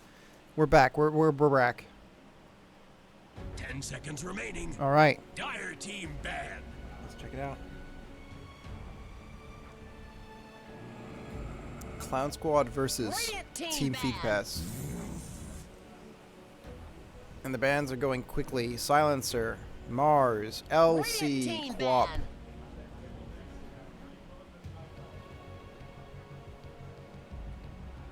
10 seconds remaining. Thank you, man. 5 seconds remaining. Bands slow down a little bit. We don't want to head to reserve time for this. We're going to head to reserve time for this. Taking out the Primal Beast. Mr. Beast! 10 seconds remaining. 5 seconds remaining. We got rid of Mr. Beast. Who else is going to go?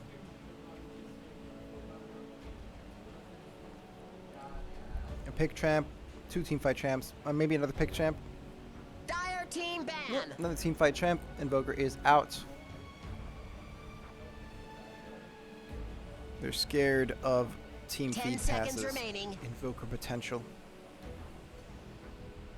5 seconds remaining.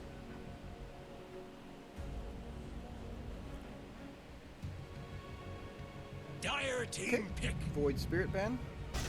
And the Earth Shaker pick. Okay. Immediate Shakira pick. Oh no, these are what? Okay, my brain died for a second. Dire Yes. team ban. Shakira and Earthshaker. So it looks like it's going to be the battle of the team fights.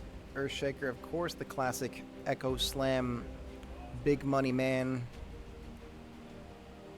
in team fights. And Shakira, very, very powerful team fighter. Ice Path, Dual Breath, Macro Pyre. These are all incredibly devastating spells. They pair well with a couple heroes. Let's see if they get banned out. I'm mainly thinking of Void Spirit is the big one. They did ban themselves out, kind of. Jakiro works very, very well with Mars. Mars holds everyone in place with the Arena of Blood. Macro Pyre melts everyone inside. It's almost the exact same, size. If they try to go towards the walls, then the soldiers push them back towards the middle. It's pretty cool. But a Void Spirit pick, Void Spirit Faceless Void pick is here good. It's good here too. Gonna go for it. They're sticking to their guns. Supports go first. It could be Venge carry. It's always possible.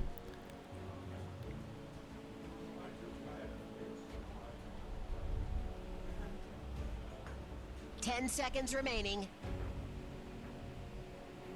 Dire team pick. And Lich, okay, so mega team fight. Radiant's gonna need some way to kill this Lich before he can get his any spells off. If he can just get click Radiant team pick. Chain Frost, it's over. And they're making it even easier with the Clockwork. 2 insane initiation champs. 3 great team fighting champs. Heroes. 10 seconds remaining. What? 5 seconds It's remaining. it's very, very, very powerful. So I don't blame him whatsoever.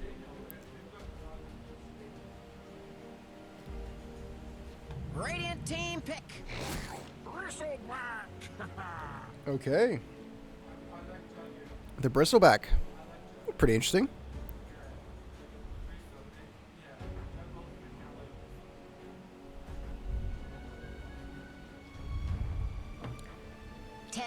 It's good in team fights. It's good in extended team fights. But I don't know how extended these team fights are going to be. It's nice and tanky. If he's got his back turned to the Earthshaker when he puts out that Echo Slam and the Lich. Ooh, Juggernaut. Very nice. Good damage. I still think Void Spirit, fucking Faceless Void. I keep on making that mistake. Faceless Void would have been really, really good. But maybe I don't know what I'm talking about. It's possible. 10 seconds remaining. 5 seconds remaining.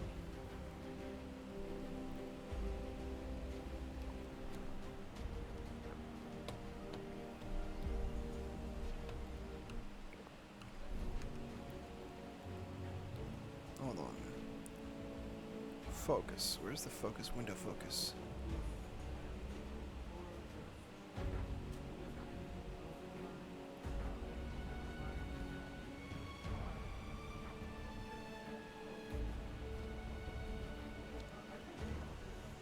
They're still haven't picked yet, so. Dire team ban. Urza into a Bristleback. I mean, I like their spirit. Radiant team ban.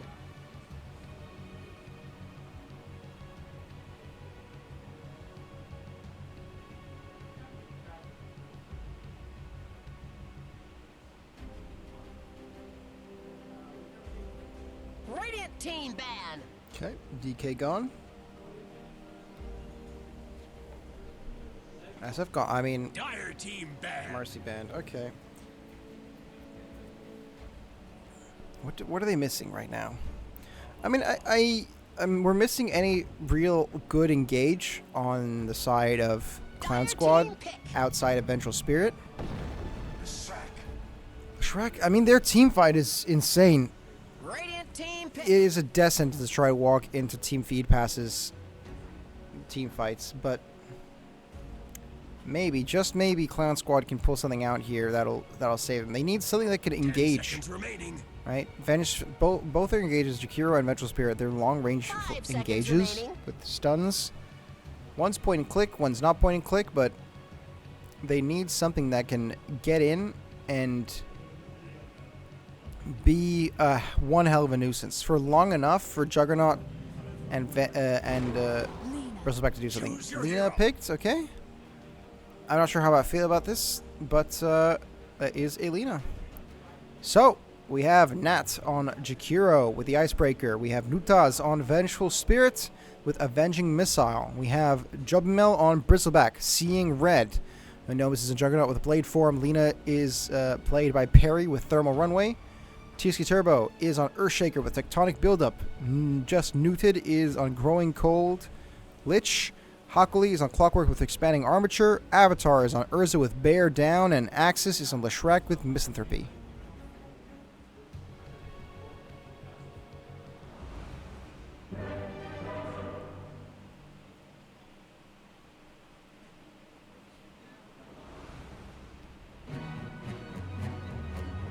Team Feed Pass versus Team Clown Squad.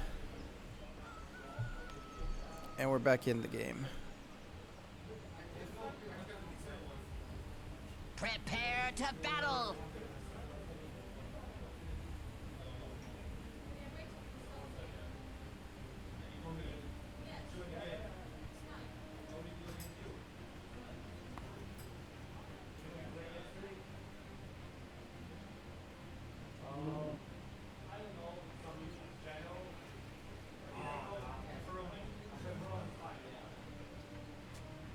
start zooming in again. I don't understand why it's...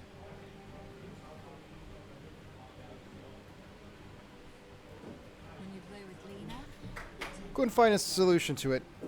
Go Hakuli team feed pass. Alright, we have some fans in chat. Good luck, have fun.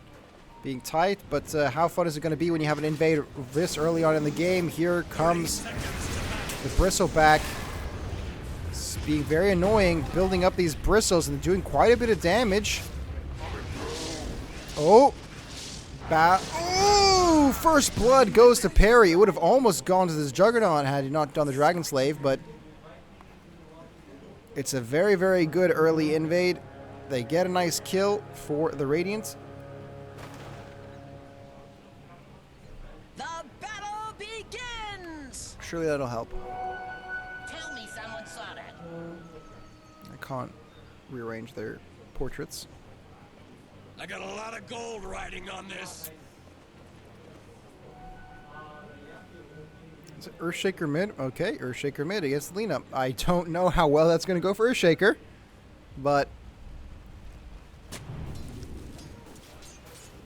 it's something he certainly is allowed to do.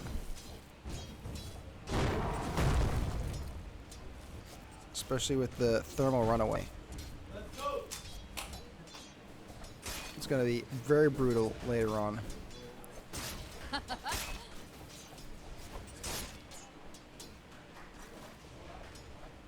Ooh, unfortunate. They die by our hand, not yours.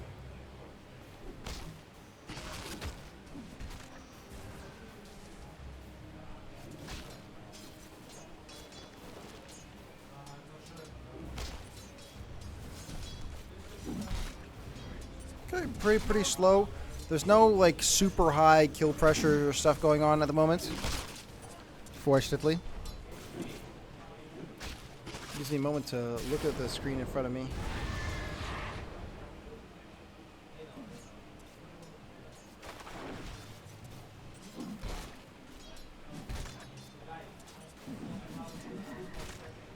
Mid lane, it's a bit tough for TC Turbo.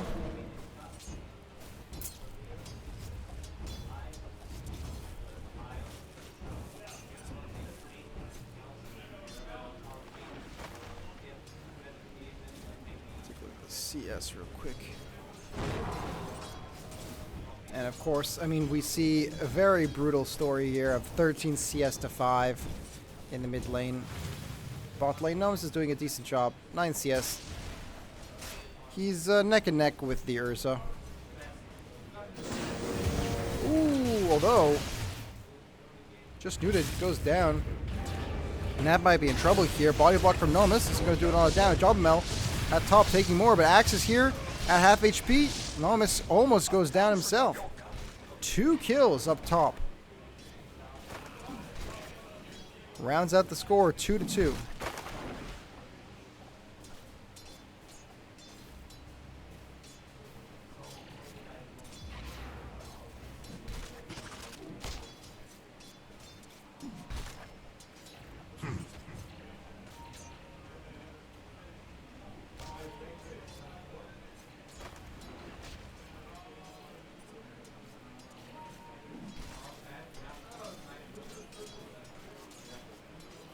And we're back to a more quieter game here. The characters are still reeling. Mid lane is still being very dominated by Parry at the moment. There's not much that Turbo can do onto it.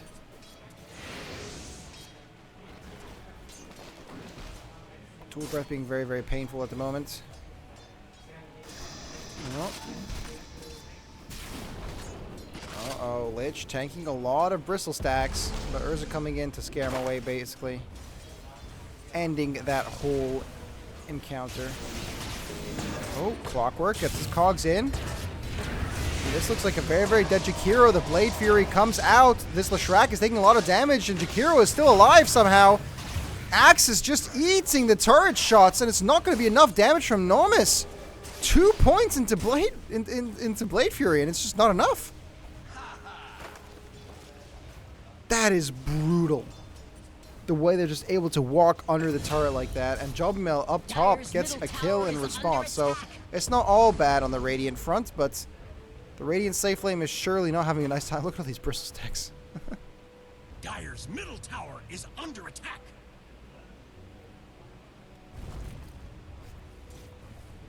Not having a great time. Now, I do need to say, this Lina needs to be careful.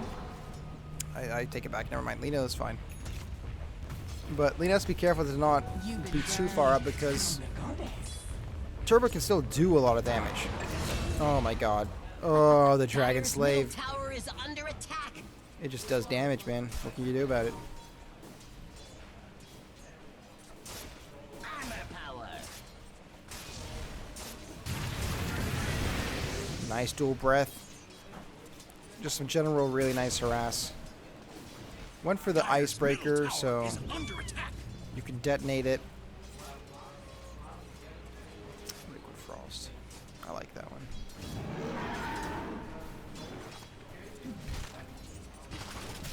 Okay, looks like they might want to go with the Jobmel, but you're stabbing him from behind. You're getting a lot of bristles, but it's not going to be enough damage. Jobmel pops his wand, but it's not going to be enough. Meanwhile, in the bot lane, Anonymous and Hakuli trade.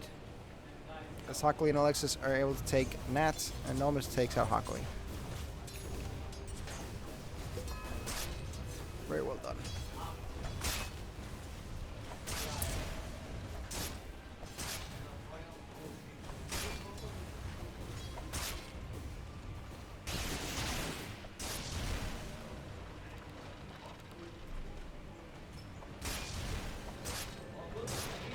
Dire's middle tower is under attack. Oh my god, Jobmel. Kills Nude and Avatar is there. I mean, Nutaz, he got a very, very nice stun there. To the DireLAN and Jobmel showing the power of this Bristleback. It's just absurd. You cannot do anything to this guy. TC Turbo's got to watch out. At the moment that this comes off cooldown, Perry just pops the wand, presses Q, and it's a... That's a dead TC Turbo, man. It's not the heat, it's the humiliation. He might have a pass to feed, but does he want to? Do you want to feed this 39 and 9 CS Lina? I mean, 4-1-1 Bristleback, a 3-0 Lina. Not to mention 1-0 Dire's middle tower is under Juggernaut. attack. He's going for the Dire's middle tower has Battle Fury. fallen. Oh. Noticed. Oh my gosh. I just realized where all this damage is coming from. It's the Vicious Nasal Glue as well as the Wave of Terror, decreasing armor by... How much is that? This is decreased by 1.5. This decreases it by 3, I think? 4 now. So, pretty soon, you get enough Nasal Glue stacks and you're dealing with a negative armor Lich, which is not a tanky unit. See 2 TPs coming down. They want to fight here. They're able to intercept.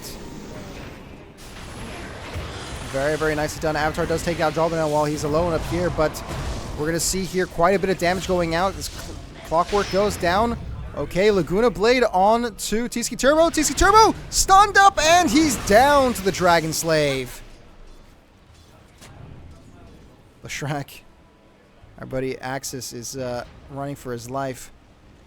He's going to get out of there. Dire's bottom tower is under Oh, he's going to stay there. Actually gets a kill into Nat. It's just Nuda teleports in. Sweet ablution.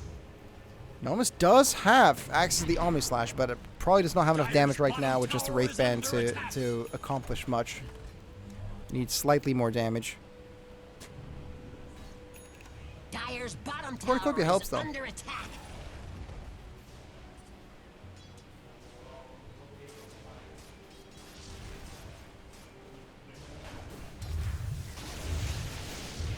Okay. Oh. Here comes our good friend Bristleback. Radiant's top tower is under attack. They're really doing some aggressive positioning here. Nice stun out onto Lashrak. Lashrak, though, doing massive damage with his ultimate Pulse Nova. Want to Continuing to the fight here. Here comes the Omni Slash doing some nice damage. Clockwork goes down. It's a 1-for-1 trade. Do they want more? God, Mel. He's got Seeing Red. He's got so much speed from the ultimate. That's a lot. He's just able to run him down and get a kill. It's 3 kills. And only 1 person dies. Team Feed Pass is living up to their name. It's 13-8 right now with a 4K gold lead at less than 10 minutes. 4K! Oh my god, and look at that pipe. Oh, pipe is getting built right now. And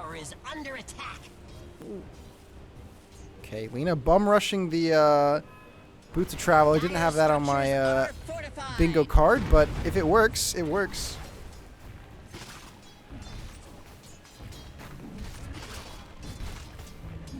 Dire's bottom tower is under One more auto attack. 2 more auto attacks. There you go. Unable to get the deny. Huckley coming up. Trying to group him onto this Nutaz. Yeah, it's got to back out a little bit. Magic Missile. The wave. Look at this. -5 armor. From the +2 he's getting. So this is -7? Oh my gosh. Literally putting to zero armor gets you true damage. Or pure damage. So this is an incredibly brutal combo with the Viscous Nasal Viscous Nasal Goo and the Wave of Terror. Reducing armor by and plus the Orb of Blight. That's just brutal.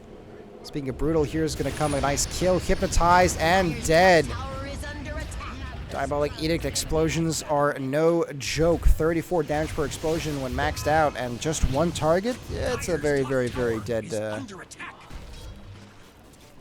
very dead little champ. Dire's bottom tower is under attack. Oh, the hook shot just misses. Top tower has fallen. Nat makes it out of there, no problems. Puts down the ice pass and the macropyre. Burns him for half his max HP. That's quite scary. If they just had a way to a way to coordinate it with the magic missile, that might have been a deadly Shrek. No blink daggers yet, though. Meanwhile, in terms of farming, looking for a very, very decently sped up Blade Fury. Only 100 more gold left? Hey, you can't be mad about a 13-minute Battle Fury. Kindred bounty.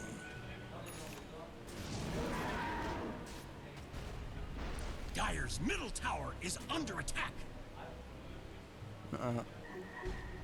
Okay, spotted. Decides to walk away.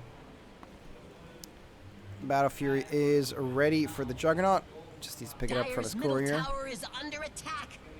And then the farm acceleration begins. We're going to see the net worth, the top 3 net worths dominated by the players on the Clown Squad. They might be clowning around, but they've certainly locked in here.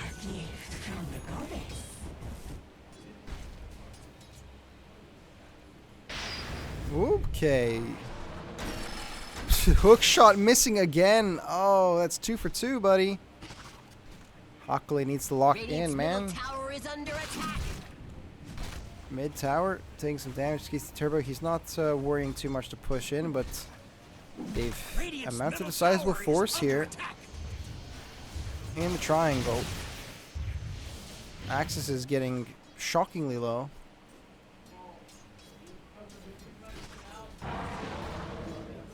Dragon Slave. Doing pretty good. Regeneration.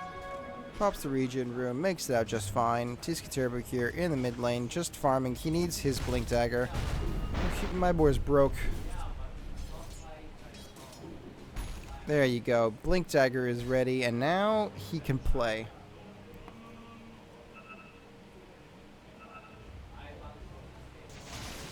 Now he's ready for some action.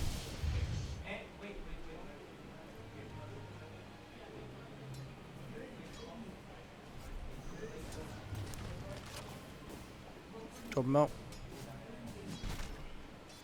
Pushing out mid. Just being a nuisance. They have to send at least 2 people to try to kill him. Smoke is up.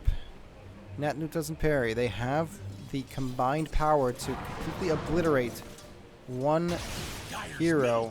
And that hero is going to be... Unfortunately, Axis is going to go down. Macropyre is doing a lot of damage. Is finished off with the Flame Breath. Akali. He got the hook shot, but not enough damage to really do anything about it. Meanwhile, in the back line, battle is broken up by Yobamel, who causes a big enough distraction to buy his team time to escape. But not only that, get an extra kill. Echo Slam, first one of the game, and it does some good damage, but the Pipe of Insight, the shield is real. Avatar teleports in. He has good physical damage. Can he maybe get 1 kill? He gets 1, he gets 2. Can he get a 3rd here? Magic Missile goes out. And he gets a 3rd. He's looking for blood. He might need a 4th, but he won't get access to it as Jabamel runs off. And Nomus pops the Omni Slash, but the damage is real! Oh my god, Hakuli almost goes down himself. It looks like he might just barely tries to go for the hook slot, but it's not going to be enough. He goes down too. Nomus turning it around and getting 2 kills back to back. Avatar being forced back into his jungle. Battle Fury, man, it does, that shit does damage.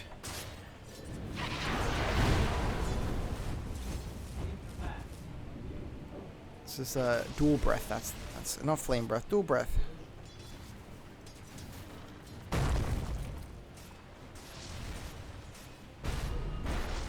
Hell yeah. Gold and sweet. Every level of Echo Slam. Yeah. Fair enough. I mean, it was a very good Echo Slam. Got the 2 kills. Parry, why did not even see that? Where was he? What?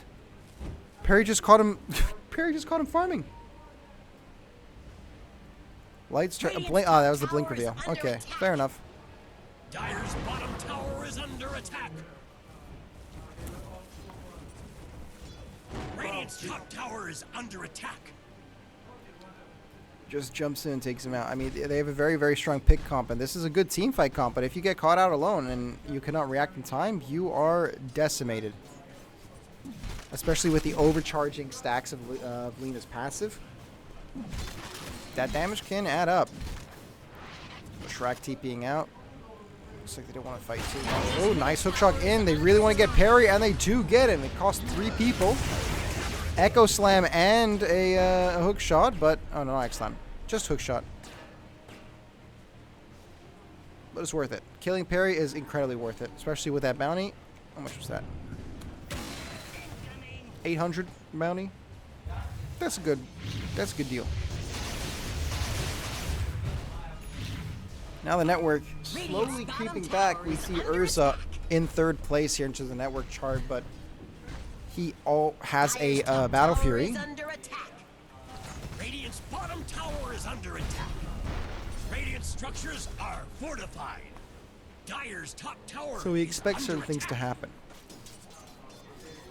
Nat just pushing the waves, being a very, very big nuisance. The burn isn't too much. There's only 2 levels into it, but it's going to get very, very annoying these team fights. Move slow, attack slow. Okay, nice hook shot, right point blank range. Can't miss that one, and he goes down. Ice Breath, Macropyre goes out. Nice stun. Hakali taking big damage. They're forced to back away. Macropyre drawing a line in the sand they cannot cross.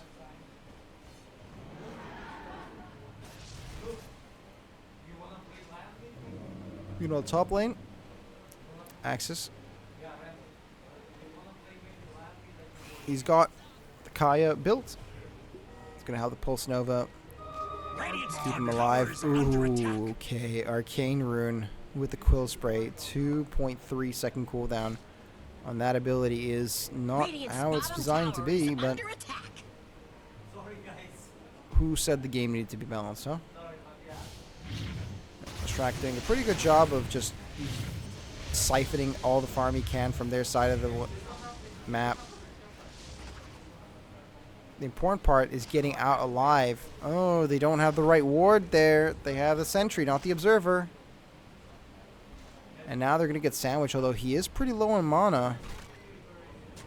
Decides to pop it in. Oh, nice jump in. That's his own blink reveal. And no miss. He pops himself the Omni Slash and gets 1 kill. Can he continue going further? Avatar stays just barely alive. Echo Slam onto no one as Tsuki Turbo doesn't connect the stun. Urza able to get away from there. Nice Light Strike array, and they're going to be able to lock up Tsuki Turbo.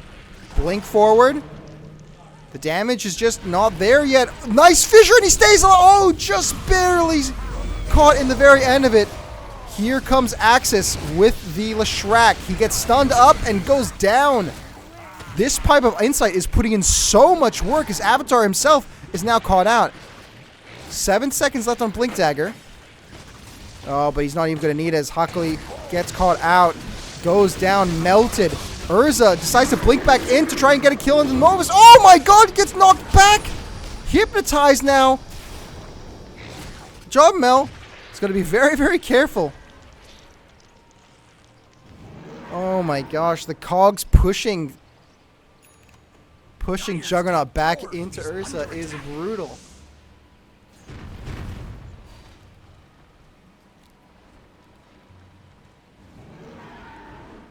But they're going to be fine. Solar Crest now being worked on. Damage amplification room. Very, very useful. As Urza climbs back into the second spot. That's the Battle Fury acceleration. What? Okay. Where was that? Where was that? It was right there. Was it? Yes. Urza and Leshrac together. Once you get the stun, it's over. It's happening too fast for me to even look at the health bars in the top and see something.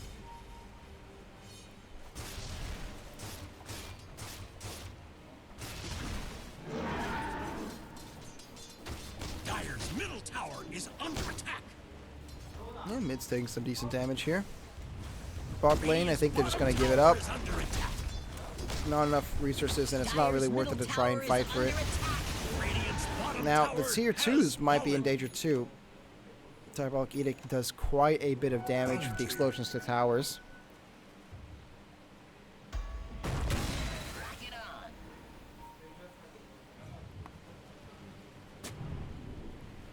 And I think they might want to go for a cheeky little Baron here.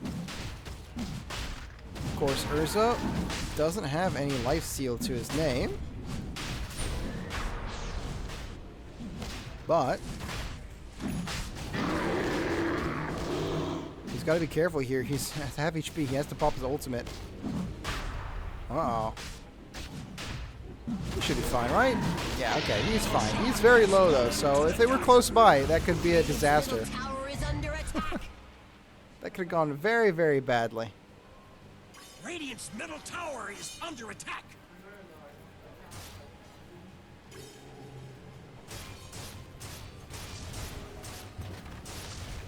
Level 18 almost achieved from the Juggernaut. Oops, I accidentally knocked something over. A maxed out Omni Slash lasting 3.5 seconds, doing incredible damage. It's going to be devastating in these team fights, especially after so much. Oh, sorry.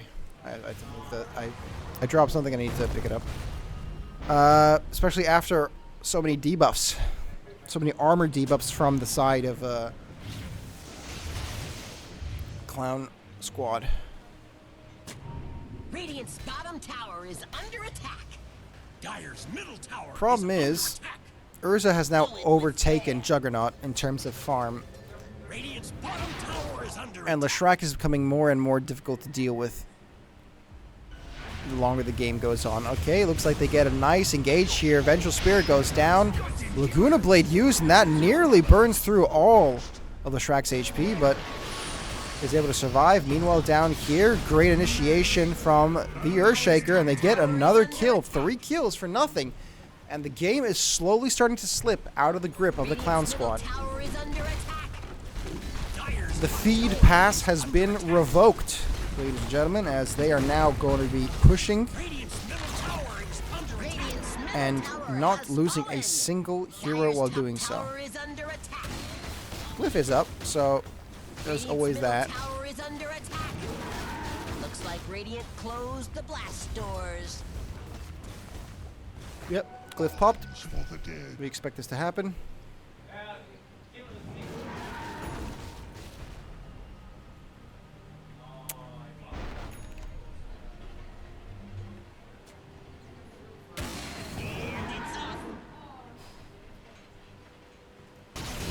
Top lane Axis is alone. Blinks away.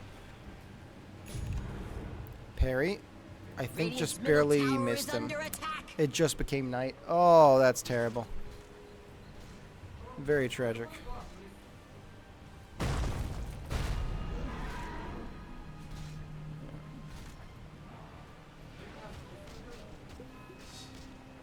It's gonna do a lot of damage. It's gonna do a lot of damage later. Oh, the Life Strike Array just barely misses, but it was bait anyway. If it had gone in, Hakuli just gets the perfect hook shot. Probably for the best that it did not go through.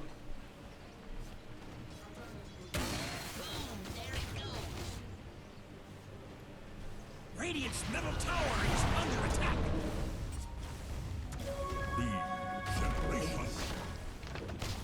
Okay. Radiant's middle tower is under attack. It's going to be a big fight Dire's top around the tower is mid lane. under attack. They're currently split. Leshrac is bought. Radiant's Matt, middle tower Ice has Path fallen. don't do much. Dire's top tower is under attack. CC Turbo.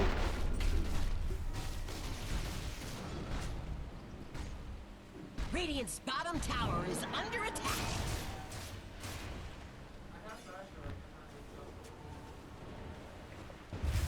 Radiant's bottom tower is under attack.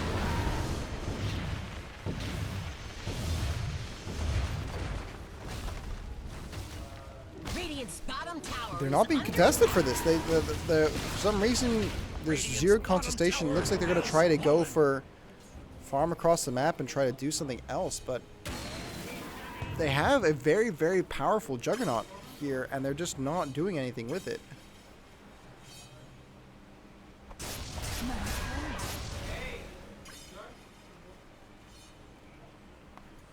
You got full stacks of Blade Form. Look at these wards on the map here. Can you see this shit?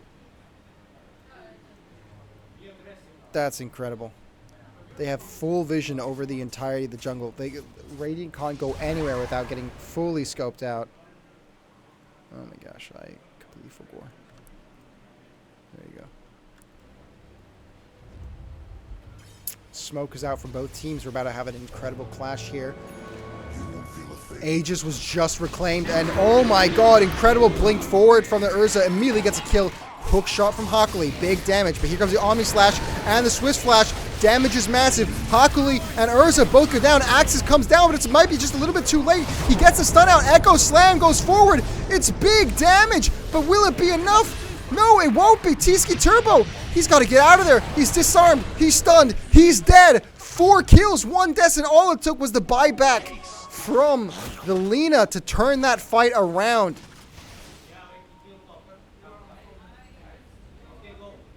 Ooh. Big damage there. I mean, that Chain Frost did quite a bit to try and slow down the advance of the Juggernaut, but it wasn't enough. Oh, Parry's not looking at his screen! Parry, you gotta take a look at your screen. You can't look somewhere else. Light Strike Array, and it's not gonna be enough! You have to focus, Parry! Tower is under attack. Oh, no. That's embarrassing. Dire have reinforced Everybody their clip that. structures. Dire's top tower is under attack.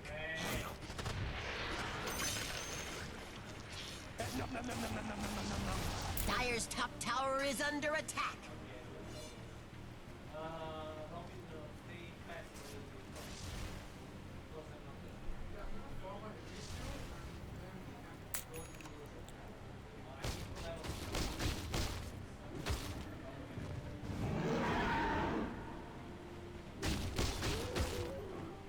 And now, still dominating the network, but now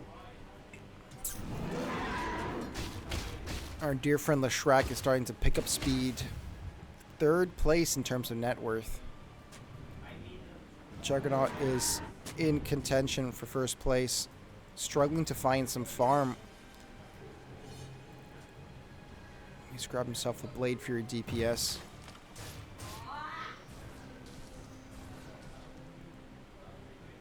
Game is progressing along. We're about to hit the 30-minute mark, 27-25. It's a very close game in terms of kills, but in terms of structures, the Dire team feed paths have definitely done a lot more. And they're going to be pushing this top lane too. Nomus is playing very aggressively, risking himself. Okay. Swift Slash just ends him, dude.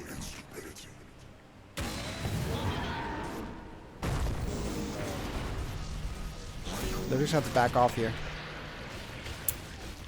They do get the spot on. Avatar backs away. Nice stun. The damage is real as Hakuli hook shots away. The burn isn't enough. He's alive. Just barely makes that alive, only to be caught by Perry again. Not moments later. And Jobby Mel, he still wants more. He's got himself the halberd. That's going to be good. Radiant's bottom tower is under attack. Very well played from the Radiant, but oh my gosh. Axis. He has himself invisible. He has full vision of their whole team. Ice Path goes out. Big damage onto the Urza. Urza goes down. Here comes the Echo Slam onto 3. Massive damage. Tisky Turbo. He's eating the full Omni Slash. And he's still alive just at the very end. Goes down to the Blade Dance. But is it going to be enough? No, it's not. Just Nooted has to get out of there, but he can't. All 5 go down. Incredible. Incredible reinitiation from the side of the Clown Squad. Middle tower is under attack. They're able to survive that initial burst, and the moment they do that, they can turn the fight so quickly. The Omni Slash doing so much damage, but Blade Fury just obliterating. And that's why you got the extra Blade Fury damage. 260 damage per second. I mean, it doesn't take a genius to know that's quite a shitload of damage. No shard coming out from the Lashrak just yet. But he's got to get tankier than he is right now. He's only got 2,000 HP, and he's getting really focused in these fights. He tries to enter the fight second, but it's not good enough. Urza. He's dead, and he's going to be dead for a bit longer. Nice swap to keep the... Oh my gosh! The Swift Slash doing his job, but here comes Urza now that he's teleported back. And somehow, Nomus is still alive, as here comes our boy on the Bristleback. Jogmail doing a bunch of damage, and Avatar going down to the Bristleback stacks. You can't slam that guy in the back. Those are some dangerous back shots to be taking. Lethal. And somehow, Nomus makes it out of that entire engagement alive through divine intervention, one can only assume.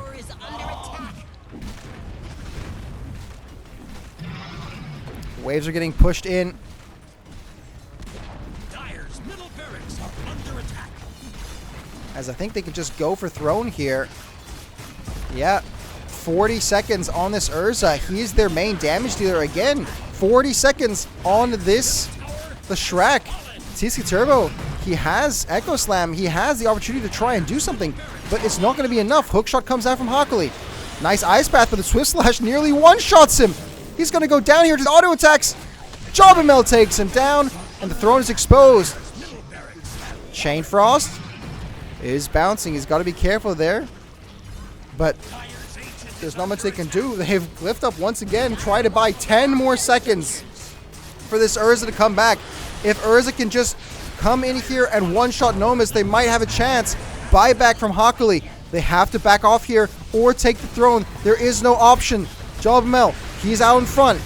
Can they get rid of him? Just Nuda just goes down, and they're not able to get in fast enough. Echo Slam from Turbo, but it's not enough as Clown Squad takes the victory. A very impressive performance.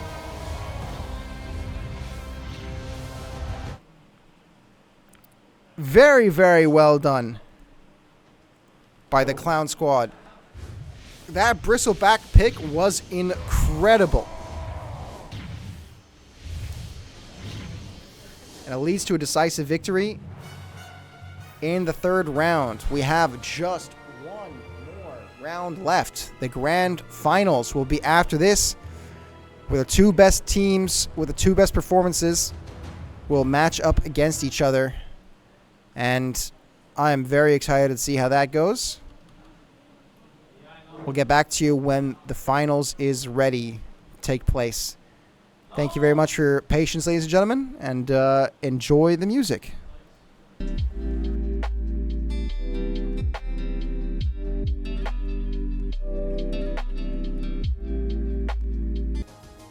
Hello there, ladies and gentlemen, boys and girls, women and children of all ages. It's your boy, Benny Boy, and we are here ready for the grand finals of the mixed tournament here at Dynamo. I come to you from the gates of the beyond to bring you this incredible, incredible game. It's a best of one between the two teams that performed the best here at DireLAN. That's Team 1 and Team 5. They had very impressive runs, and now they're going to be deciding who among them is the best.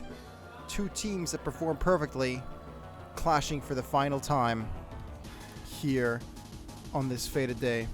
I hope you're all ready for some incredible, incredible moments. I know that I am. And, well, now it's just a matter of waiting for these teams to be ready and to have us. How's everyone in chat feeling?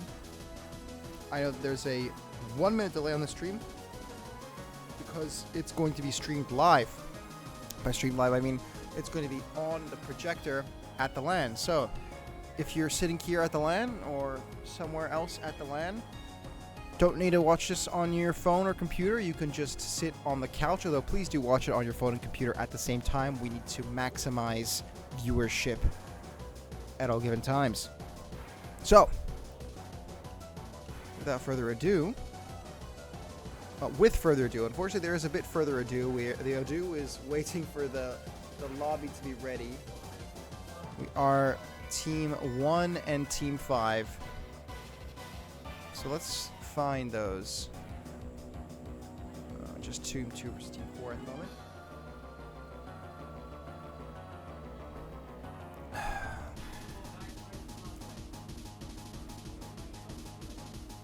It's going to be very, very exciting.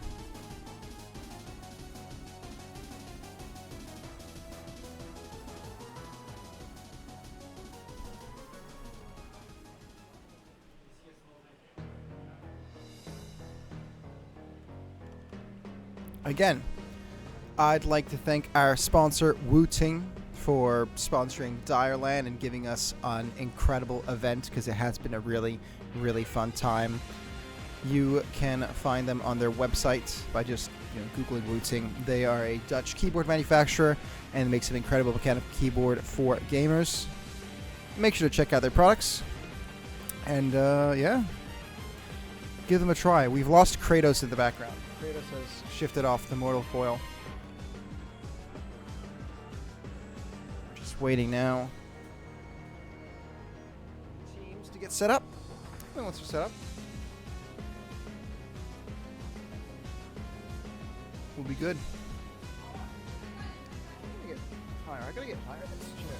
Oh. This is much better. I look truly angelic.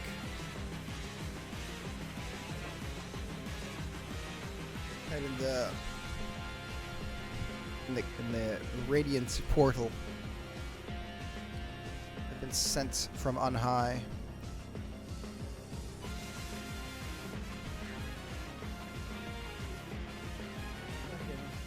haven't still gotten a invitation. But I can see that the game exists. So let's... No. It's not 2 versus 4, surely.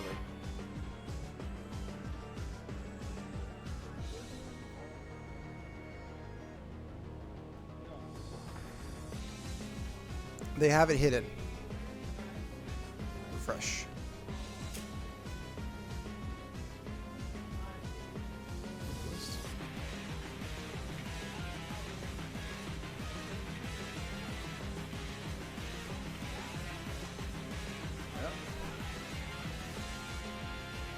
Waiting for someone to invite me to the game.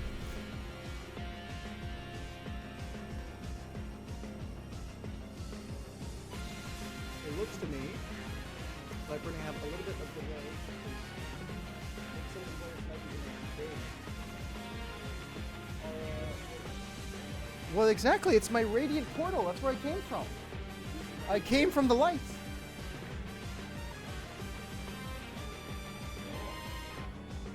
There you go.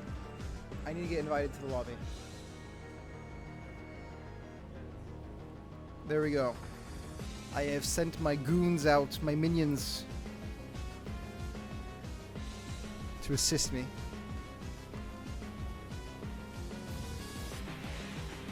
Alright, it's getting a bit stale. Let's get some other music.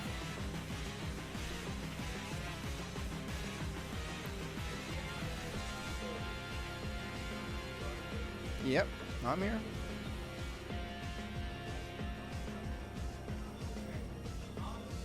It should be 4 versus 7, but that's 4 versus 2. Is it not Team 1 versus... I just watched Team 4 lose. I think this is the guys that want to do these guys want to do the third place. I can see that they're in a lobby. I'm looking at the player right now. I'm looking at the camera. I'm looking at you. Shakiro player. I see you. I'm looking at you. Invite me. You'll see this in 1 minute.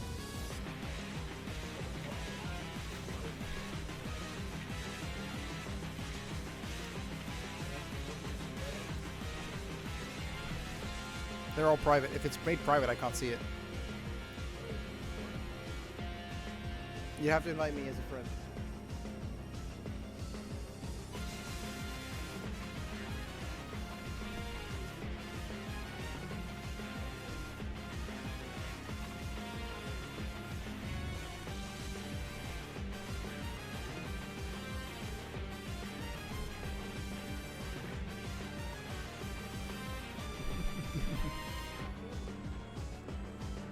All right, let's change the music.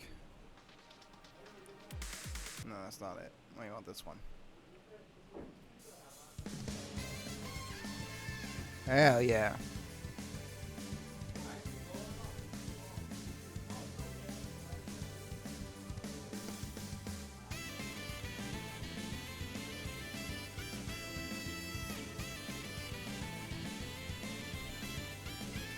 Don't worry, ladies and gentlemen. The game will be started shortly.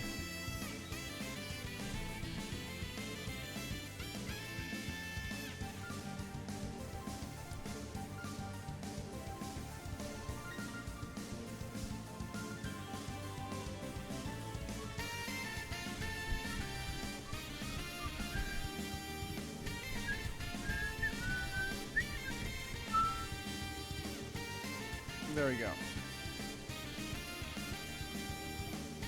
Found it. All right. I'm in.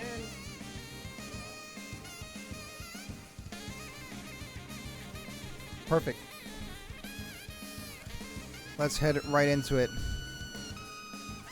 Without any further ado, ladies and gentlemen, let's go. 4th. Rolling to see who goes first.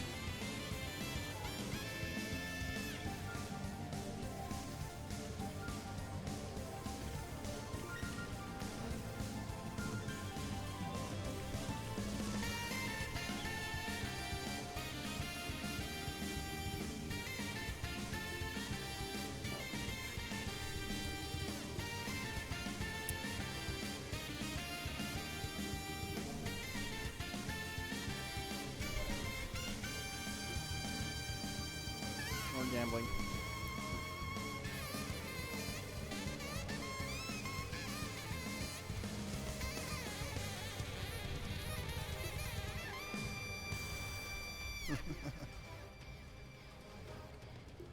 All right.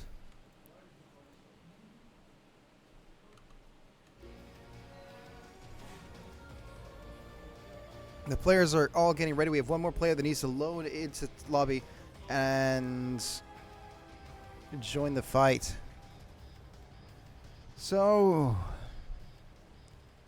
predictions. I want to see predictions in chat. I don't think the channel has unlocked polls. Can I make a poll as a moderator? Start. Combo animations, clear chats, followers only. Shield mode, start sharing chat, pop out chat. Oh man, I can't make polls, unfortunately. But if I could, I'd ask you guys how you guys feel about this game. Who do you think is going to win?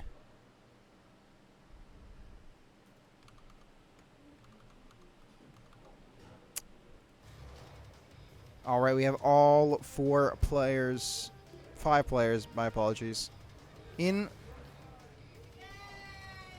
Everyone is ready up. I'm ready too. Coin is being flipped. And it's heads. Clown Squad.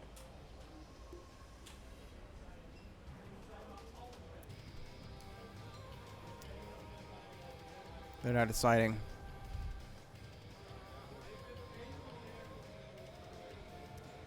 Pick first, ban first. I wish I could hide the broadcast channel, but I can't. At least I don't know how. There we go. And ladies and gentlemen, we're in the game, the grand finals of the DireLAN Mixed Tournament. Players are connecting here, then we're going to have the draft pick for you. It's Team Clown Squad versus Horse Dick in this grand finals. Winner takes something home. I'm not quite sure, but there is something to take home.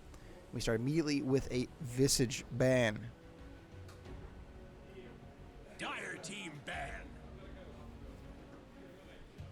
Quap ban from the, 10 from the seconds Quap. remaining.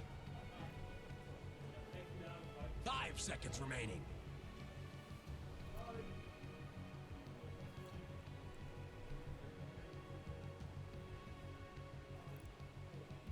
All right, already in reserve time.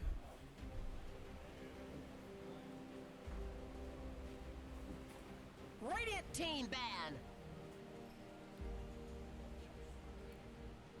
Okay, Dragonite ban. Pretty good, pretty good. Dire team ban.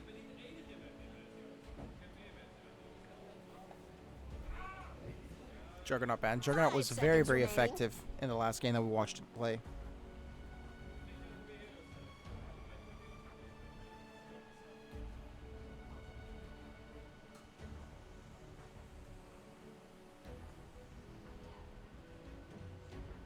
It's overtime.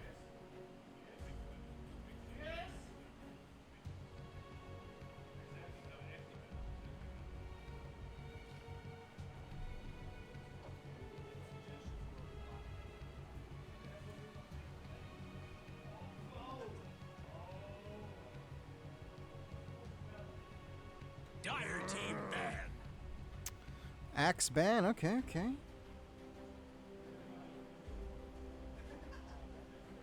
10 seconds remaining. 5 seconds remaining.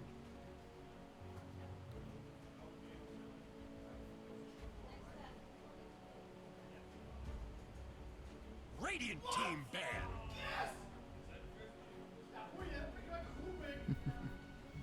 Jakiro ban Dire team.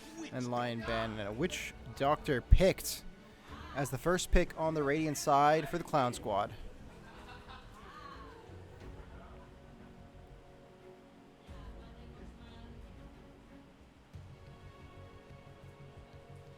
Seconds remaining. 5 seconds. Let's see how they respond. Ogre Magi. Ogre Magi. great guys. Team ban. Very, very fun heroes. Team Horstick starting off strong. It's got to get the good early game pressure and scale decently into the late game. Probably going to see it in off lane, harassing whatever carry Clown Squad chooses to pick. But Witch Doctor with the heals 5 seconds remaining. will be able to keep the carry alive. As we're dipping in further and further into reserve time, we get the Timber Saw ban. Oh, might be a Nature's Prophet pick we're seeing. You know, banning the natural counter.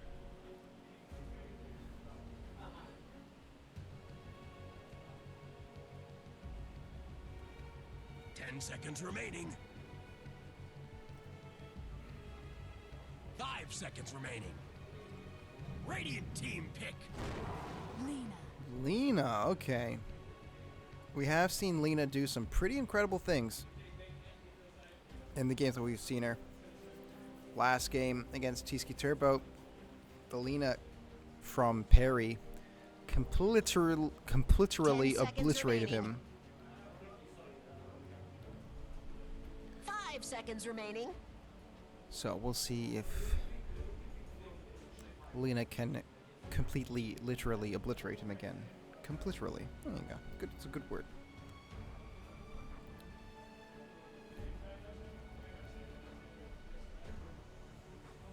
First time dipping into reserve time for this pick, and they're deciding probably what's going to go in position 3 or 4. It's the popular pick order we've seen most teams fill out their supports before heading towards their cores to kind of shape their game plan, but with Lena being picked in the second pick, it could be a position 5 Lena, it could be position 2 Lena, you don't know. And with that uncertainty, it's going to take a bit more time for Clown Squad to adjust to the play. Radiant team pick. And they decide to go with Rylai, Lena's sister, as the counter pick, and Team pick. bringing Brissa back in the deck. And they immediately lock in Necrophos. I don't think they thought too much about it. Necrophos is open. We take Necrophos. 10 seconds remaining. Team Horstick has a very good Necro player. 5 seconds remaining. And it can be pretty annoying for Bristleback to deal with him, you know, with a percent max HP draining on him. But Bristleback in these extended fights can also do a lot of damage. Mars is picked up to set up the team fights, engage, lock everyone in with the arena. It's good stuff. 10 seconds remaining. 10 seconds on the clock. 5 seconds remaining. It's going to be interesting. This Crystal Maiden and Witch Doctor, I suppose Crystal Maiden's probably going to be position 4 and Witch Doctor on 5 would be my best guess. But this Necro is definitely on 3 or on 1. Team ban. Void Spirit, okay. Being able to disengage in these team fights, being able to cause a lot of trouble with the Remnants, as well as catching up to the admittedly squishy heroes in the way of Lena and Necro pre-items. 10 seconds remaining. You can chase these guys down. You can get some good kills. 4 bans out. 5 seconds remaining. Let's see what they want to close out of the game. We need some more physical. Dire team No, ban. we don't need more physical. We need some decent engage on the side of the Radiant. The Dire, however, Team ban. does need some. They got good engage. They got good CC. They need some decent team fight. They need something physical, and they need something. I don't know what they need, but they need something. 10 seconds remaining. It feels missing a bit of pizzazz. Something 5 to seconds deal remaining. very easily with this Bristleback. I don't know what it may be, but that feels to me like the thing that they need.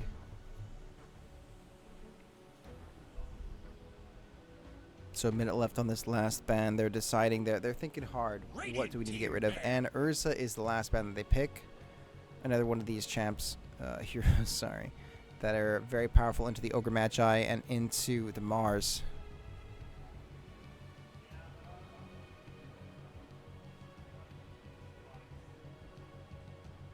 Ten seconds remaining. 5 seconds remaining.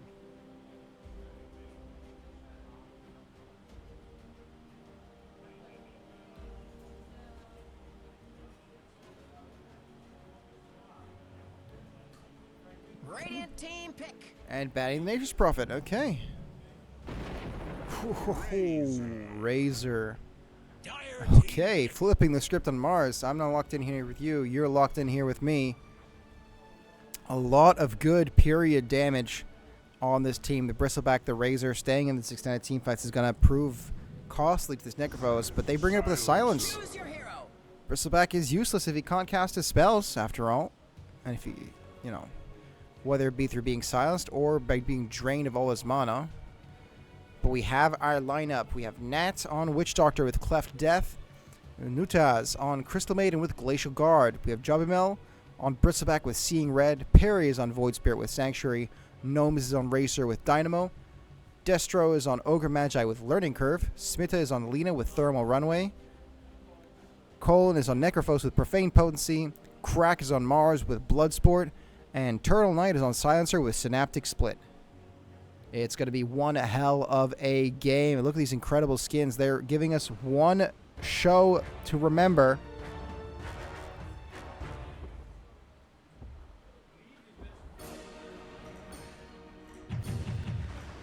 And I'm excited to see it happen. Look at this Necrophos. Woo! Blinged out.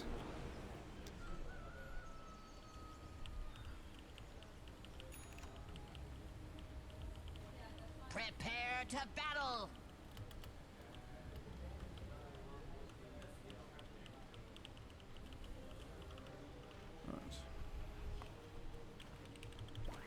Oh, with an unlock enabled on this.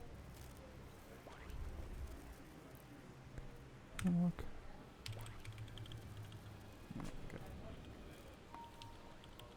Good luck, have fun. Smoke's already out.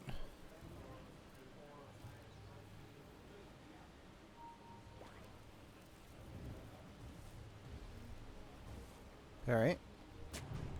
Breaks the smoke. Gets dewarded. Legacy special, both teams are... What a punk. 30 seconds to battle. Such a limited imagination. both teams posturing pretty safely. I am the rotten apple that spoils the bunch. I believe this is like move speed, yeah? No, more, even more damage? Oh well. Okay, nice cast. It goes out. Mars taking a crap load of damage, but the spear pushes them all away. Nice field from Razor. Damage is going out. Ogre Magi is getting low, but they're not engaging any further, just costing them lots of resources in the early game for HP regen. But in terms of bounties, 2 for Dire. It looks like 2 for Radiant. Not too much past it.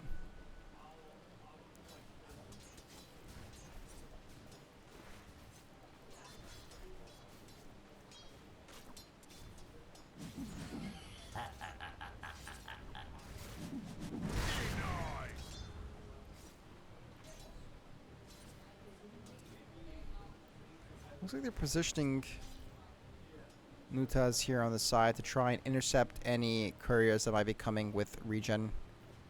Get spotted out by Turtle Knight. You gotta be careful here though. The curse is gonna do quite a bit of damage as Nutaz taking a lot from the auto attacks here. Might be in trouble. One more curse might deal enough to kill. Does pop the healing. But it was quite dangerous there in bot lane. Things are also going pretty slow.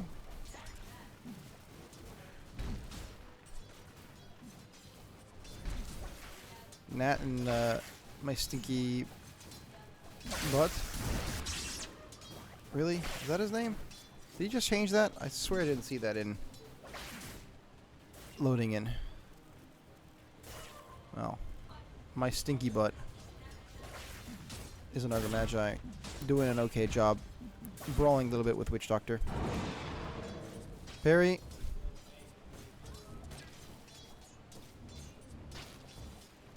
Doing good against Lena. It's fairly even. Drop him out, stepping forward, stacking up his bristle stacks. Went straight for the level 2 passive. Blaze of Wisdom. Oh my god. Of course I miss it. Pretty good kill, it seems. Using all the resources from Crack. But he goes down instead. It's a 1-for-1 trade. And almost is back if he needs to turn the tide on some. Oh, okay. Whatever goes out. Pretty well done. It's a 1-for-1 right now. No one really taking a lead on anything.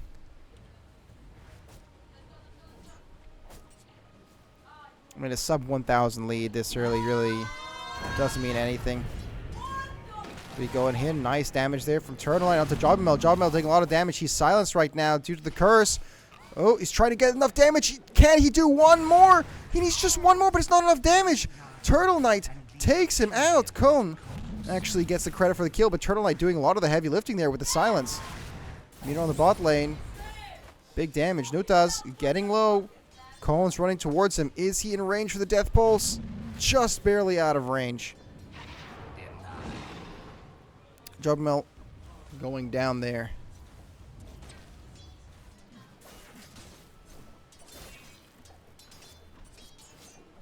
Nomus and Nat. Doing a decent job here. 14 CS. 15 CS. He is doing slightly better than the Necrophos. Which makes sense. I mean, the harassment from... Okay. Nice damage there. Maledict and Cask both go out. Stinky is taking a bit of hits, but Maledict didn't end up hitting him. It was just onto the Mars. So they're not going to have a lot of kill pressure there. Smith and Perry are trading pretty safely here in the lane. Jobbermel harassing TurtleKnight a bit while Nutas is pulling. Another curse going out. TurtleKnight slowly stealing the intelligence stacks. It's going to be very, very impactful here. Oh, hold that thought.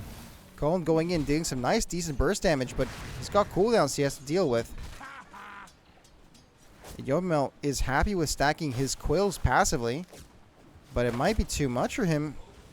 He's taking damage. It's rooting his mana. And with the curse, he's going to probably back off here. Doesn't want to go any further. Taking some pretty big damage.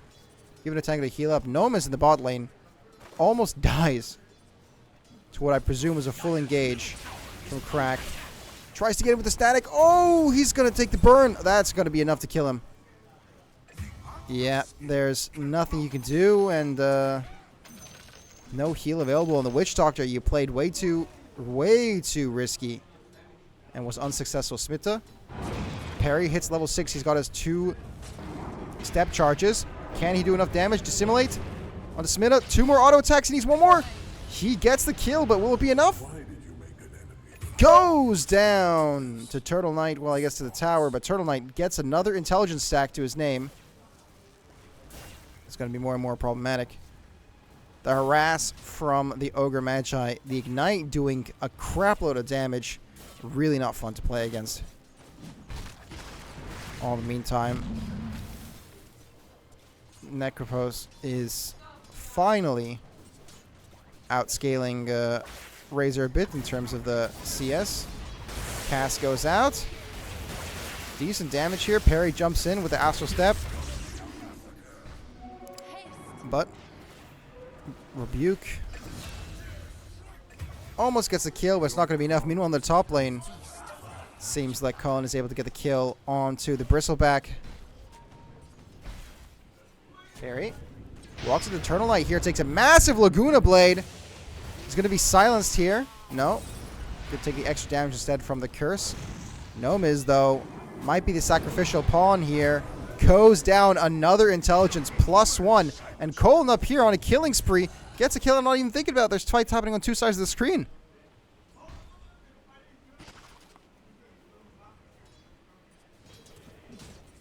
This man's going to be a genius by the end of this. He does go down just as I'm looking at him.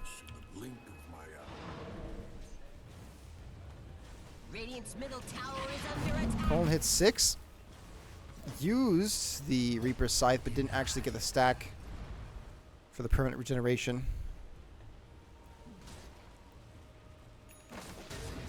This Nomiz is in a very, very tragic situation. Doesn't even have boots.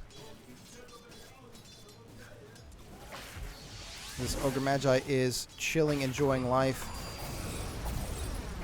Has the multicast available. Of course, getting at level 5 due to learning curve. I don't think they were expecting that. Ooh, let's see some quality stack content. And look at that stack. Beautiful stacking. Supports take note. Middle tower is under attack. Middle tower is getting pushed in a little bit, but it's just parry. Yes, look how much damage he takes from one single ignite. It doesn't actually proc the infused raindrops with the instances of damage being too small to count. So the defense there can't really do much for him, as Eternal Knight is sitting there waiting. Does he spot him? No, he doesn't. Teleports out just fine, as there might be some fights being prepared here. It seems the teleport from Perry was trying to be something. Step forward, as well as the Astral. Meanwhile, Smita gets a kill onto Nutaz.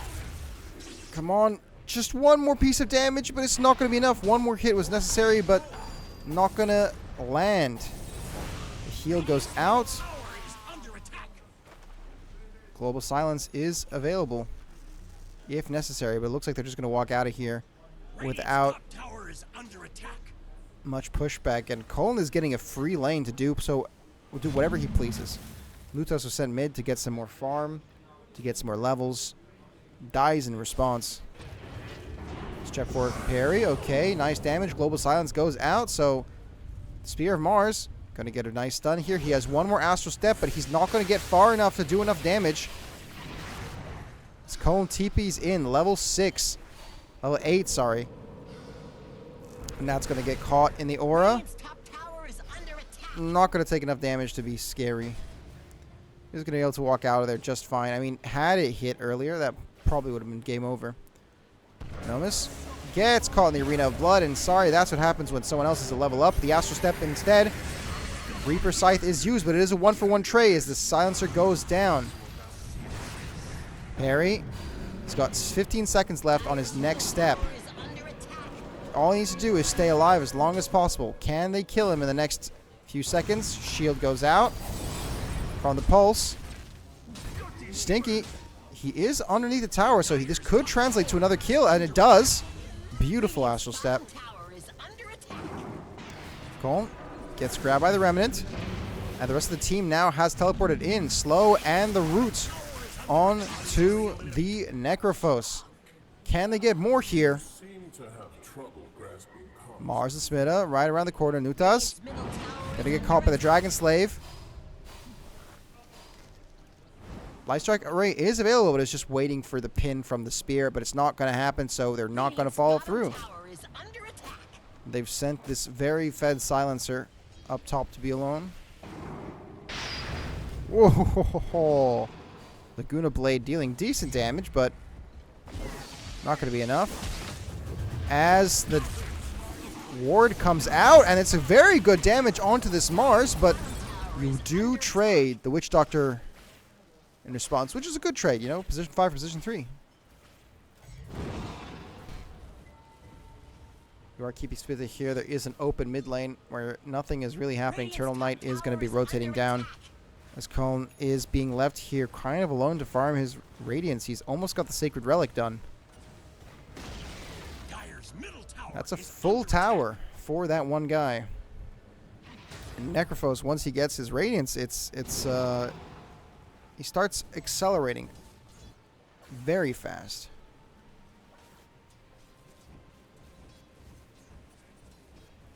It's like rocket propellant. Nice Astral Step. He's just barely able to step out of the Arena of Blood. Dissimulates. Goes for the kill with that amplified damage, doing quite a bit of work. But the Laguna Blade dies to the Spear of Mars. Gives out quite a massive bounty. He did have that 5 mega kill streak worth from Turtle Knight. I mean, that does seem very, very worth it.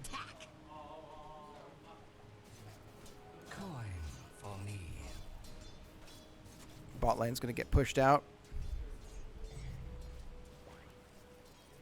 Radiant's middle tower is under attack. Not much they can do here. The Arena of Blood is not going to come back for another minute or so.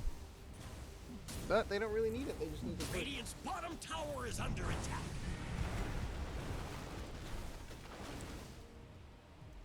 Perry's going to be doing a bit of a dewarding effort here in the mid lane. Got to pick up some extra cash. He's working on his Zeal Scepter.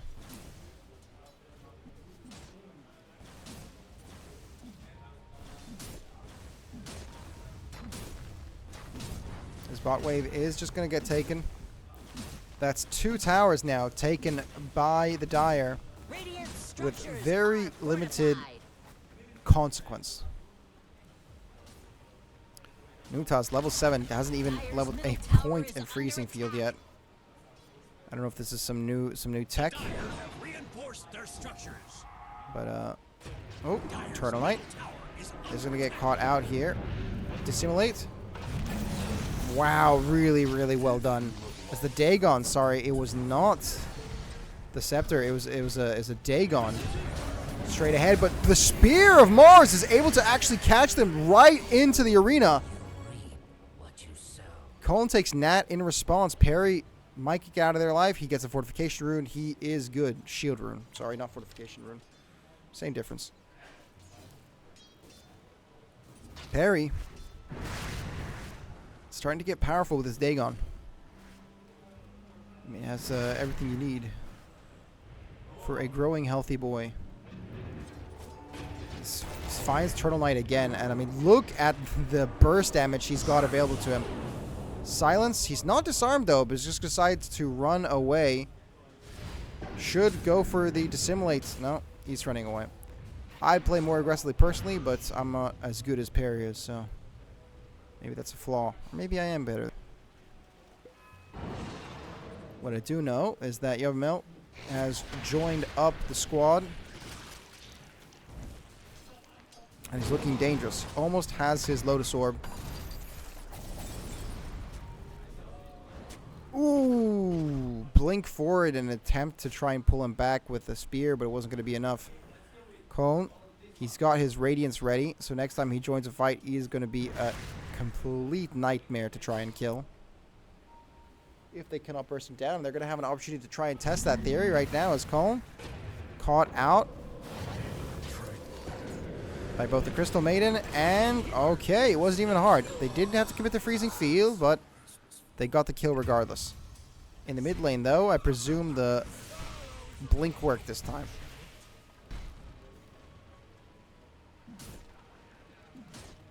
You gotta be careful to not get skewered on cliffs, and these are cliffs down here.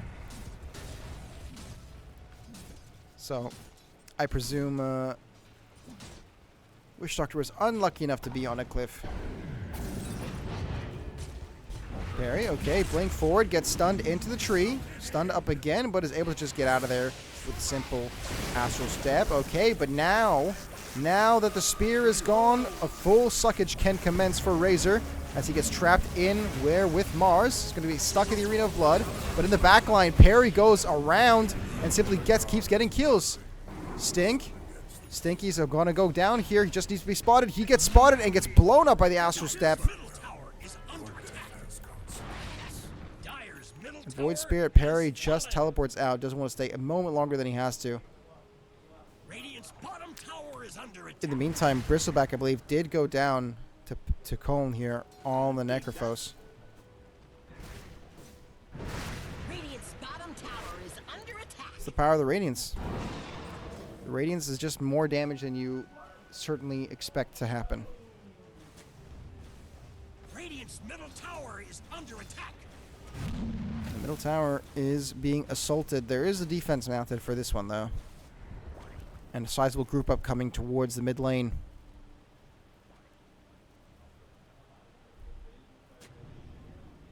Ward placed down. There's going to be a whole lot of dewarding effort about this. Joe Mel deciding not to stand up. Oh, yeah. They definitely spotted this one, but there's also just right around the corner. Out of sight, out of mind. This Necrophos has the boots of travel now, too. Is going to get more and more annoying. I really like this champion. It's so much fun. The Light Strike Array hits the camp. Astral Step barely dodges the Spear of Mars. But they're still out for blood. They're still looking for more.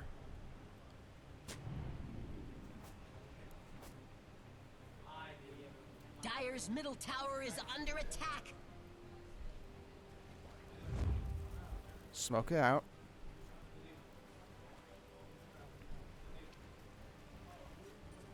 Heading up, heading forward. Can they catch anyone? They do spot them. Just barely. Cat break smoke. Not break smoke, sorry. As Turtle Knight into the backline is able to go drop on the silencer, but it's not enough in time as Smita gets the kill onto Nat. Global Silence did a number on their advance. They just have to back away here. Tower is under attack. But it's not going to be it as Light Strike Away does just barely get Jobamel, and Reaper Scythe finishes it off. Perry is able to be unstoppable, catching one of the backline. Tries to dodge the Laguna Blade. Oh my god, the Freezing Field! Ooh, it's going to get stopped by the Spear of Mars, and although Nutas tried to get some reverse kills, the Freezing Field does not deal enough damage as you are at level 10. Tower is under attack. And all the while, Radiant's middle tower Colne comes is in, under attack. grabs a kill, and walks out. Dire's top tower is under attack. Bad coordination on the side of the Radiant. Middle tower has Ooh, Nutas barely making it out of there.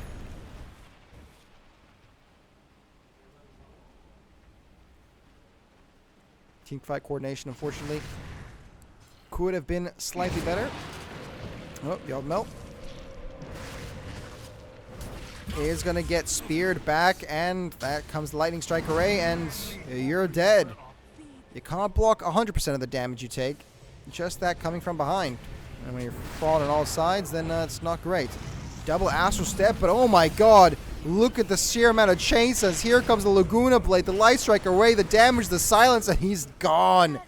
Barry, you should have just cancelled. Dire's courier has been slain. You should have just cancelled the teleport. Nutas here is going to feel a bit of the wrath as again, blink back and stun. Nutas, forced off, tries to escape, but it's not going to be enough. Crack on this Mars has been insanely good. Radiant structures are fortified.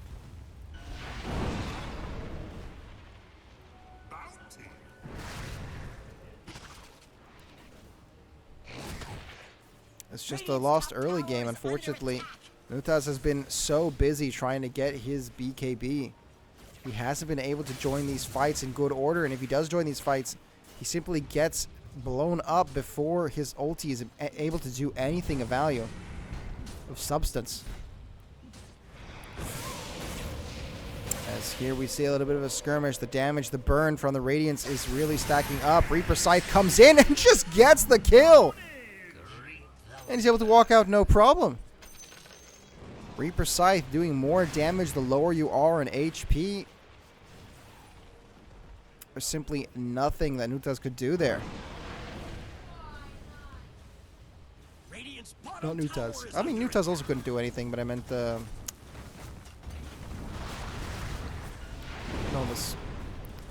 Radiant's bottom tower is under attack.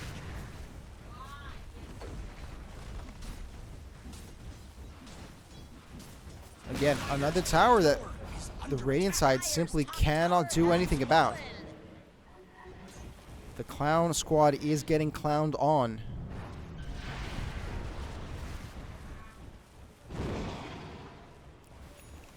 And with limited effort too, it seems. That's Razor. Do try to walk up on this Necrophos, but he's not taking a lot of damage. Nice damage to the Astral Step though. Laguna Blade and Light Striker Ray comes out. Global Silence picks up a kill onto one, and Lina picks up a kill on another. Necrophos is getting lower and lower, and here comes the freezing field, but it immediately gets stunned and cancelled. Yabamel and Perry, the only ones alive. Yabamel try to run away, but you can't run through those walls, and you go down too. It's just Perry who made it out alive. Dire's top tower is under They can't take these fights. And they can't seem to take any waves either, as he just gets run at. 2 seconds left on his blink, on his Astral Step. He's able to walk just a bit further, but there's a 5-second cooldown on Mars's. Radiant's middle tower is under We see the teleportation into the Roshan. Is able to dodge out the Mars, but the Light Strike Array does catch him. Dragon Slave doing so much damage. Ooh, they have everything they need, and the Invis Rune that was right there. Unable to pick it up to escape. He does buy enough time for his team to respawn, but they're still out for blood. Necrophos dealing some insane damage. The blink, the spear, smitten, godlike with a double kill. It just never stops. Mars, not the god of wars, is the god of spears. It seems this man, Crack, cannot miss. He's getting these spears, getting these picks, and every single one has been hyper valuable. Radiant's middle tower has fallen.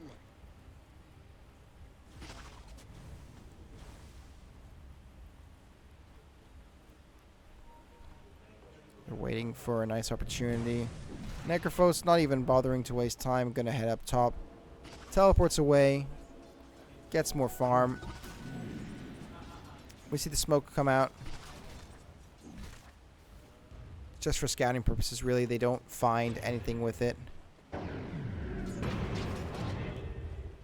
Perry pushing forward. He does have the Aghanim Scepter, so he gets the extra charges of the Renaissance Pulse. I do like this Dagon. This Dagon was very, very good early game, but unfortunately it's starting to not matter as much. They're not finding these picks. They're getting caught out in fights. And Void Spirit. Oh. Still fighting minions over there. Radiant's top tower is under And this tower, again, this is the time after time again. Each of these towers are being uncontested. Just simply taken out, and oh, things are getting very, very tough here for the Radiant. Clown Squad. Looks like Radiant closed the blast doors. Dire's bottom tower is under attack. Pop the glyph. They are trying to push and trade here. Perry Dire's bottom trying to take tower is under one attack. tower for another, but I don't think it's going to really amount to much. Dire's bottom tower has fallen. Radiant's top tower As is Necrophos under now attack. is taking the high ground, posturing aggressively. There is no glyph for the Radiant side. Top tower is under attack. As long as they want to, they can take this. Oh, nice jump forward. Got some vision. Oh my god. Jobamel walks out to just bait some spells instead baits himself into an early grave. And now with the Bristleback gone, how much can you really team fight? Oh my gosh, really nice arena. Spear of Mars, BKB pop for the Mars. The Global Silence is out as the rails the Reaper Scythe. Nomus goes down and Perry's going to follow right afterwards. You can't do anything if you can't cast spells on this Void Spirit, man. It's such a potent combo. Crack definitely the MVP of this game so far, has been getting insane stuns with the spear. And then when they get stunned, Turtle Knight, he just simply closes it out, seals the deal with the silence, and there's not much that can happen right afterwards. Radiant's middle tower is under attack. With Radiant pop. structures are fortified.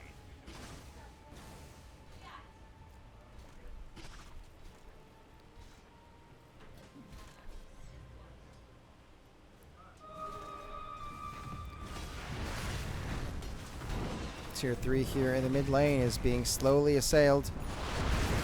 Necrophos with his potential, oh my gosh, just cast 2 spells and he's down. BKB pop for Nomus, but is it going to be worth anything? He's got to pop the Eye of the Storm. It's 2 seconds on cooldown. He's able to get the kill. At least one they're able to get. Nomus pops the Eye of the Storm. Another kill for Perry. It's 3-2 right now, but the Eye of the Storm is starting to pop down, starting to deal some damage with a big heal with the wand. Oh, this item's OP. Brings it back from the brink of the death. This will be a buyback onto the Witch Doctor to try and stall it a little bit further. Witch Doctor does not have access to the Death Ward.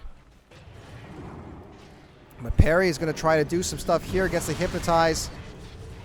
Nice damage, but it's not going to be enough. Beautiful stun into the wall. And the Reaper's Sight comes and kills the kill. Buyback for Void Spirit. They have to do everything they can. They're all their resources. They're securing all of them to make sure that this stays alive. And here comes the freezing field. It's pretty good, but the Global Silence will cancel your channel, and you just end up getting microwaved by the Necrophos. Very, very brutal. They have a death wish. Sorry, a death... I guess a bit of a death wish, but they really, really, really, really want to kill this Silencer. But it's not doing well for them. The Necrophos is just staying alive this entire time, and he's outputting so much damage in these fights. I can't even show everything, but... Oh my god, the Laguna Blade. Killing Nomus. That's a dieback from Nomus. There's a buyback on... Oh my gosh, and there's just nothing they can do. 28 minutes in, they call GG. And ladies and gentlemen, Horstick, the legendary team, are able to secure themselves the victor as the grand champions of the mixed DireLAN tournament with an incredibly oppressive display. You know, the Clown Squad, they could not handle the Horstick. The pressure was simply insurmountable. They could not get a grasp of it.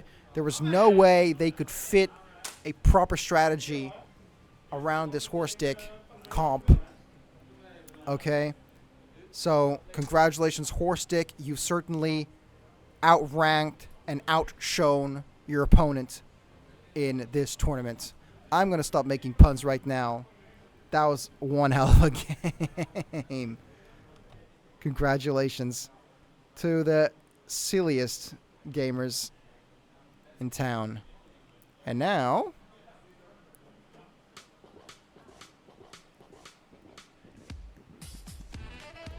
ladies and gentlemen, thank you so very much for coming to watch the tournament and being here at the LAN if you were there. We'd like to thank Wu-Ting for sponsoring the LAN again. Incredible manufacturer of mechanical keyboards in the Netherlands. And we'd like to thank the tournament organizers and Dynamo for making sure everything can work smoothly. We had a bit of hiccups, but that was on our part. Next time, it's going to be even better. So make sure that you follow the DireLAN Twitch and all their social media pages. All the pictures from the event are going to be uploaded later to Instagram across various different other platforms. And if you enjoyed, make sure to sign up for next year. This is a yearly event, and I'm sure next time, with you guys in there, if you weren't here in the tournament this time, next time, you could make a difference. You could be up there on the podium alongside Horstick in the Hall of Champions. But I'm going to stop that. It's got the humor of a 12-year-old. But yeah, thank you so much, everyone, for watching. And yeah, it was an honor to cast. And if you like how I casted, you can find me on Twitch and Twitter, TheBenjameister. And it's _Benjameister on Twitch. I'll be streaming there more regularly. Some tournaments I'm casting soon for the Dutch College Esports Series, so I hope to see you there if you're interested. Otherwise, I hope you have a lovely night.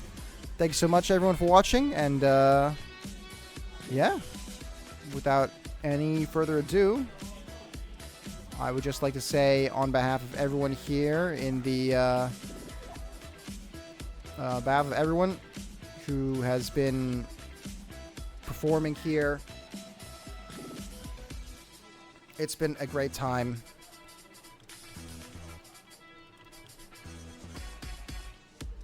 DireLAN out.